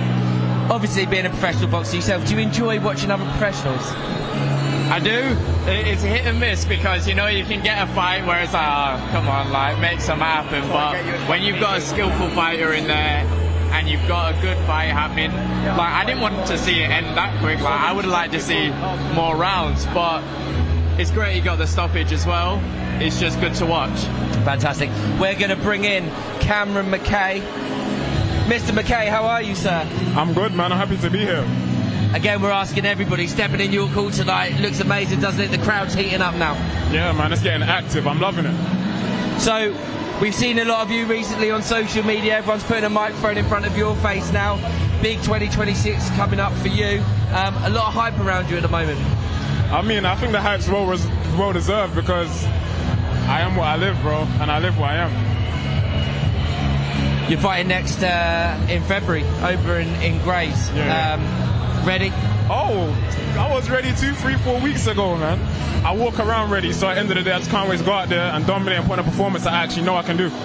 What are you looking to achieve this year? What's the next couple of steps for you? This year, and I've been saying it for a while, I want to do so much, and I want to perform so well that no one can't ignore me no more. And again, when you're turning up to these shows tonight, I know I just said it to Charlie and Hamza, it's getting busier in here. We're edging towards the main event. You can feel the atmosphere building. Must give you that jizz just to get in there and get it done, 100%. right? I felt the atmosphere as soon as I stepped in the building. And I mean, it's been one of my dreams to box at the York Hall, so it's always electrifying when you step in the building. We're talking about young prospects fighting. Obviously, Charlie's with Queensbury, but he's still a young fighter himself. How important are these shows to the young prospects, you think, Cameron? As someone who's right in the mix on these small hall shows, although when you look around, you can't really call them small hall anymore. But where you're right in the mix of these small hall shows, how important are these shows, do you feel, to yourself in terms of building your confidence and your development? To me, I think it means the world to me, and it means the world to us as well, because, I mean, you can only do this once. You only get one shot at actually having a pro career, so you just want to make the most of every moment. And this is when you're starting it out, you get to see all the crowd, you see people you know in the crowd. Sometimes when I'm boxing, I look out and I see my family members, and it gives you that extra kind of push, reminds me of why I'm there. And I mean, it makes me want to win a bit more, makes the win sweeter, you know? Yeah, absolutely. Charlie, for you, are you enjoying this stage of your career? Because, you know, you two are not too dissimilar in terms of the amount of fights you've had, just a couple between you. And, you know, is this the stage of your career where you enjoy? Do you feel pressure? How does it feel to go through the first 4 or 5 fights? I'm enjoying it, I am. I always feel pressure, because if it's not pressure from everyone else, it's pressure more in myself. Like, pressure that I know that I'm good enough to go to where I want to go. So I keep that pressure as like a tool to drive me, because if you get relaxed or you get overconfident, like, it can all slip up. And Cameron, when you look at fighters like Charlie, for example. Like I say, he's only had a couple more fights than you have, but he's in a strong position with Queensbury and Frank Warren. He must be an inspiration to fighters like you. Oh, yeah, for sure. I mean, I've known about Charlie for a while. I was watching the 2024, and I mean, I've been locked in. I've been keeping my ear to the ground for a long time. So it's a pleasure to be here and even be around people like that. And I mean, that motivation, inspiration, you need that when you're trying to do something great. Because it's not even just about the fights. We're standing here right now holding Box Nation microphones. Again, a big brand, plenty of eyes at home watching tonight. It's a good learning curve from a media point of view as well. Oh, 100%, man. I mean, we're boxers, but we're entertainers, man. We're supposed to be in front of the lights, the cameras, everything. So, I mean, I belong here. I mean for me to be here. So it's like, this is what you really want to start. You want to start your way, like coming up gradually, I want to say. That's what I mean to say, basically.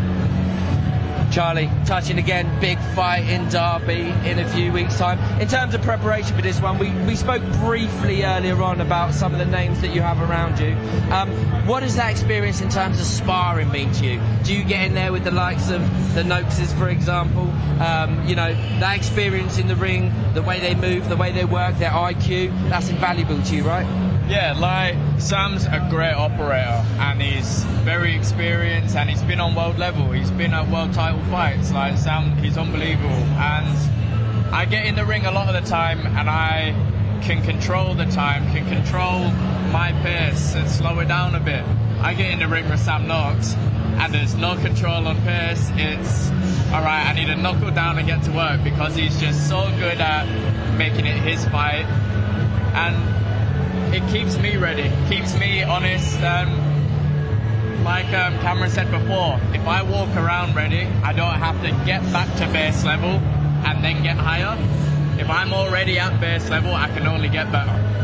We're in a day and age as well, the Saudi involvement with boxing means that boxing is very fast moving.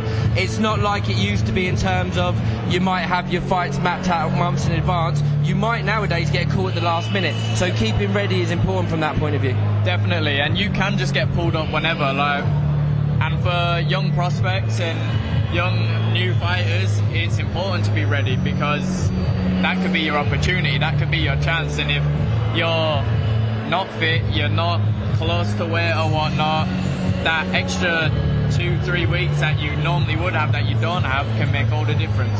Because you can't be in a position nowadays where you're turning fights down. You can't be saying to the promoters, I'm not fit, I'm not ready, because there's dozens of other boxers out there that are fit, that are ready, that are staying fit all year round, ready to take your spot. That's it, and you need to work like there's no one working harder, and that's the thing, like in this sport, everyone's hungry. So if you're turning stuff down, there's someone else who doesn't have that opportunity that will take it like that. So staying ready and staying moderately fit all the time I think is the only way you can be. You have to have that readiness to be there and ready to fight and take it on if you get that call. So early in your career, Cameron, do you stay ready? Are you fit and ready, or are you hoping that things get mapped out a little cleaner for you? To be fair, I stay ready. I don't have to get ready, and it would be lovely to have things mapped out when you plan, everything can all go to plan type of thing. However, I mean, I just love to fight. So regardless if it's tomorrow, next week, the month after, I just want to get in there. I'm ready all the time. I want to touch on a couple of returns coming up. Tyson Fury is back. Another guy signed with Frank Warren and Queensbury Promotions. I said to somebody the other day, it feels like boxing is bigger when Tyson Fury's around. Are you excited about his return? I think it's always good to see him in the ring. And it is. Boxing, it does feel bigger because it's like, all right, man, Tyson Fury's back. It always feels like something big's going to happen when he comes out and steps onto the stage. So I think it'll be cool to watch. And Cameron, looking at someone like Tyson Fury, he's one of these fighters that shows you it's not just about the talent. He's such a big character that character carries you just as far as talent sometimes when it comes to boxing. It's the entertainment industry. I totally agree, and that's one thing I was going to even mention. It's like not only just having him around, showing the skills, showing the hard work, dedication.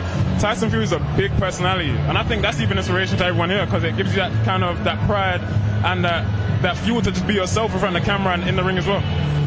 When you look at boxers getting opportunities, not just through their talent but through their personality, Does it make you think a little bit more about what you're saying on camera, going out looking for those interviews, looking for opportunities to be on the screen? Because nowadays, like we say, it has to be that balance between the two. Talent's going to take you so far, but you have to have a personality too. I totally agree. To be fair, it makes me just want to take all the opportunities I can to get in front of the camera and show the crowd and show the supporters who I am and what I'm about, as well as get in there and show I can really put it on somebody, you know. But Charlie, it's not an easy fight for Tyson. You know, he's been out of the ring a long time. I know his last fight was against Usyk, obviously at the very top of the heavyweight division. But when you've been out of the ring for a while and you're a heavyweight boxer, anything can happen in there. No, it's always dangerous in the ring, especially as a heavyweight. One punch can make all the difference. So it's not necessarily going to be easy, no. And it is definitely a dangerous fight. But I think, like he does, he always comes back like he hasn't left. So I'm looking forward to it. We're excited about Tyson Fury. And then a big announcement yesterday as well. Deontay Wilder, Derek Chisora.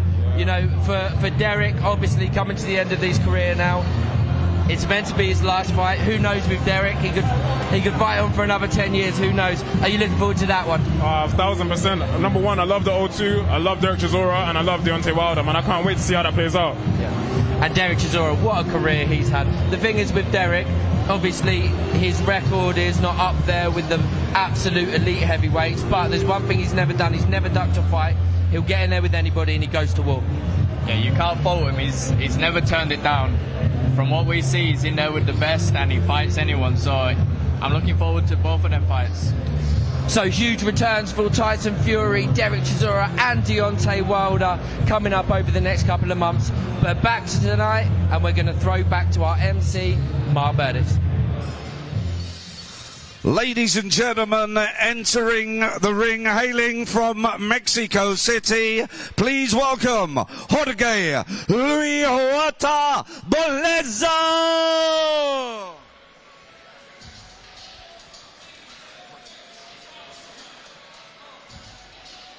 Well, the action continues here at York Hall, and making his way to the ring is yet another Mexican, Jorge Valleza of Mexico City, a man who's been a pro for over a decade and has done a good job in that decade too, and he'll be looking to do a sterling job here in Bethnal Green this evening. And please welcome from Switzerland, Abner Nore Jashari!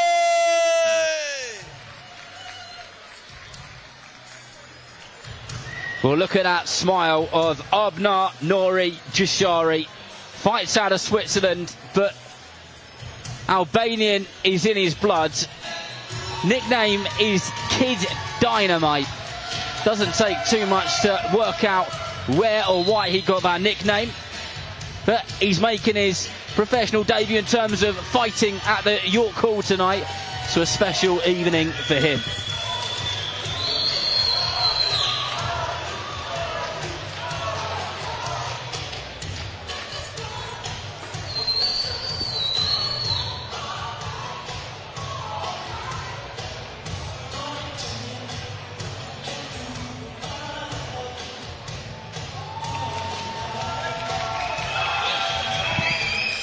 Ladies and gentlemen, next up this evening is 8 3-minute rounds in the super featherweight division. Fighting out of the red corner, 3 wins, 1 by way of knockout, 16 losses, weighing in 134 pounds 1 ounce, and tonight he wears the black shorts with red tassels. Please welcome from Mexico City, Jorge Luis Huerta Boleza! And across the ring in the blue corner, with an unbeaten record of 6 wins, 2 by way of knockout, weighing in 132 pounds 6 ounces, and tonight he wears the black shorts. Please welcome from Switzerland, Kid Dynamite, Abner Nori Jashari! Your referee in charge will be Rocky Israel.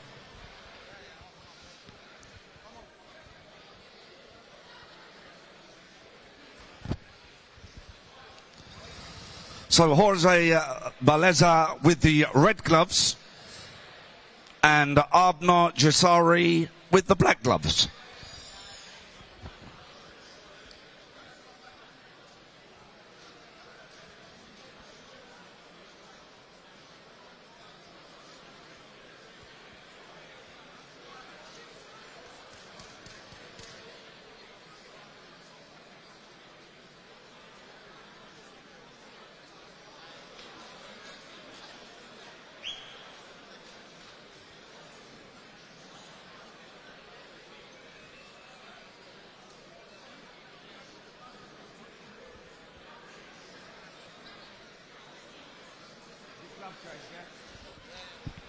Ladies and gentlemen, there will be a quick glove change.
But apologies for the delay in getting the action underway. At the moment, all we know is there is a problem with the gloves of Jay Shari. Not quite sure what it is. Might be a problem with the thumb, might be some padding issues. But one thing we do know is it would have killed the kind of momentum and mood for him a little bit, because he just had that kind of dramatic walk to the ring, and then all of a sudden, Charlie, there's things happening which you could really do without. Yeah, things like that do throw a spanner in the works as well. It could potentially upset your rhythm and make getting started that little bit harder for him now. Yeah, absolutely. Well, the gloves will be changed. It will take a few minutes and off we go. Right, earlier on we were speaking about what's coming up next for you guys. I think we've probably got about 60 seconds. Charlie, we know that you are going to be on this show in Derby, a Queensbury show, so we look forward to seeing you there.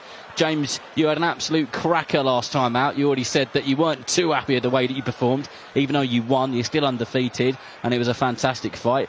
Have you got a date booked in? Like Charlie said, we're always hard on ourselves being athletes. I'm not sure if I can speak about it yet. I just spoke to them today. Go on, let us into an exclusive. All right. If I get in trouble, it's your fault. Yeah, blame Charlie, all right? March 21st, we're looking to get out against another unbeaten opponent. Gives me time to get ready, get fit, get strong, look sexy, and smash somebody up. Another day at the office, then? Exactly that. Good for you. What's camp like, kind of in between fights? Can it be a bit lonely? Can it be a bit boring? Can it be a bit dull? What's it like? It can be. I think for me, moving obviously across the other side of the world, it's a little bit harder than others, but I just stay in the gym, you know. I keep busy. I'm not pushing as hard, but I'm just in there. I'm with all the boys. I'm training. I'm with the coaches. So I'm never quite alone unless I'm sat inside doing nothing in between them four walls. I try to keep out of it and stay outside. And what about you, James? Are you in a similar boat? And I guess kind of your teammates help in those situations, don't they? And you train with some good people as it is. Yeah, definitely. I think being around your teammates, being around your team makes it easier. Being in the gym makes it easier. It's just keeping that discipline in between fights of being consistent, I guess. As well, as we wait, we will go over to Ollie to see what's going on. So I'm here with Tino Bellot. We're going to have a quick chat with him while they're dealing with Arbnor's gloves. Tino, great to have you on the stream. How have you been? Been good, man. I've been working, putting the work behind the scenes and obviously waiting to get back out. So not bad, yeah. And back out you are on the 13th of February in Grays. Yeah. Big WBM live show. Tell us about your prep. Oh, been good, man. A lot of sparring partners, different weight classes, been moving up and down with different guys. Flying, man. Like literally itching for the past 10 months to get back out. So I've got a lot to show you lot. Yeah. And the reasons you've been out, I hear it's very hard to match you. Very, very hard. Like, we're in a position where there's not a lot of fighters in my weight class out here in Britain. Obviously, I'm not trying to move too quickly based on our ability level, but at the same time, a lot of people don't want to fight. So it's like stuck in a position sometimes, you know. Sometimes, for a young boxer as well, you can be a victim of your own success sometimes. Yeah. Maybe you need to put your Instagram on private so they don't see what you're doing out there, right? Maybe, who knows. But yeah, no, obviously good to get back out and obviously show people what we've been doing, you know. I think this year hopefully move up the ladder quite quickly, see where it takes us, you know? And you're training over at Rival Gym, are you? Down at Rival now, so good gym, good stable of fighters. And Stefan brought me up another level, you know. And another level it's going to be in 2026. What's your plans for this year, other than staying busy, other than hoping you can get matched to get out regularly? Do you have an end goal?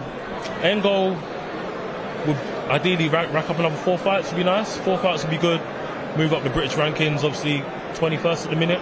In the year maybe outside top 10, maybe top 10 would be good. And just get my name out there, you know, keep getting out there. I guess I've been doing it behind the scenes, start pushing it a bit more now. Take the Instagram off private. It's probably step one. And then, let the fights keep displaying the work I put in, you know. You're one of those fighters that you have a very good relationship with your coach as well. Yeah. That's important to you. You've got a good bond there. How important is he to your career? No, it's massive, man. Me and Don been working 5 years. Seen me from a 17-year-old up to now I'm 23. And, gone through levels with him. You know, he understands me, understand him. And gets the best out of me, having him in my corner. So...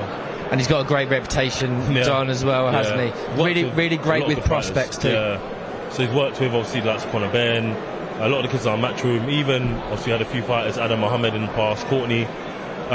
He's been around the game for a while. He's obviously learned his trade, applies it to me. We're just about ready, ladies and gentlemen. So good. Fantastic, Tino. Absolutely fantastic. I think they're ready in the middle of the ring now, so we'll cut back to our MC, Mark Bermeta. And your referee is Rocky Ismail. This will be 8 3-minute rounds in the super featherweight division.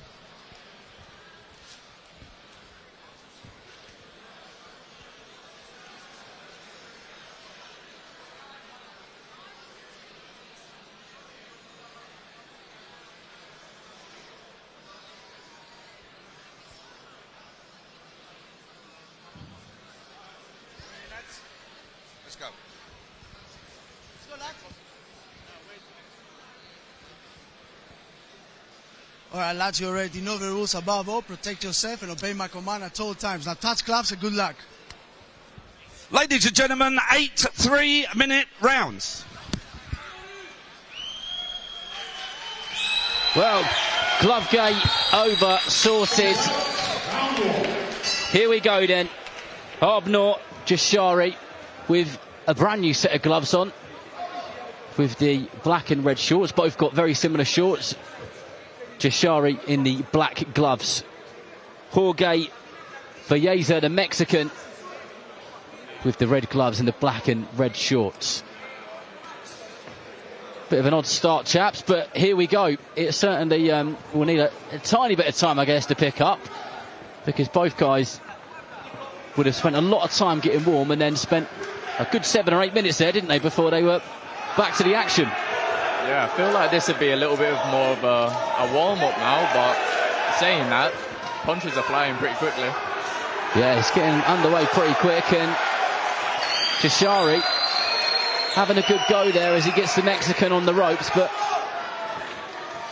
Valdez looks like he's quite comfortable in those ropes and been there plenty of times before, but he does get caught with a left hook because he just leant in there and leant over his front foot.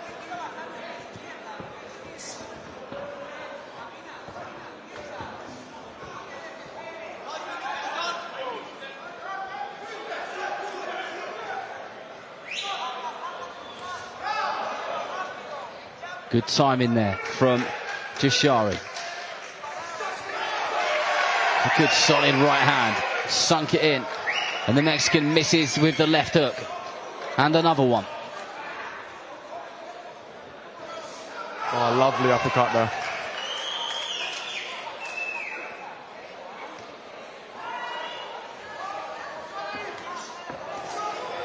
Jashari got caught with a straight right hand there, stopped him in his tracks.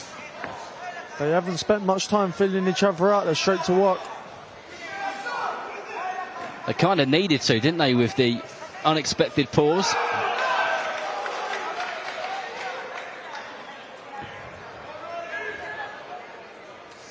Oh, lovely shot there from Jashari. Big overhand right there, but the Mexican shakes his head to say that didn't hurt me, but almost always that is a sign that it did get through.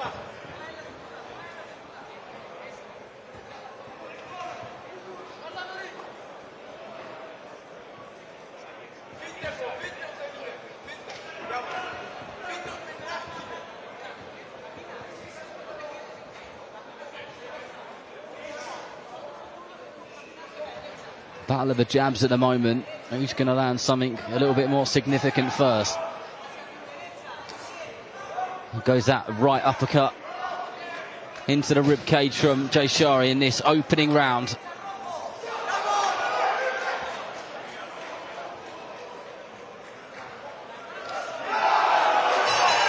Well, I tell you what, that was a decent straight right hand and a left hook which followed at the end. He's getting through with a few shots, isn't he, Jashari, James? Yeah, no, he is, 100%. I think he hurt him towards the end of the round there. His corner was just talking to him now. Yeah, I'm looking forward to this. I'm calling it. This one ain't going the distance. You agree with that, Charlie? Yeah, I agree. I think it's a great start for that little bit of extra time we had to wait, and I agree with James. I don't think it's going the distance. I think something quite big, something quite significant is going to land. I think you two may well have hit the nail on the head. But a very strong end to that round for Armenak Jashari. But the Mexican, Jorge Belleza, he's a tough cookie. Very, very tough man. Been a pro for a long time.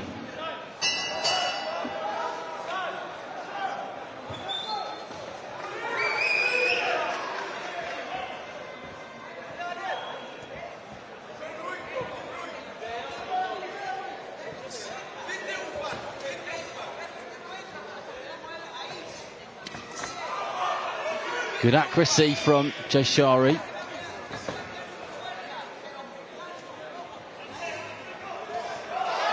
Valdez doing a good job of making himself a moving target rather than just standing there the whole time, which is nice to see. Nicely done. Picking his shots, and there's a right hand. If that connected cleanly, it might have been a different story. Good sneaky uppercut through the middle from the Mexican. And the Mexican does find himself in the corner as Jashari just picks him apart a little bit there. And he doesn't want to be hanging around in that corner on those ropes for too long as he gets caught with a lead hook, as he just leans in over his front foot again. That's twice he's been caught with that shot. And exactly the same situation.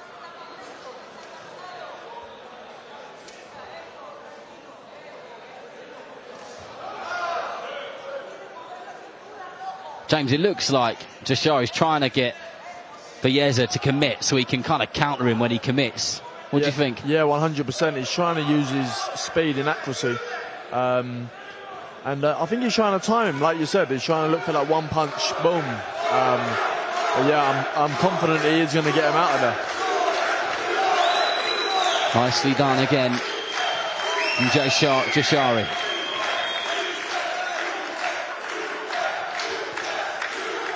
Couple of decent shots back from the Mexican, though, but he's not throwing punches in bunches like he started out with. And the Mexican not happy with the punches, which he said went around the back of his head.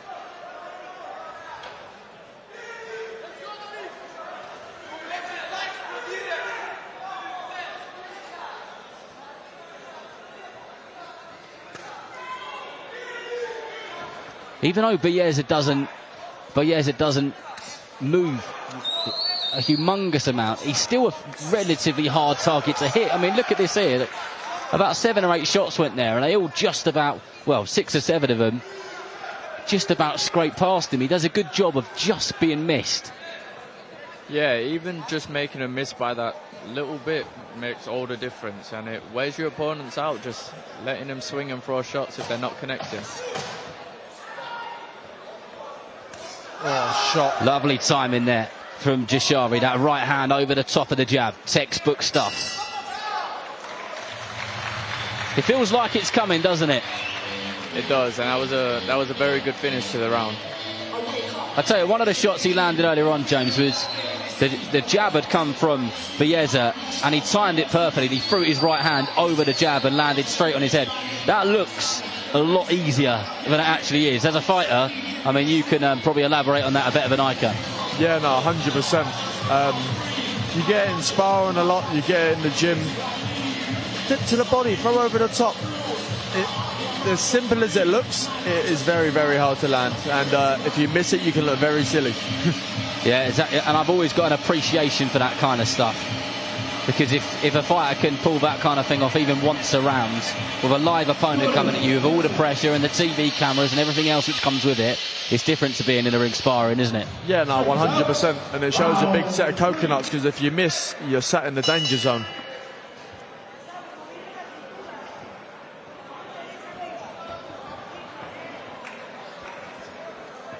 Belleza on the front foot, doubling and trebling up that jab, but the feet of Jashari making him miss, but he isn't making him pay at the moment. Not when he's making him miss in the opening part of this round anyway.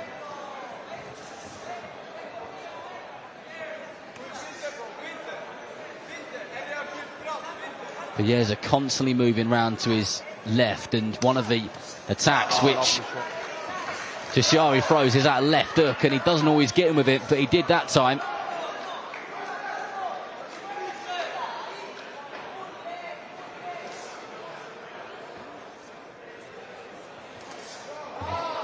Nicely done from the Mexican, caught him out there.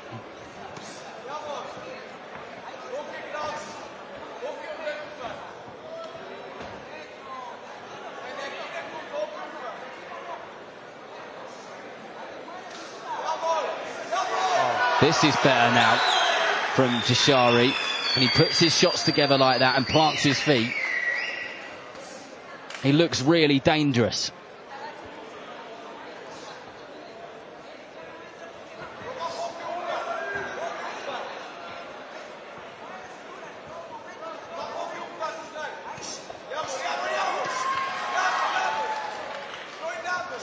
Belleza probably staying in the same place for a bit too long as he finds himself in the corner on the ropes again.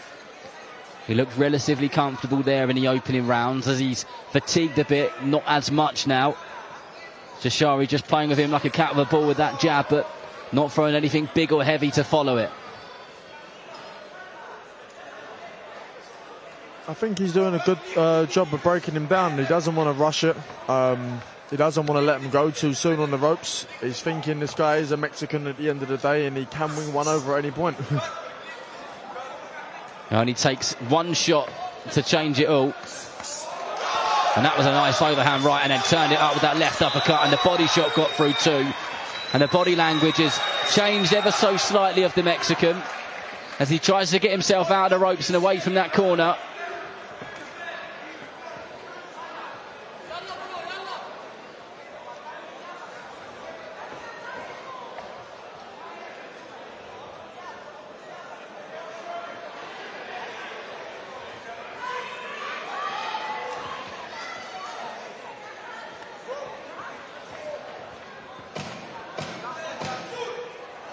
The last few moments of this round. Jashari has had a good round. Definitely had some success.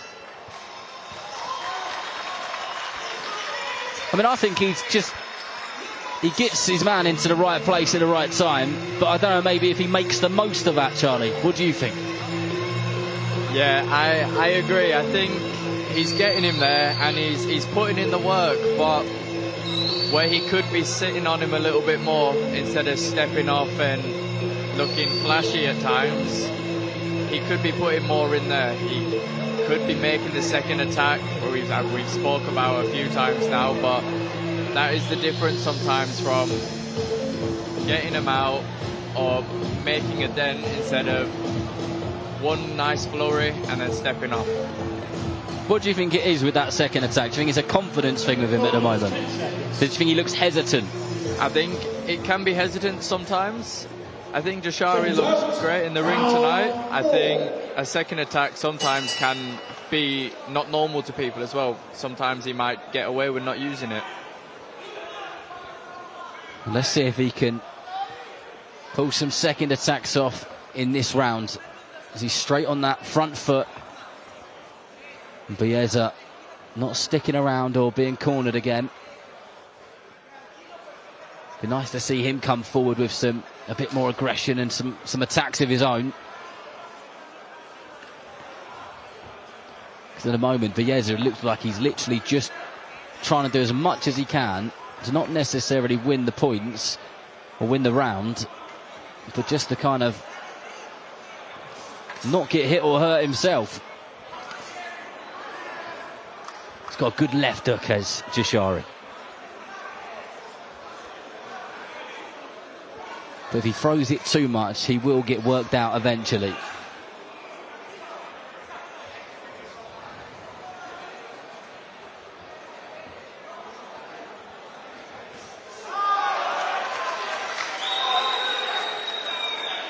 Big shots coming a little bit wild from the Mexican. And they're the sort of shots you've got to be careful of. Jashari just loading up with that left hook and a few right hands that follow. But again, like we spoke about, he gets his man in the right place, but then did he make the most of that then? As he gets him there again.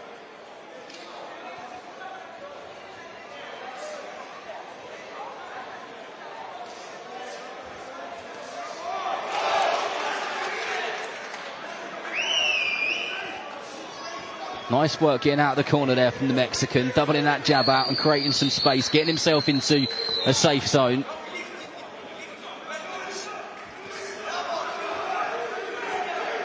I think there he could have capitalised a bit and stepped back on. Indeed.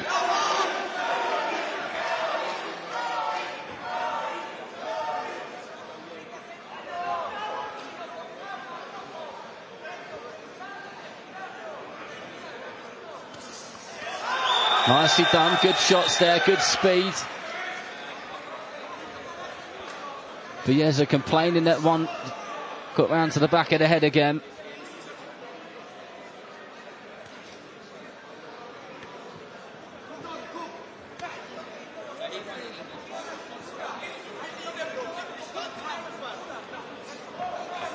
Again, Jashari makes Bieza miss twice, but there was no attack which followed.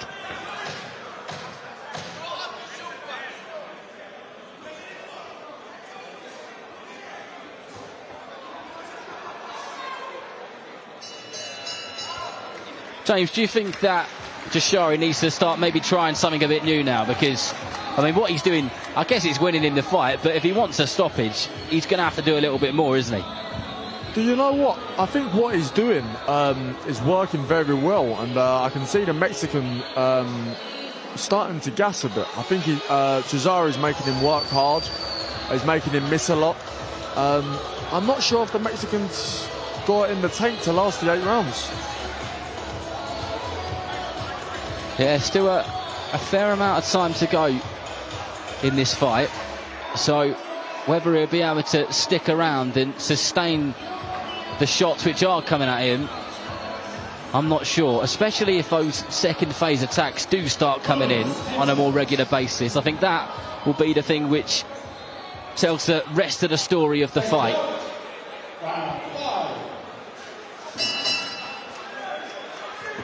I don't know if you noticed it in there, but for the last couple of rounds they've kept touching each other's gloves, apologising to each other.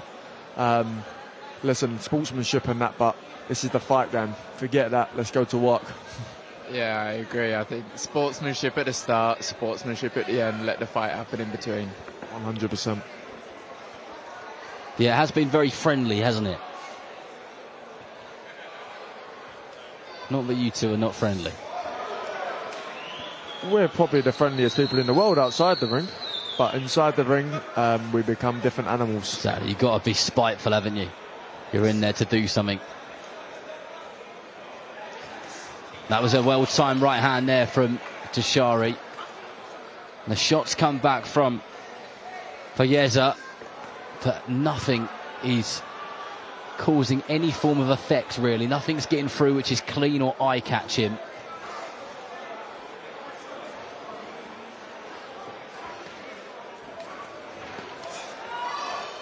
Goodness knows how many times Tashari's caught the Mexican with that left hook over and over again.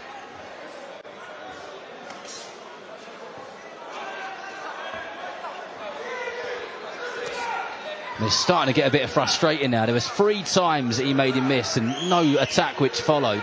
And he's got the hand speed and the shot selection to really counter those attacks and really make the most of them. And that is much better from Tashari.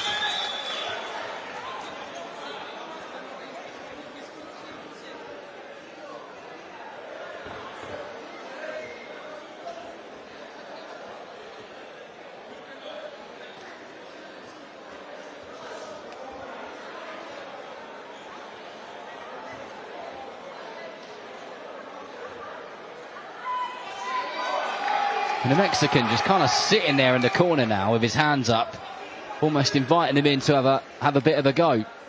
And I guess that's where the fatigue and the tiredness is kicking in.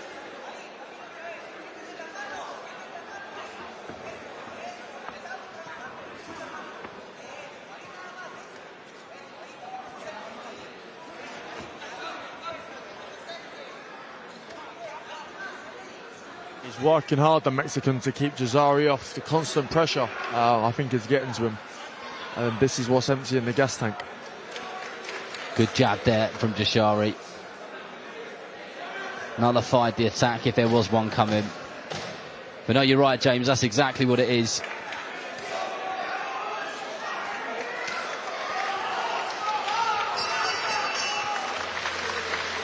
I think this is going to go the whole way. I reckon you could be right now. Yeah, I think the pace is kind of stayed the same. There's been no major change, so I think you might be right as well.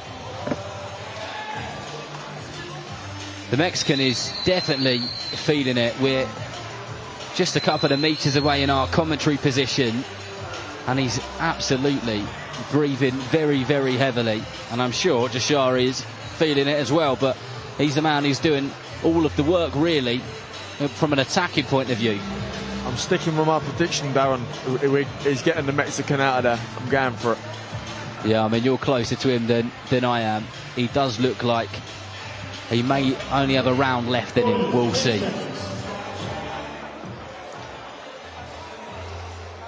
Seconds out. Round 6.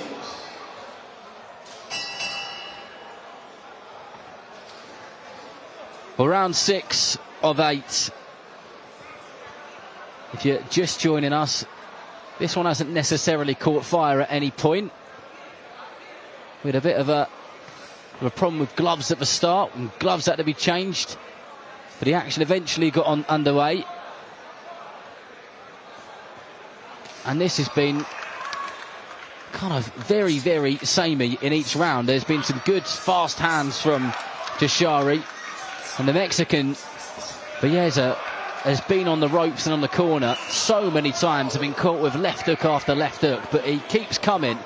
But he does look like he's getting more and more and more fatigued and exhausted as the rounds go by. Will he make it through to the final bell in the 8th round.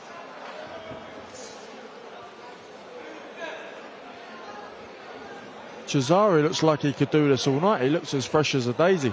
He's definitely fit, isn't he? Well conditioned, that's for sure. 100%.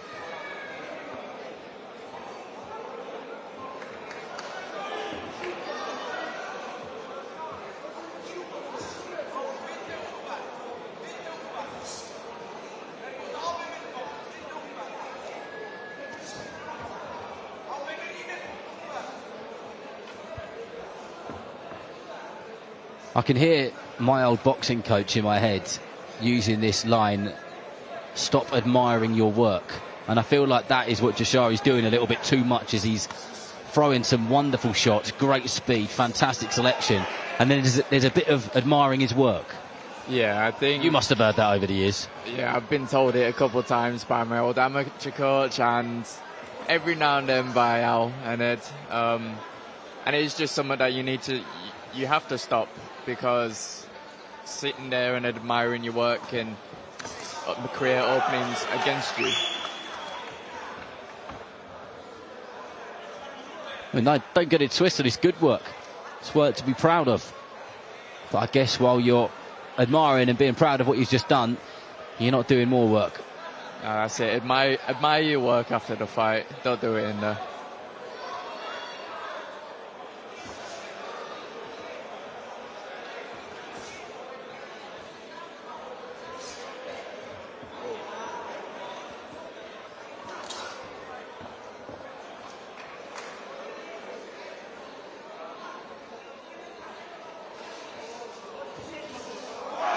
Nicely done there from Jashari. Left hook followed by a straight right hand as he just kind of walks across the ring at his opponent with his hands down.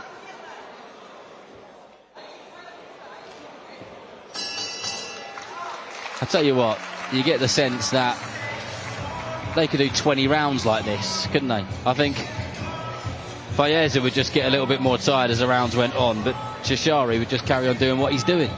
Yeah, it kind of looked like Valdez is picking it up a little bit as well. He's doing a bit more, but Jashari, he looks great. Like, I can't fault him just yet. Being nitpicky as well, picking up on the small things, and he looks good in there. Nothing wrong with a bit of the nitpicking. It's how people get better. Plenty to be proud of so far this evening. And I'm sure he'll finish this fight in the same way that he has been fighting, very strongly. And there'll be lots more of the same.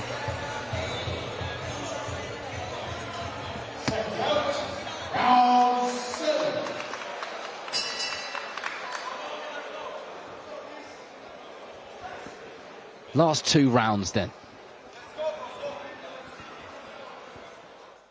Jashari really enjoys making his man miss. That was lightning fast. I don't know what it looked like on your TVs, and that was quick from a couple of meters away. Very good combination. Very fast.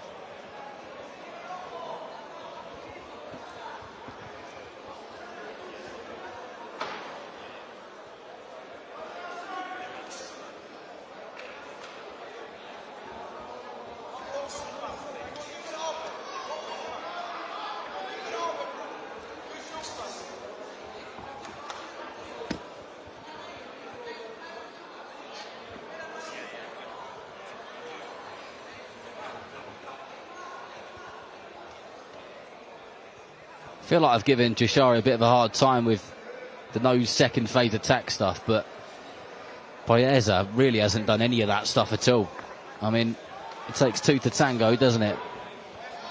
It does, but like you said before, nitpicking makes people better, so you're picking them out, Darren, you are.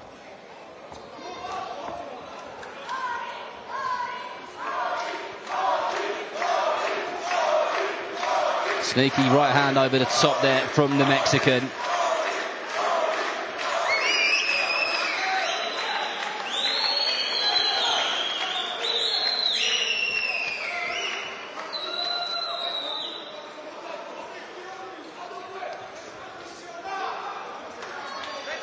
These two have probably apologised to each other I wouldn't say as many punches as they've thrown, that's a bit exaggerating, but they've apologised to each other near enough every round in this fight. And you're not a fan of it, are you? No, I'm really not. Once in a blue moon ain't too sad, but bloody hell. I'm definitely a fan of this fight. This is a cracker.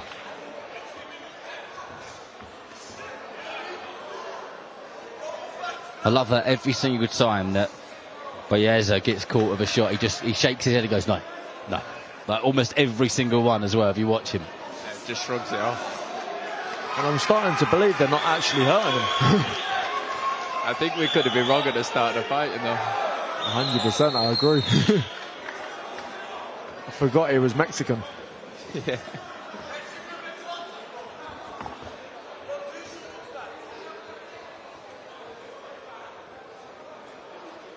From the start of the fight, though, Baeza's looked like he's picked it up.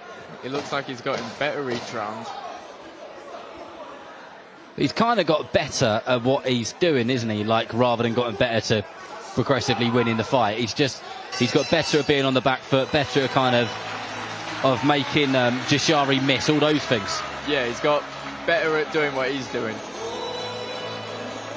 And what he does, it's not an easy thing to do, is it? It ain't going to win you loads of fights, it ain't going to win you loads of titles, but like he's kind of got that classic kind of road warrior journeyman style, which makes it a hard night at the office for pretty much everyone.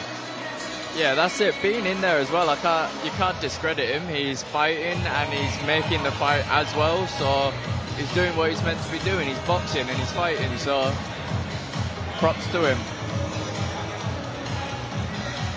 Well, we certainly read him wrong a few rounds ago. We thought he was fatigued and it might not go the distance, but here we are going into the 8th and final round. Seconds out, 8th and final round.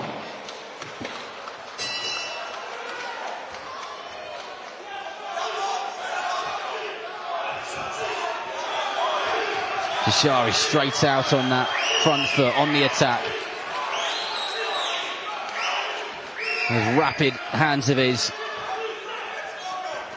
And I tell you what, if he does land the shot, which stops his man or knocks him over, it will make a very, very good highlight reel, because he's very flashy in the process. So he looks good. He looks very stylish. He's got a very pleasing style. Nice right hand again.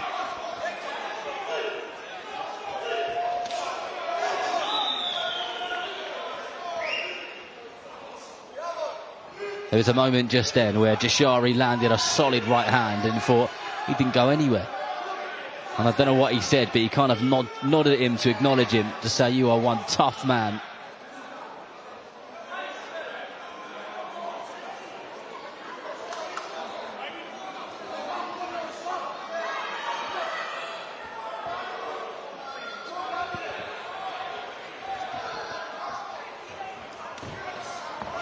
Lovely left hook again from Jashari. He must have landed that shot 50 times or more in this contest.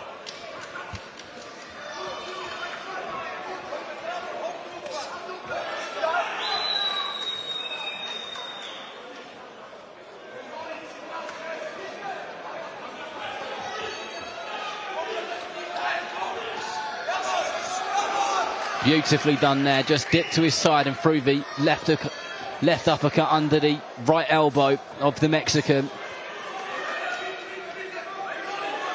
And Jashari getting frustrated with the Mexican, putting his head down, and I think that's where some of those shots have gone round the back of the head. Look, and he's complaining of it a bit, but it might be his own fault.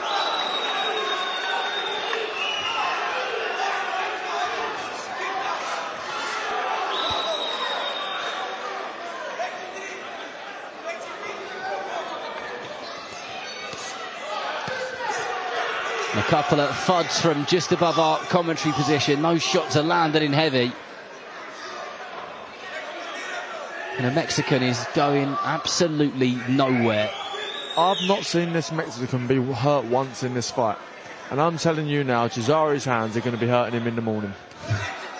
I think his hands will hurt more than the Mexican's head. I agree there. I think that was more of Valdez being off balance more than anything, and Jashari just doing a bit of showboating as we get to the last few moments of this fight, and he's comfortably won that, in my opinion. Did plenty well. I'm sure there's some stuff which he can work on, but a stylish fighter, stylish style, wicked whipping left hook. Well done, that man. Very crowd-pleasing performance, and that's what it's all about at the end of the day. It's about the fans. I can't remember, one of the fighters said it on the stage before this fight. We're boxers, but we're also entertainers as well. And that's a really, really valid line, isn't it? Oh, 100%, 100%. You've got to be entertaining in the sport. You've got to be able to sell yourself.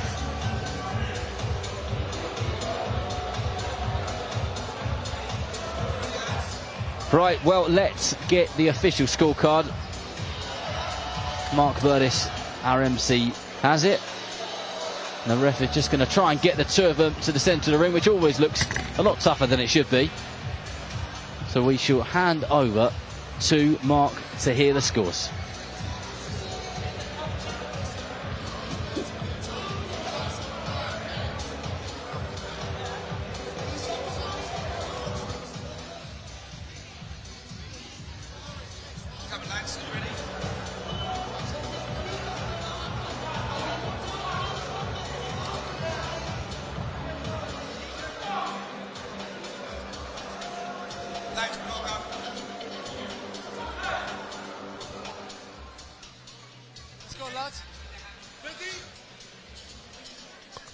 Ladies and gentlemen, your referee scores the contest 80 points to 72. The winner in the blue corner from Switzerland, Abno Noli Justari.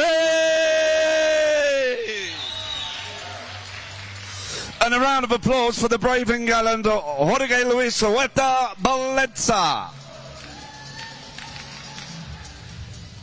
Good performance from Jashari, and a very good performance and a sterling performance from Valdez, an extremely tough Mexican who knows his way around that boxing ring and is defensively very, very sound. Goodness knows how many rounds he could have done, but he was smiling at the end of that contest as he left that ring, and that is always a pleasant sight to see. More action is on the way, so don't go anywhere.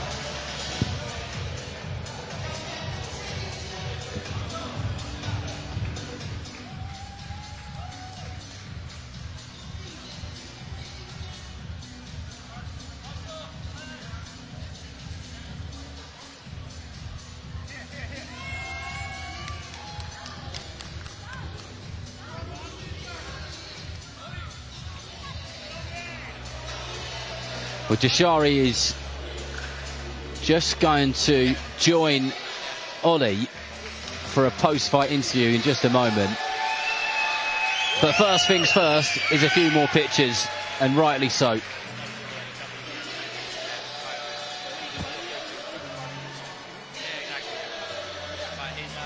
Right, Jashari is climbing through the ropes and he joins Ollie right now.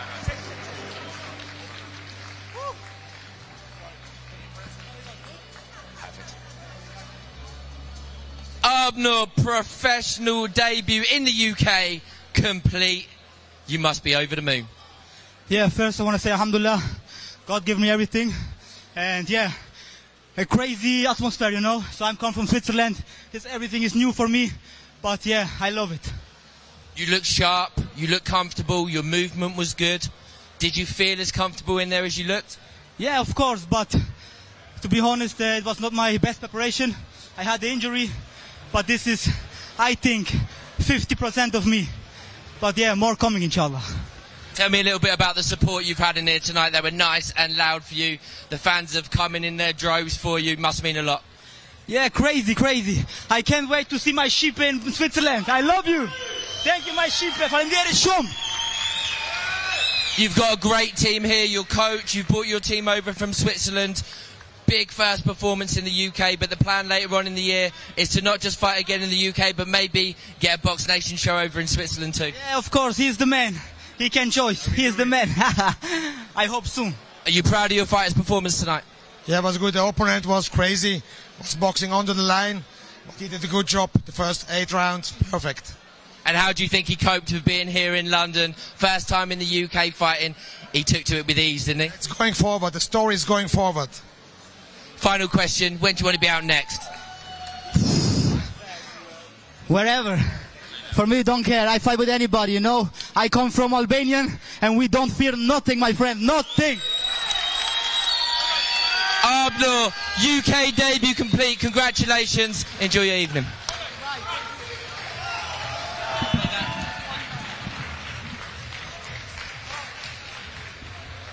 Are you going straight on?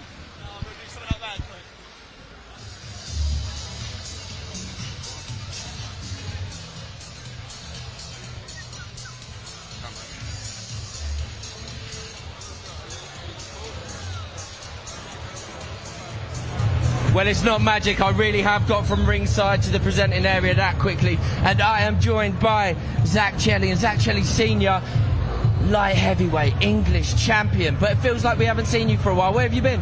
Light heavyweight, excuse me, and super middleweight. Super middleweight English champion. Where have you been? Been training hard, I've been focusing, and I'm ready to unleash the power, unleash the anger. You know, I'm ready for the light heavyweight division, I'm ready for the superweight division. Troy Williamson, he's a British and Commonwealth champion at the moment. If Cam Simpson pulls out the fight, I'm ready for it. I'm ready for him. I sparred him when I was 2017, back when before I turned pro. I back smashed him up when I was 17 years old, so I'm ready for that. Light heavyweight, I'm ready for Lewis Edmondson for the English and British Commonwealth title. I'm ready for Liam Cameron for his WO title. I'm ready for Zach Parker. I'm ready for everyone. Bring it on. Malik Zinad, we can make that one happen. International fight. I'm ready for anyone. I feel like your dad's got another list of names ready to go as well. Yes, what I say. My son's actually the best super middleweight in Great Britain and light heavyweight. Bring the best, top to 10 in the world. I'm the trainer. I know how to get. My son has been a long time for the business. We started with Frank Warren 9 years ago. We're back. The same route now. That's We've right. been cheating with many people. Now we're back to the 100% the true route, and good people would trust us and we trust him. Bring the best. We are the best. I'm a personal hype man. So. I was about to say, so you got a personal hype there. He does very well building you up. But we've had a lot of conversations with the Warren Boxing management. I know they're having constant conversations with promoters about you. Yeah. The big fights are always there. Obviously, you've got huge pedigree. You've reeled a list of names off there. But most importantly, when can we expect to see you back? I'm hoping after Ramadan, April, early April, middle of April, I'm ready. I'll be 100% ready and ready to fight anyone, knock anyone's head off. So that's Zach Chelli Sr. They are ready for anybody, and I think they've made it perfectly clear they're ready now. Ready too as well, so. It's time to throw back. My dad. It's time to throw back to IMC Mark Valdez. Ladies and gentlemen, please welcome into the ring from Liverpool, Conor Goulding.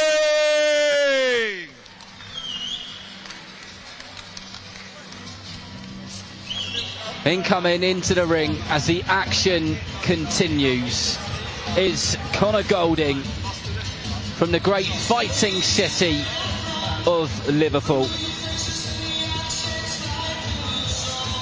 This is one durable man. He's a tough cookie, is Conor. And he always gives it absolutely everything when he climbs through those ropes. And please welcome into the ring from London, by way of Ghana, Emmanuel the Silverback Ashow.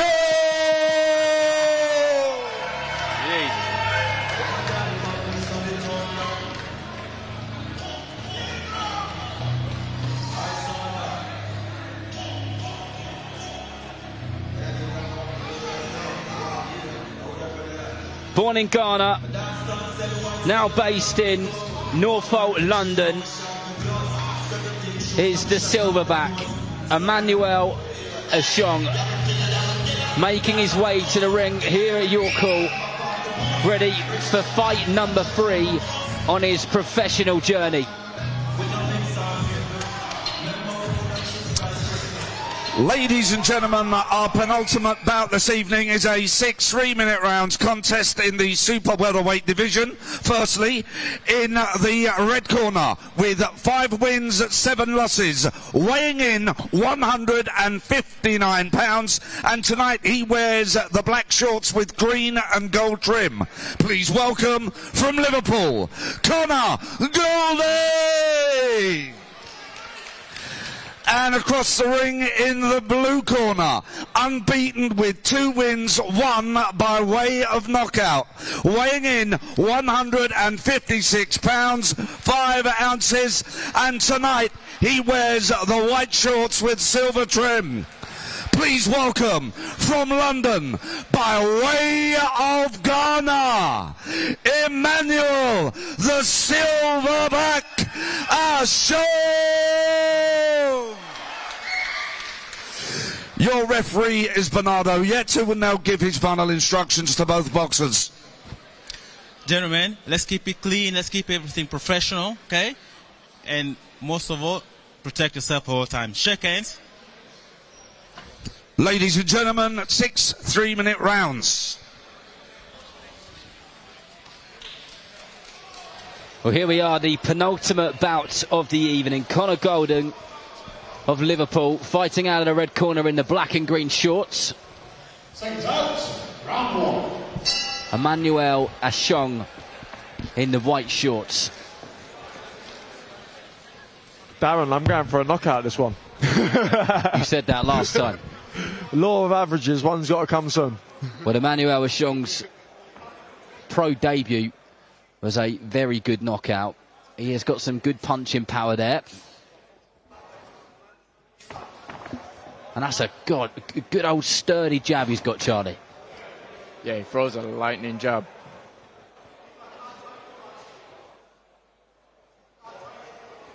Conor Goldie, a very durable character. Seen him would do some very, very heavy rounds over time. It's good because he puts his body behind his jab as well a bit. Not every jab's just quick. Some of them are strong as well.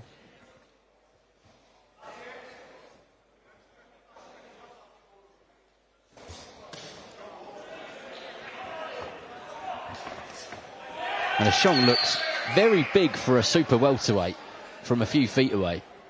In good shape, very lean. Yeah, and to be fair, that shot just sounded like it hurt. Nicely done there from Ashong with that jab, head and body, body and head, doubling it up.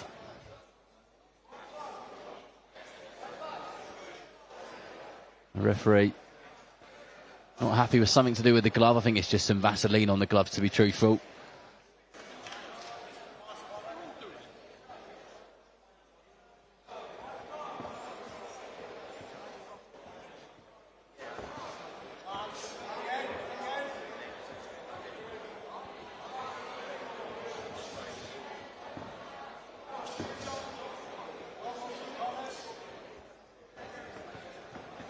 That jab of Ashong's comes at you quickly, and his feet follow with it as well. I agree. And as well as hurting, it looks like it's pretty distracting. Yeah, I like this guy. He's got a great jab, and he carries some power as well. He looks very good.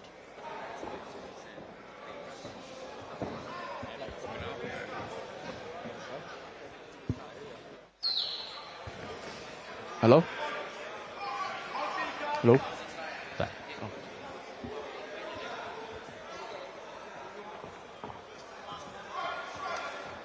Nice parry there from Emmanuel Ashong. Goldie doing a good job of circling around the ring, keeping his man guessing. Nicely timed right hand, and followed it up with the left hook there from Ashong.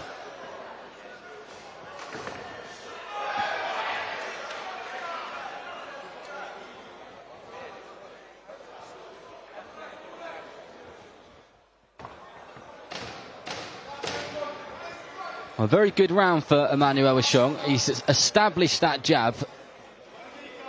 Head and body, body and head. He's really varied up the power as well.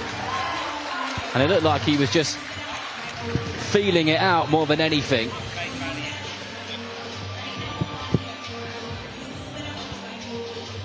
So far, so good, James. Yeah, very good. I think he's a very good fighter. Great jab, great power, and yeah, looking forward to seeing his career unfold.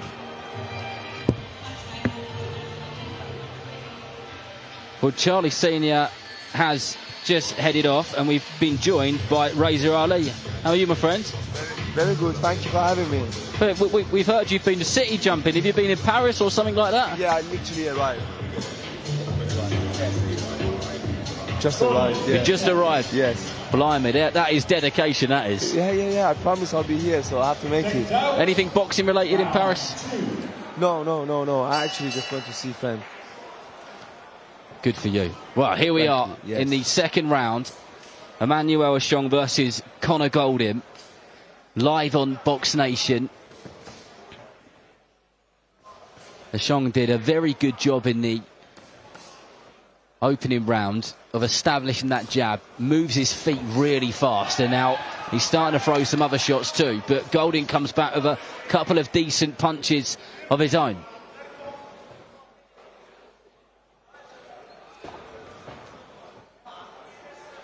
He's very solid, Emmanuel. Very big for a super welterweight as well. Yeah, very big. Wow, super welterweight.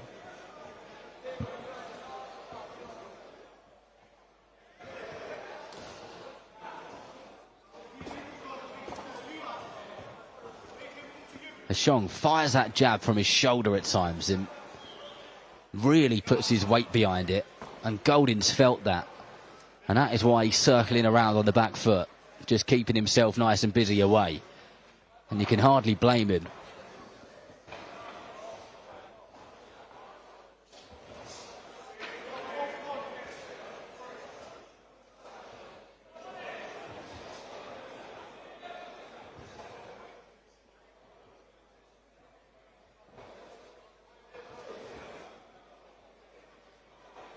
What do you guys think Ashong needs to do to just try and keep Conor Goldin in one place for even a few moments? Because at the moment, he's just kind of chased him around the ring, isn't he? Yeah, I think that he's really scared of his power, and then obviously he's on his foot, circling around.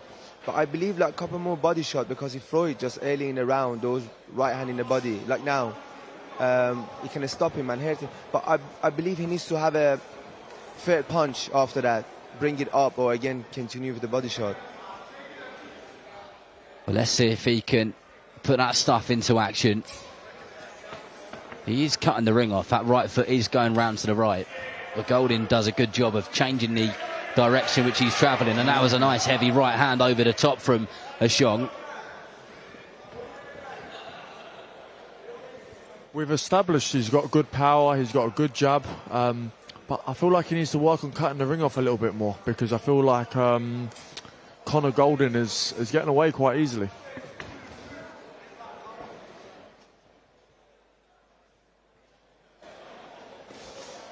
Nice one. Good work there from Ashong. Left hook, straight right hand to follow up, as he just soaks up a few pitter-patter shots from Goldin, who looks like he could do this all night, just going around on the back foot, circling around, keeping Ashong working. I mean, we talk about cutting the ring off, James, but I mean, is it one of those things where it's easier said than done? Of course, everything's easier said than done. If you've got a man that's come off the streets and they've never boxed in his life, but if you've got a man that this is his career and his profession, in my opinion, you should be able to cut the ring off. It doesn't take a rocket scientist to be able to get your feet in the right position. And once you've kind of cut that ring off, is it what's the best thing you can do then? How do you keep him there? Is it just about little movements with your feet? I truly believe like it's the distance boxing IQ, because after you cut the ring, your presence is there. You just have to take the opportunity to like take the right punches, you know, because you did half the job. You got no place to run away. Round 3. Well, let's see if Emmanuel Ashong can cut that ring off and then get those shots flowing when he does. Connor Goldin is very, very good at escaping and doing just enough to kind of nullify the attacks of Ashong. But that was a big, powerful right hand which went lunging in. But Goldin just riding the shots really more than anything, and just taking the sting out of them a lot of the time, and that's just by movement.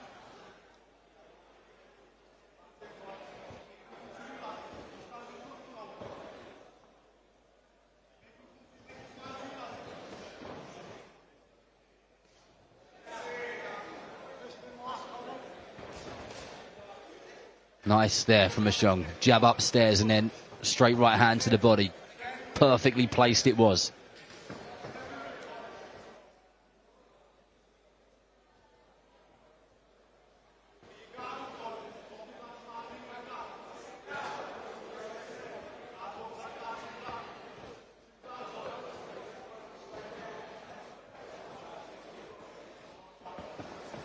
I mean, if anything, it's just frustrating, isn't it, for Ashong just following his man around? Yes, but I've been in fights like this. It's very difficult to fight fighters. They don't want to get engaged in a fight, you know. They make you look bad as well. I mean, he looks very good though. He's cutting the ring, using his jab. Yeah, I know what you mean though. They can make you look bad, can't they? Yeah, It doesn't matter how good you are. Some fighters can really kind of take the effectiveness out of you and how you look when you are boxing.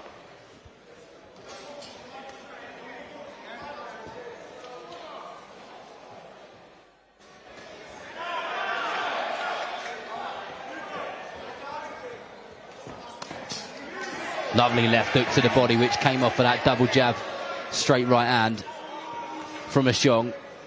That's exactly what Ashong's got to do. He's got to throw punches in bunches. He's got a great jab, he's got power, but I feel like he's relying on his power a bit too much and looking for that right hand off of the jab. He's expecting that left hook after that, the straight body shot. That's why he's very tucked in with his hand. He needs to throw more punches.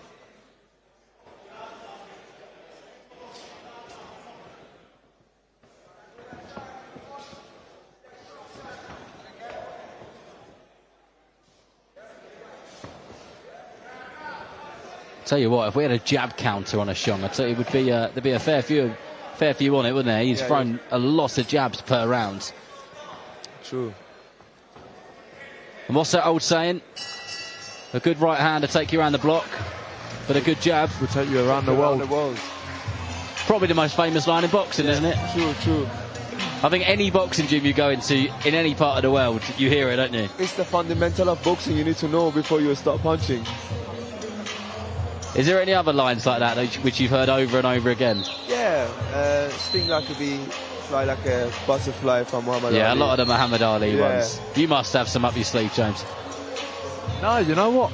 I can't believe it. He's speechless. I'm speechless. I haven't got nothing left for you. My one is simple. The art of boxing is to hit and not get hit. That's it. That is it in a nutshell, isn't it? And that's how you keep your good looks down. Yeah. Who are you talking on behalf of? But so far, so good for Emmanuel Ashong. Early on into his professional career. This is fight number 3 in his pro career. Lots to build off, and that's important. Like you said, you forget it's only his 3rd fight of his pro career, so he's still got plenty of time of learning, and already after 3 fights, he's got a lot to work with. He's a very good fighter. He's got a lot of potential.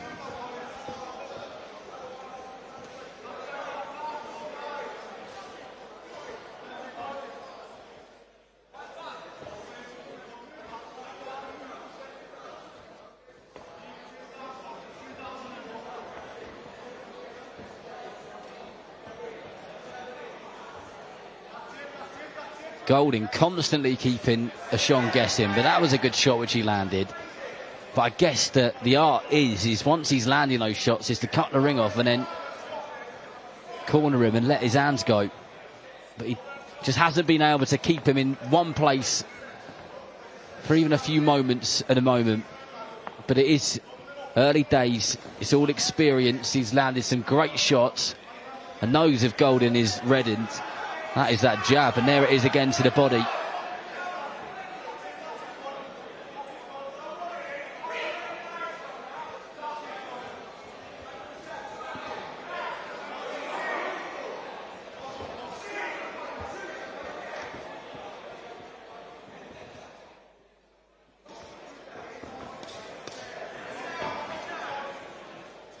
Real strong right hand, left hook thrown there, but both were soaked up on the gloves by Golden.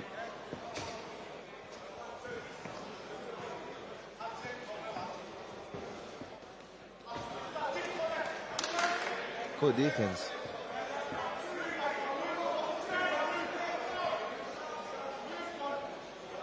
I mean, and let's state the obvious. I mean, for me, Emmanuel Ashong is strongly winning this comfortably, like every moment of every round so far. So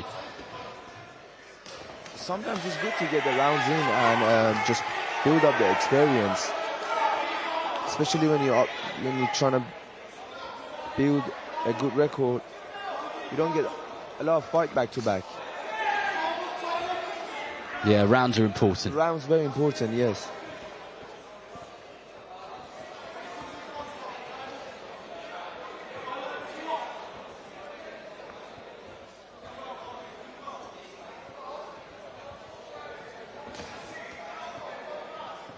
I feel like Ashong's maybe got to double up the jab a little bit, use a few feints, try something different.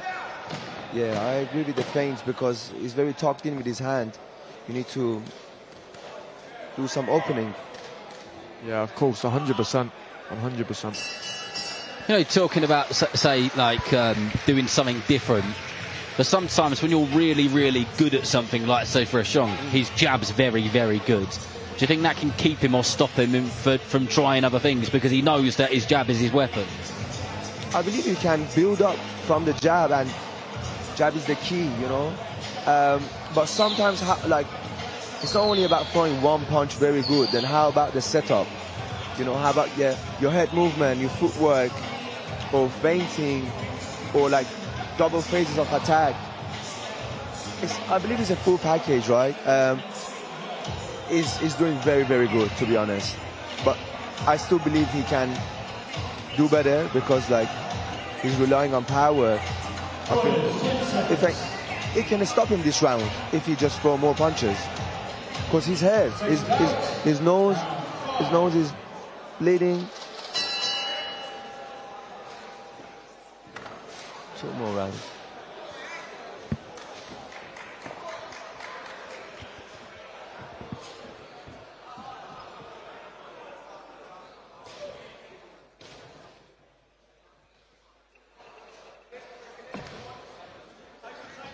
Ashong kicking this round off in the same way that he's kicked every round off, and that is meeting his man in the centre and using that lead hand to whip in a jab and the odd vicious left hook as well.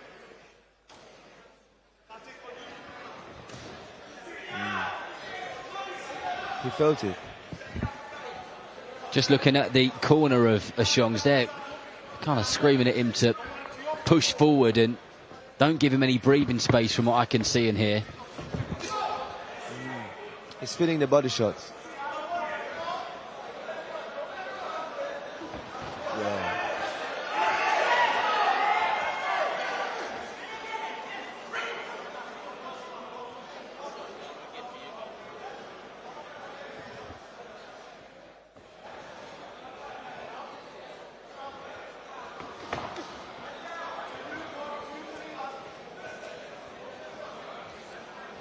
Tell you what, Golden, he hasn't slowed down, has he? He's basically just been on that back foot, making him chase him all night. And he looks like, if anything, he's getting faster at doing it than he's getting slower. He's got a very good engine, that's for sure, Darren. But look, this is where he wants him now. This is much better.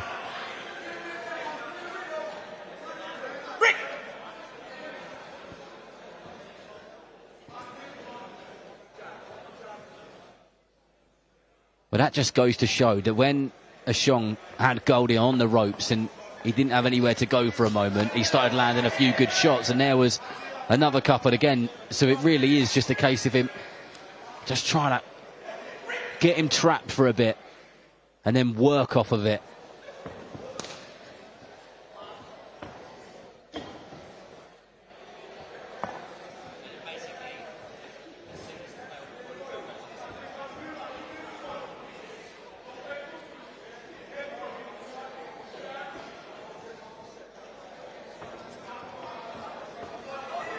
I feel like maybe he's got to trap him onto the ropes for a two-phase attack.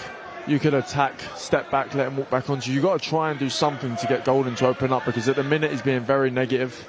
And like Ramza pointed on earlier on, when you have a negative fighter in front of you, it's very hard to look good against. Sorry. And he's hurt this round. He got a couple of good body shots. Yeah, definitely.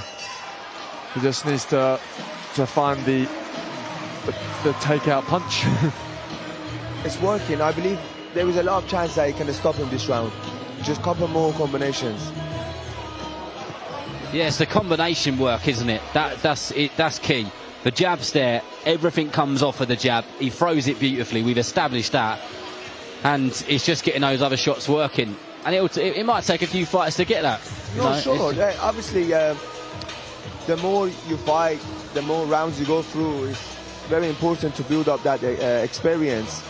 It matures you as a fighter, make you a seasoned fighter, so you can predict what's need to be done for you to take you to a better place. That's it. It's all about building.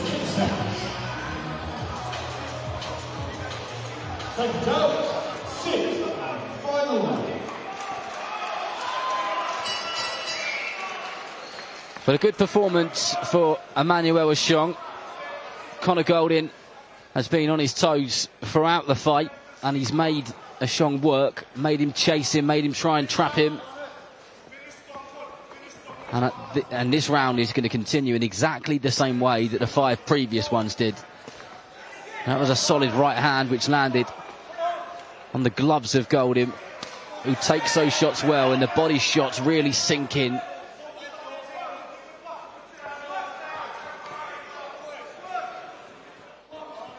Especially the last round, he needs to put more pressure on him, because that's the last round.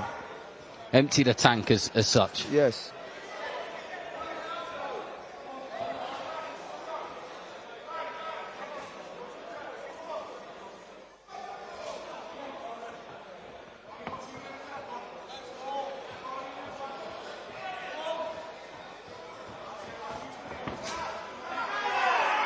Golden really making Ashong work here.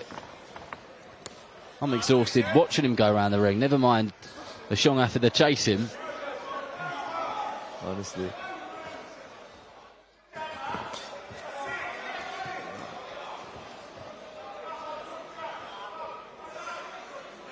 But this is his role. He's a gatekeeper, isn't he? This is what it's about. You know, he's not necessarily doing anything wrong, and I'm not being negative when I say it. This is just the style of fight which he's fighting, and this is how he gets through the rounds. Simple as that. Yeah, very true, because if that's why we need to be good at footwork. For days like this, you don't need to get hurt, you can just escape.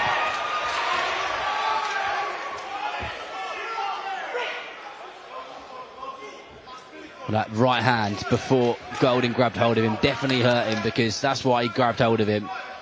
But at least he's having a bit of a go here in the last few moments of the final round, in our penultimate contest of the evening.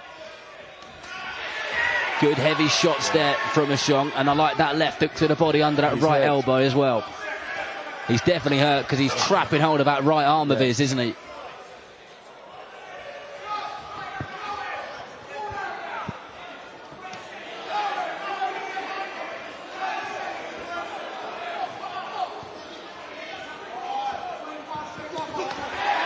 Good shots again as we get to the end of the 6th and final round. I think Ashong could smell blood as he chases him round, and is it too little, too late? Is Golden going to hear the final bell? Because if there was another 30 seconds, I don't know if he'd still be in there, but that is it. and it was a little too late, wasn't it? But that's what you were shouting for. Yes. Just a couple of 2 or 3 punches. rounds ago, wasn't it? Yes, he could have really hurt him because he has the strength and the power. But that was a great fight for him, you know. Good experience, 6 rounds in. Move on to the next fight. Definitely good experience. Lots of lessons learnt there. There'll be stuff which he'll be really pleased about, and rightly so. And then there'll be stuff which he knows he'll need to improve on. And that is what it's all about. Little improvements, training camp by training camp, fight by fight, and just get better as time goes by. He's only a young man, and he's got some fantastic attributes. So another fighter that we'll look forward to seeing on these shows and other shows over the next few weeks or so, or even years. Don't want to see him too many weeks, do we? Otherwise he'll be knackered. Let him enjoy his victory. Right, well, Mark Valdez has the scores, so let's head over to him and hear what they read.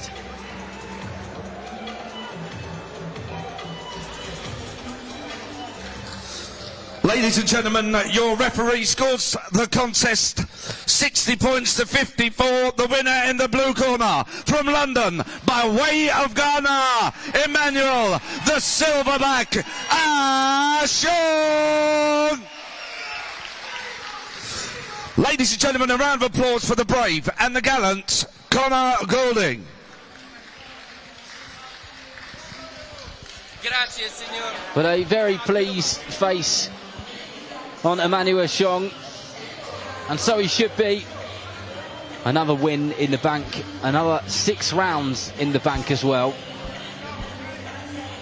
And good to see Connor Goulding posing there, getting pictures, because he too is on a journey. It may be different to Emmanuel Ashong's, but people like him play a huge part in this sport, and they are appreciated a lot.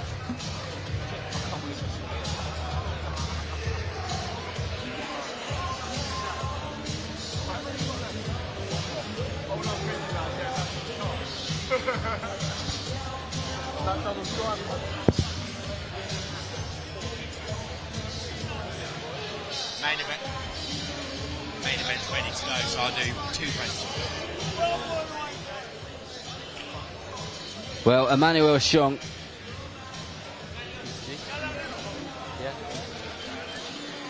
he's just going to join Ollie for a short interview, so we shall head over to him now. Emmanuel Ashong, professional win number 3, and you got some power in those shots, haven't you? Yeah, of course, we trained for that. I just want to thank Allah for helping me get to this point. I've had a hard year last year. It took a lot for me to get back in the ring, to be honest with you, but we're here now, we're here to stay. I promise I'll be more active this year, get the weight down to 67 kilograms, that's where I belong. And inshallah, God willing, we get to the top, climbing up the ranks. There's been a lot of talk of promoters talking to Warren Boxing Management about you. That was a step up in opponent tonight, a step up in rounds, but you've come for it. On to bigger and better things now. Listen, Ollie, I feel like right now in my career, I can take on anyone. You put them all in front of me, I'll show you what I'm made of, you know. I'm not afraid, my heart beats fear for no man. I'll fight anyone on any given day. As long as you got my paper right and you got my money correct, then yeah, we can get it cracking. But I fear no man. We can get all the top boys in there sooner or later. It don't really bother me. I'm training all the time. I'm going to stay active this year, like I said, and I'm coming for them big boys. Yeah, there's a new guy in town. A new guy in town, Emmanuel Ashong, professional win number 3. Congratulations. Enjoy your night.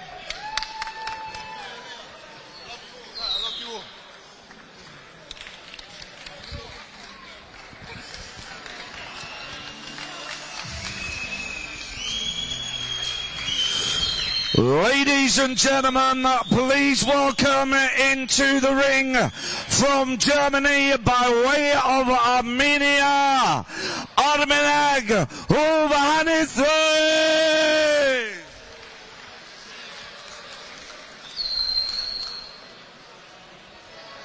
But this is it, the main event. It's time for the big boys. It's heavyweight boxing. It's what people come out for. Armenak Hovhannisyan of Germany, 15 wins, 6 of them by way of knockout. 6 fights have ended in the second round, so clearly he's got some heavy hands.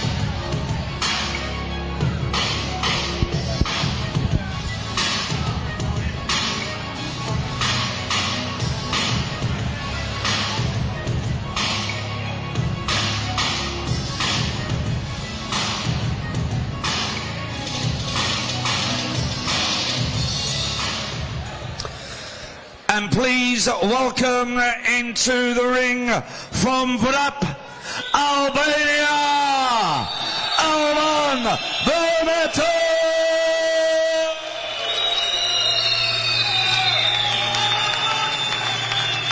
And the noise has gone up a notch. Alban Bermeta from Albania spends a lot of time in Italy, but has boxed all over Europe. 15 of his fights have been won in the first 3 rounds. 20 wins in total. This man knows how to throw a punch and how to land one.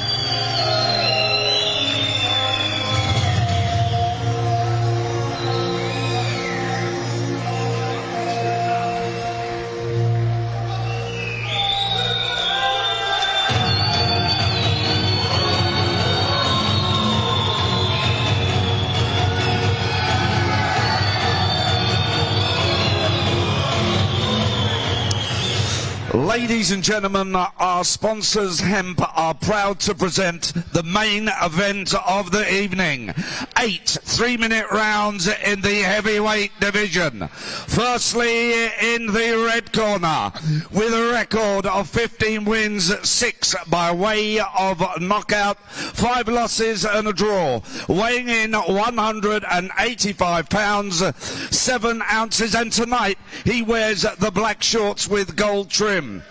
Please welcome from Germany by way of Armenia, Armenak, Hovhannisyan. And moving across the ring into the blue corner with an unbeaten record of 20 wins, 16 by way of knockout and a draw. Weighing in 187 pounds, 2 ounces. He is the WBO Global and WBA International Champion.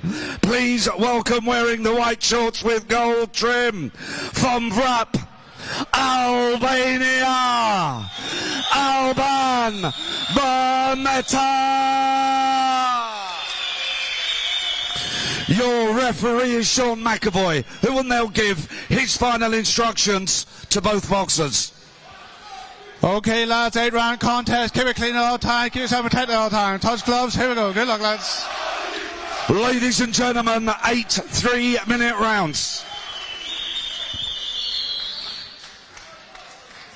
Well, here we go then, the finale, 8 3-minute rounds in the heavyweight division. York Hall has just come alive for this one because it's heavyweight boxing. Seconds out, round 1. Bermeta boxing in those white shorts with the red gloves straight on the front foot. I'm not going to lie to you, Darren, I think this one's going to be a stoppage. I believe so, yes. But you know, you said that the last 3 fights, James. This is going to be the one. This is good pressure from Bermeta so far. And Hovhannisyan from Germany finds himself on the back foot a bit here as that jab comes straight through the middle of the guard.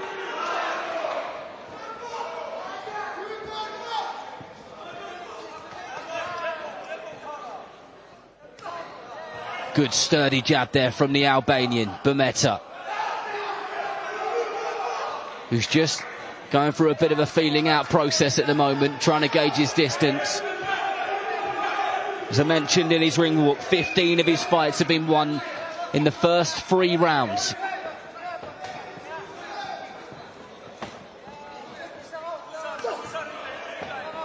As he just dips down and throws a left to the body, then follows it with a right, and there was a big exhale of breath from Hovhannisyan.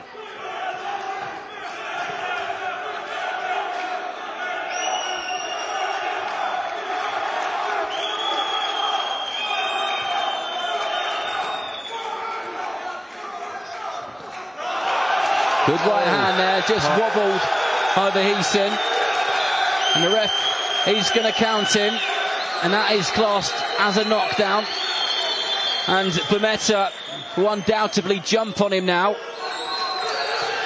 And here he comes. Hovhannisyan going to try and just keep that guard nice and tight, but the legs look a little bit wobbly as the Albanian crowd inside York Hall lift the volume again. Hovhannisyan just trying to grab onto Bermeta, but not having much success in the process.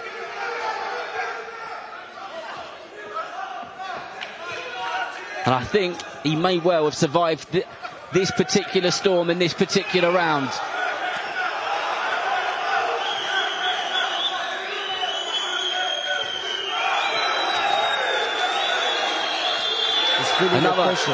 Another thumping right hand from Bermeta.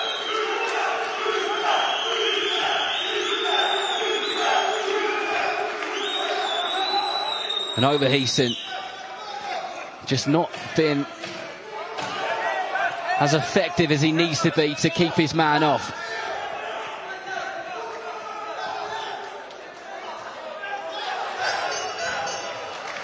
Solid rounds. Very good rounds, yes. I believe he's very heavy-handed, you know, because from his record you can see he got like 16 or 15 stoppage. So I think he's feeling his shot, especially this round. I could see how his face is concerned about the power, you know. There was a few moments where the shots were going in and you could kind of see there was a little bit of worry on the face of Hovhannisyan, the man from Germany. But he did well, James, didn't he? He did well to stick around in there. Yeah, no, he did very well to stick around in there. The guy in front of him, Alban Bermeta, he's a tough cookie, and you can tell he can punch. As we said before, these Albanians come to fight, and he's definitely in for a fight tonight, the German. Yeah, he wants to entertain his people. It's a good opportunity to fight in London, you know.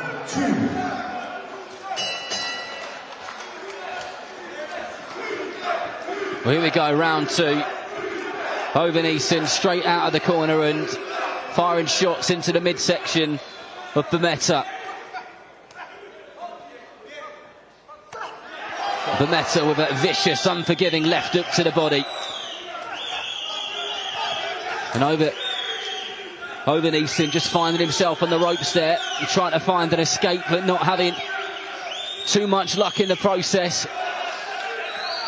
And it will only be so long, and Bermeta will be letting those hands go once again. There's another big thumping right hook and a left hook to follow. What will follow that will be the problem. As Hovhannisyan, he's again on the ropes and looking a bit wary as he just tries to nullify the attacks of Bermeta with that left hand of his.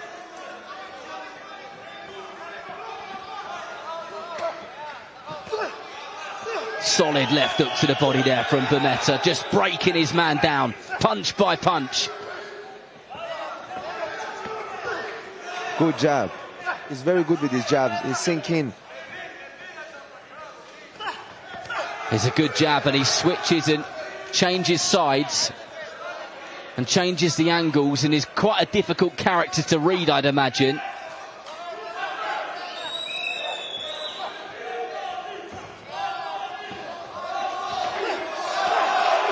Big thumping right hand straight onto the forehead of Hovhannisyan. Yes, good punch again. You can tell that Bermeta just desperate to just continue working every time. Then they get tied up, he just wants to get rid of him and start firing those shots off again, and he's really starting to let his hands go now. And there was a jab upstairs and a wicked left hook to the body, and there's a right hand over the top, and Bermeta firing on all cylinders now as he really starts to let his hands go. And if he can land a couple of clean shots, this could be night over.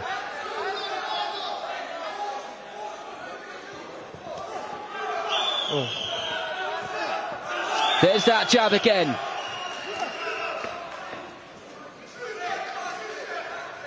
As Bermeta just continuously stomps forward, stalking his man around the ring. Every time he takes a step backwards, Bermeta takes a step forwards.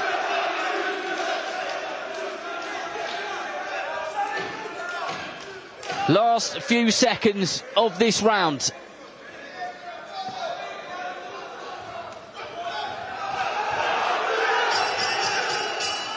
And I tell you what, Hovhannisyan, he felt that round, didn't he? Certainly he did. Nothing against him. He's really doing well, and he's still throwing punches even though he's hurt. But I do think next round is the last round. You agree with that? I agree with that. I agree with that. This isn't going another round. Well, we shall have to wait and see. He did well to get himself through those very stormy patches, but I think that last round he struggled a bit more than he did in the first one when that barrage of attacks came in. Will the minute's rest be enough to get him back and fighting fit? Because Bermeta is going to come out of his corner and he's going to be going one direction, and that is towards him. You smell the blood now, he's going to be on him.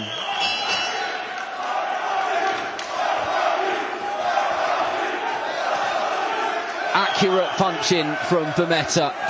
He's thrown about 5 shots there and pretty much every single one of them landed. Consistently accurate.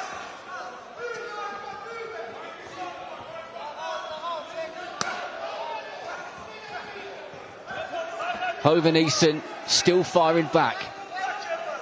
Not necessarily effectively, but the shots are coming. And a beautiful jab downstairs which sunk his head down and then let him have the uppercut afterwards. Bermeta desperate to get some clean shots off of it as he tries to create some space.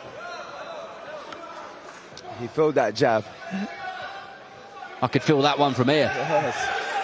No, he must be very heavy-handed. I can see that he's really sinking with the punches.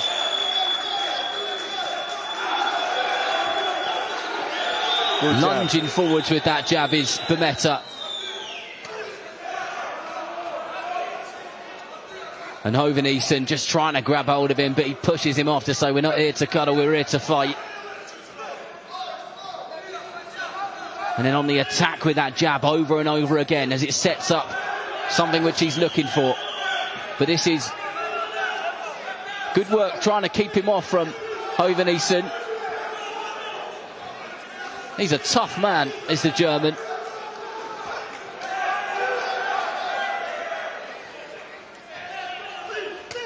Solid right hand from Bermeta. Again, goodness knows how many times he's landed one of those in this fight.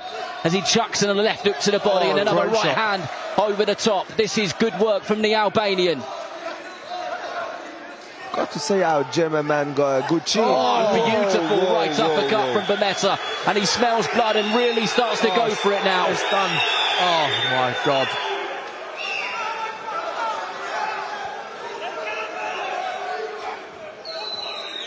Hovhannisyan still in there, just about.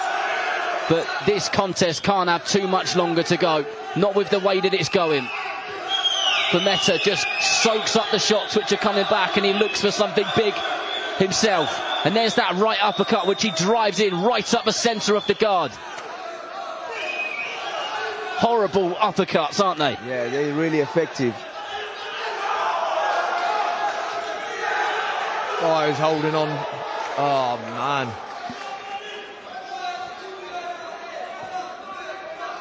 Bermeta, as soon as they're broken up, he is going forward, but it might be too little too late again. There's the last few seconds of the round.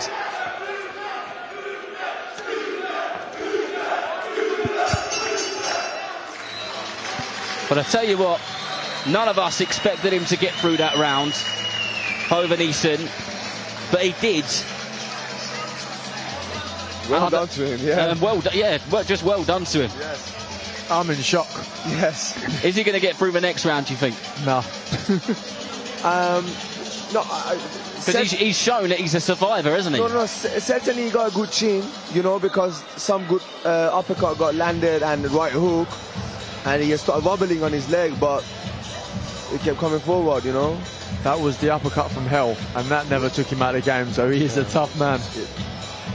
There was a couple of shots. There was one in the corner next to our commentary position where he hit him with a solid overhand right and then an uppercut which followed, and I don't know how he didn't go down from that, because they're big, heavy shots, and you can hear the leather when it lands. This man hits really hard.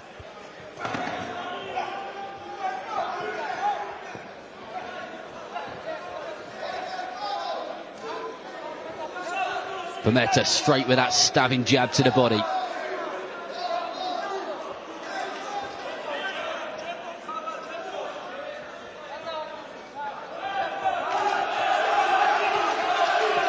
And Hovhannisyan having a go back, but he finds himself in the corner again, and Bermeta has got him just where he wants him. The two become tangled up, and the referee has to intervene again. And Bermeta lunges forward with that jab, and these are good shots, and this may well be the end of the fight, because they were two very strong straight shots, and the referee has seen plenty, and Albania's Bermeta has won this one by stoppage, and it was a very, very solid performance indeed. I don't want to say I told you so, Darren, but I told you he was going to get a stoppage. Fair play, we'll let you have that one. Impressed? To be honest, he's a very good puncher, you know, our Albanian guy. You can see he carries a lot of snap in his punches, because it's slowly breaking down round by round and then finished him. It was inevitable, wasn't it, that was going to happen at some point. We just weren't sure when, because Hovhannisyan is just a solid man, unbelievably strong. Good crowd, yeah. We got a good crowd behind him as well. But Doctor just checking him over, making sure that he's okay.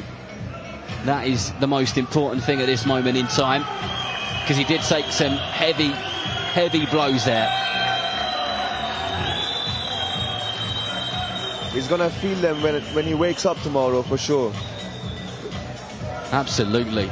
That was a tough old bout for him. And he's a man who's had 15 wins and knocked six people out in the process himself, so he's no mug at all. A good win for Alban Bermeta of Albania. And there are plenty of Albanian flags which have filled up York Hall this evening.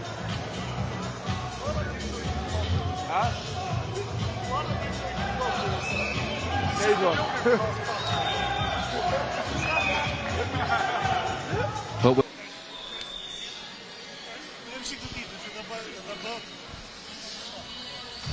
Alban Bermeta, what a performance in the main event here at York Hall, live on Box Nation. Se pari duhet falenderoj shumë gjithë tifozët shqiptarë që kanë ardhur këtu.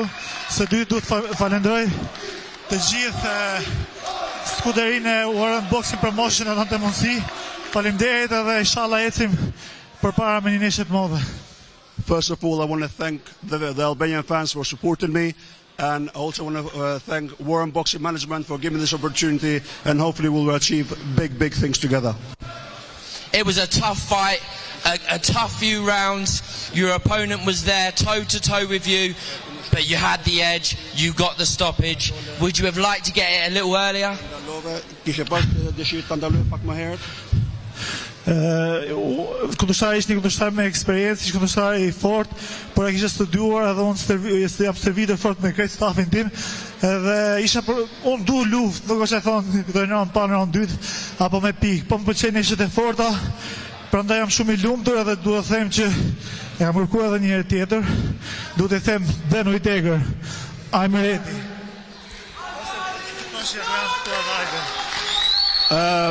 I did look at the opponent, and he's a tough opponent, and I done my bit. I trained hard, and I've got a message for Ben Whittaker. If you want those titles, come and get them, mate. They're here for you.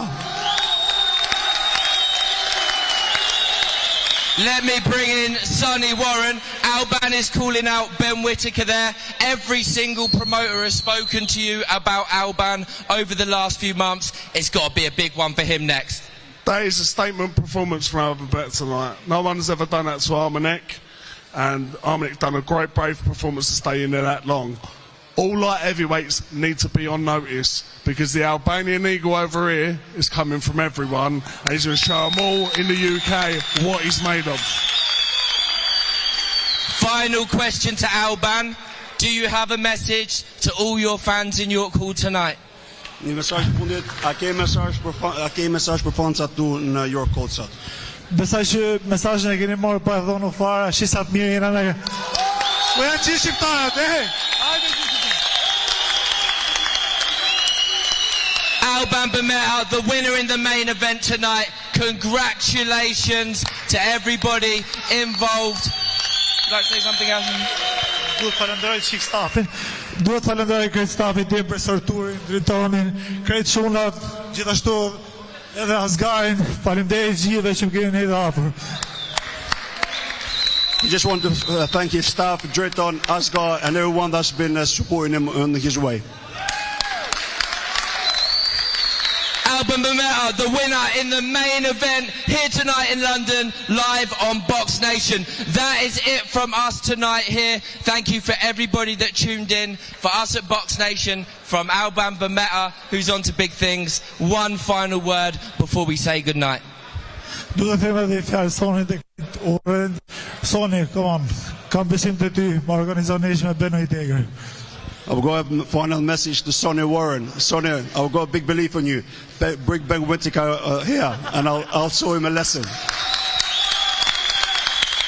That is it from us here in York Hall, live on Box Nation. Thank you everyone for joining us. We will see you again at the next one.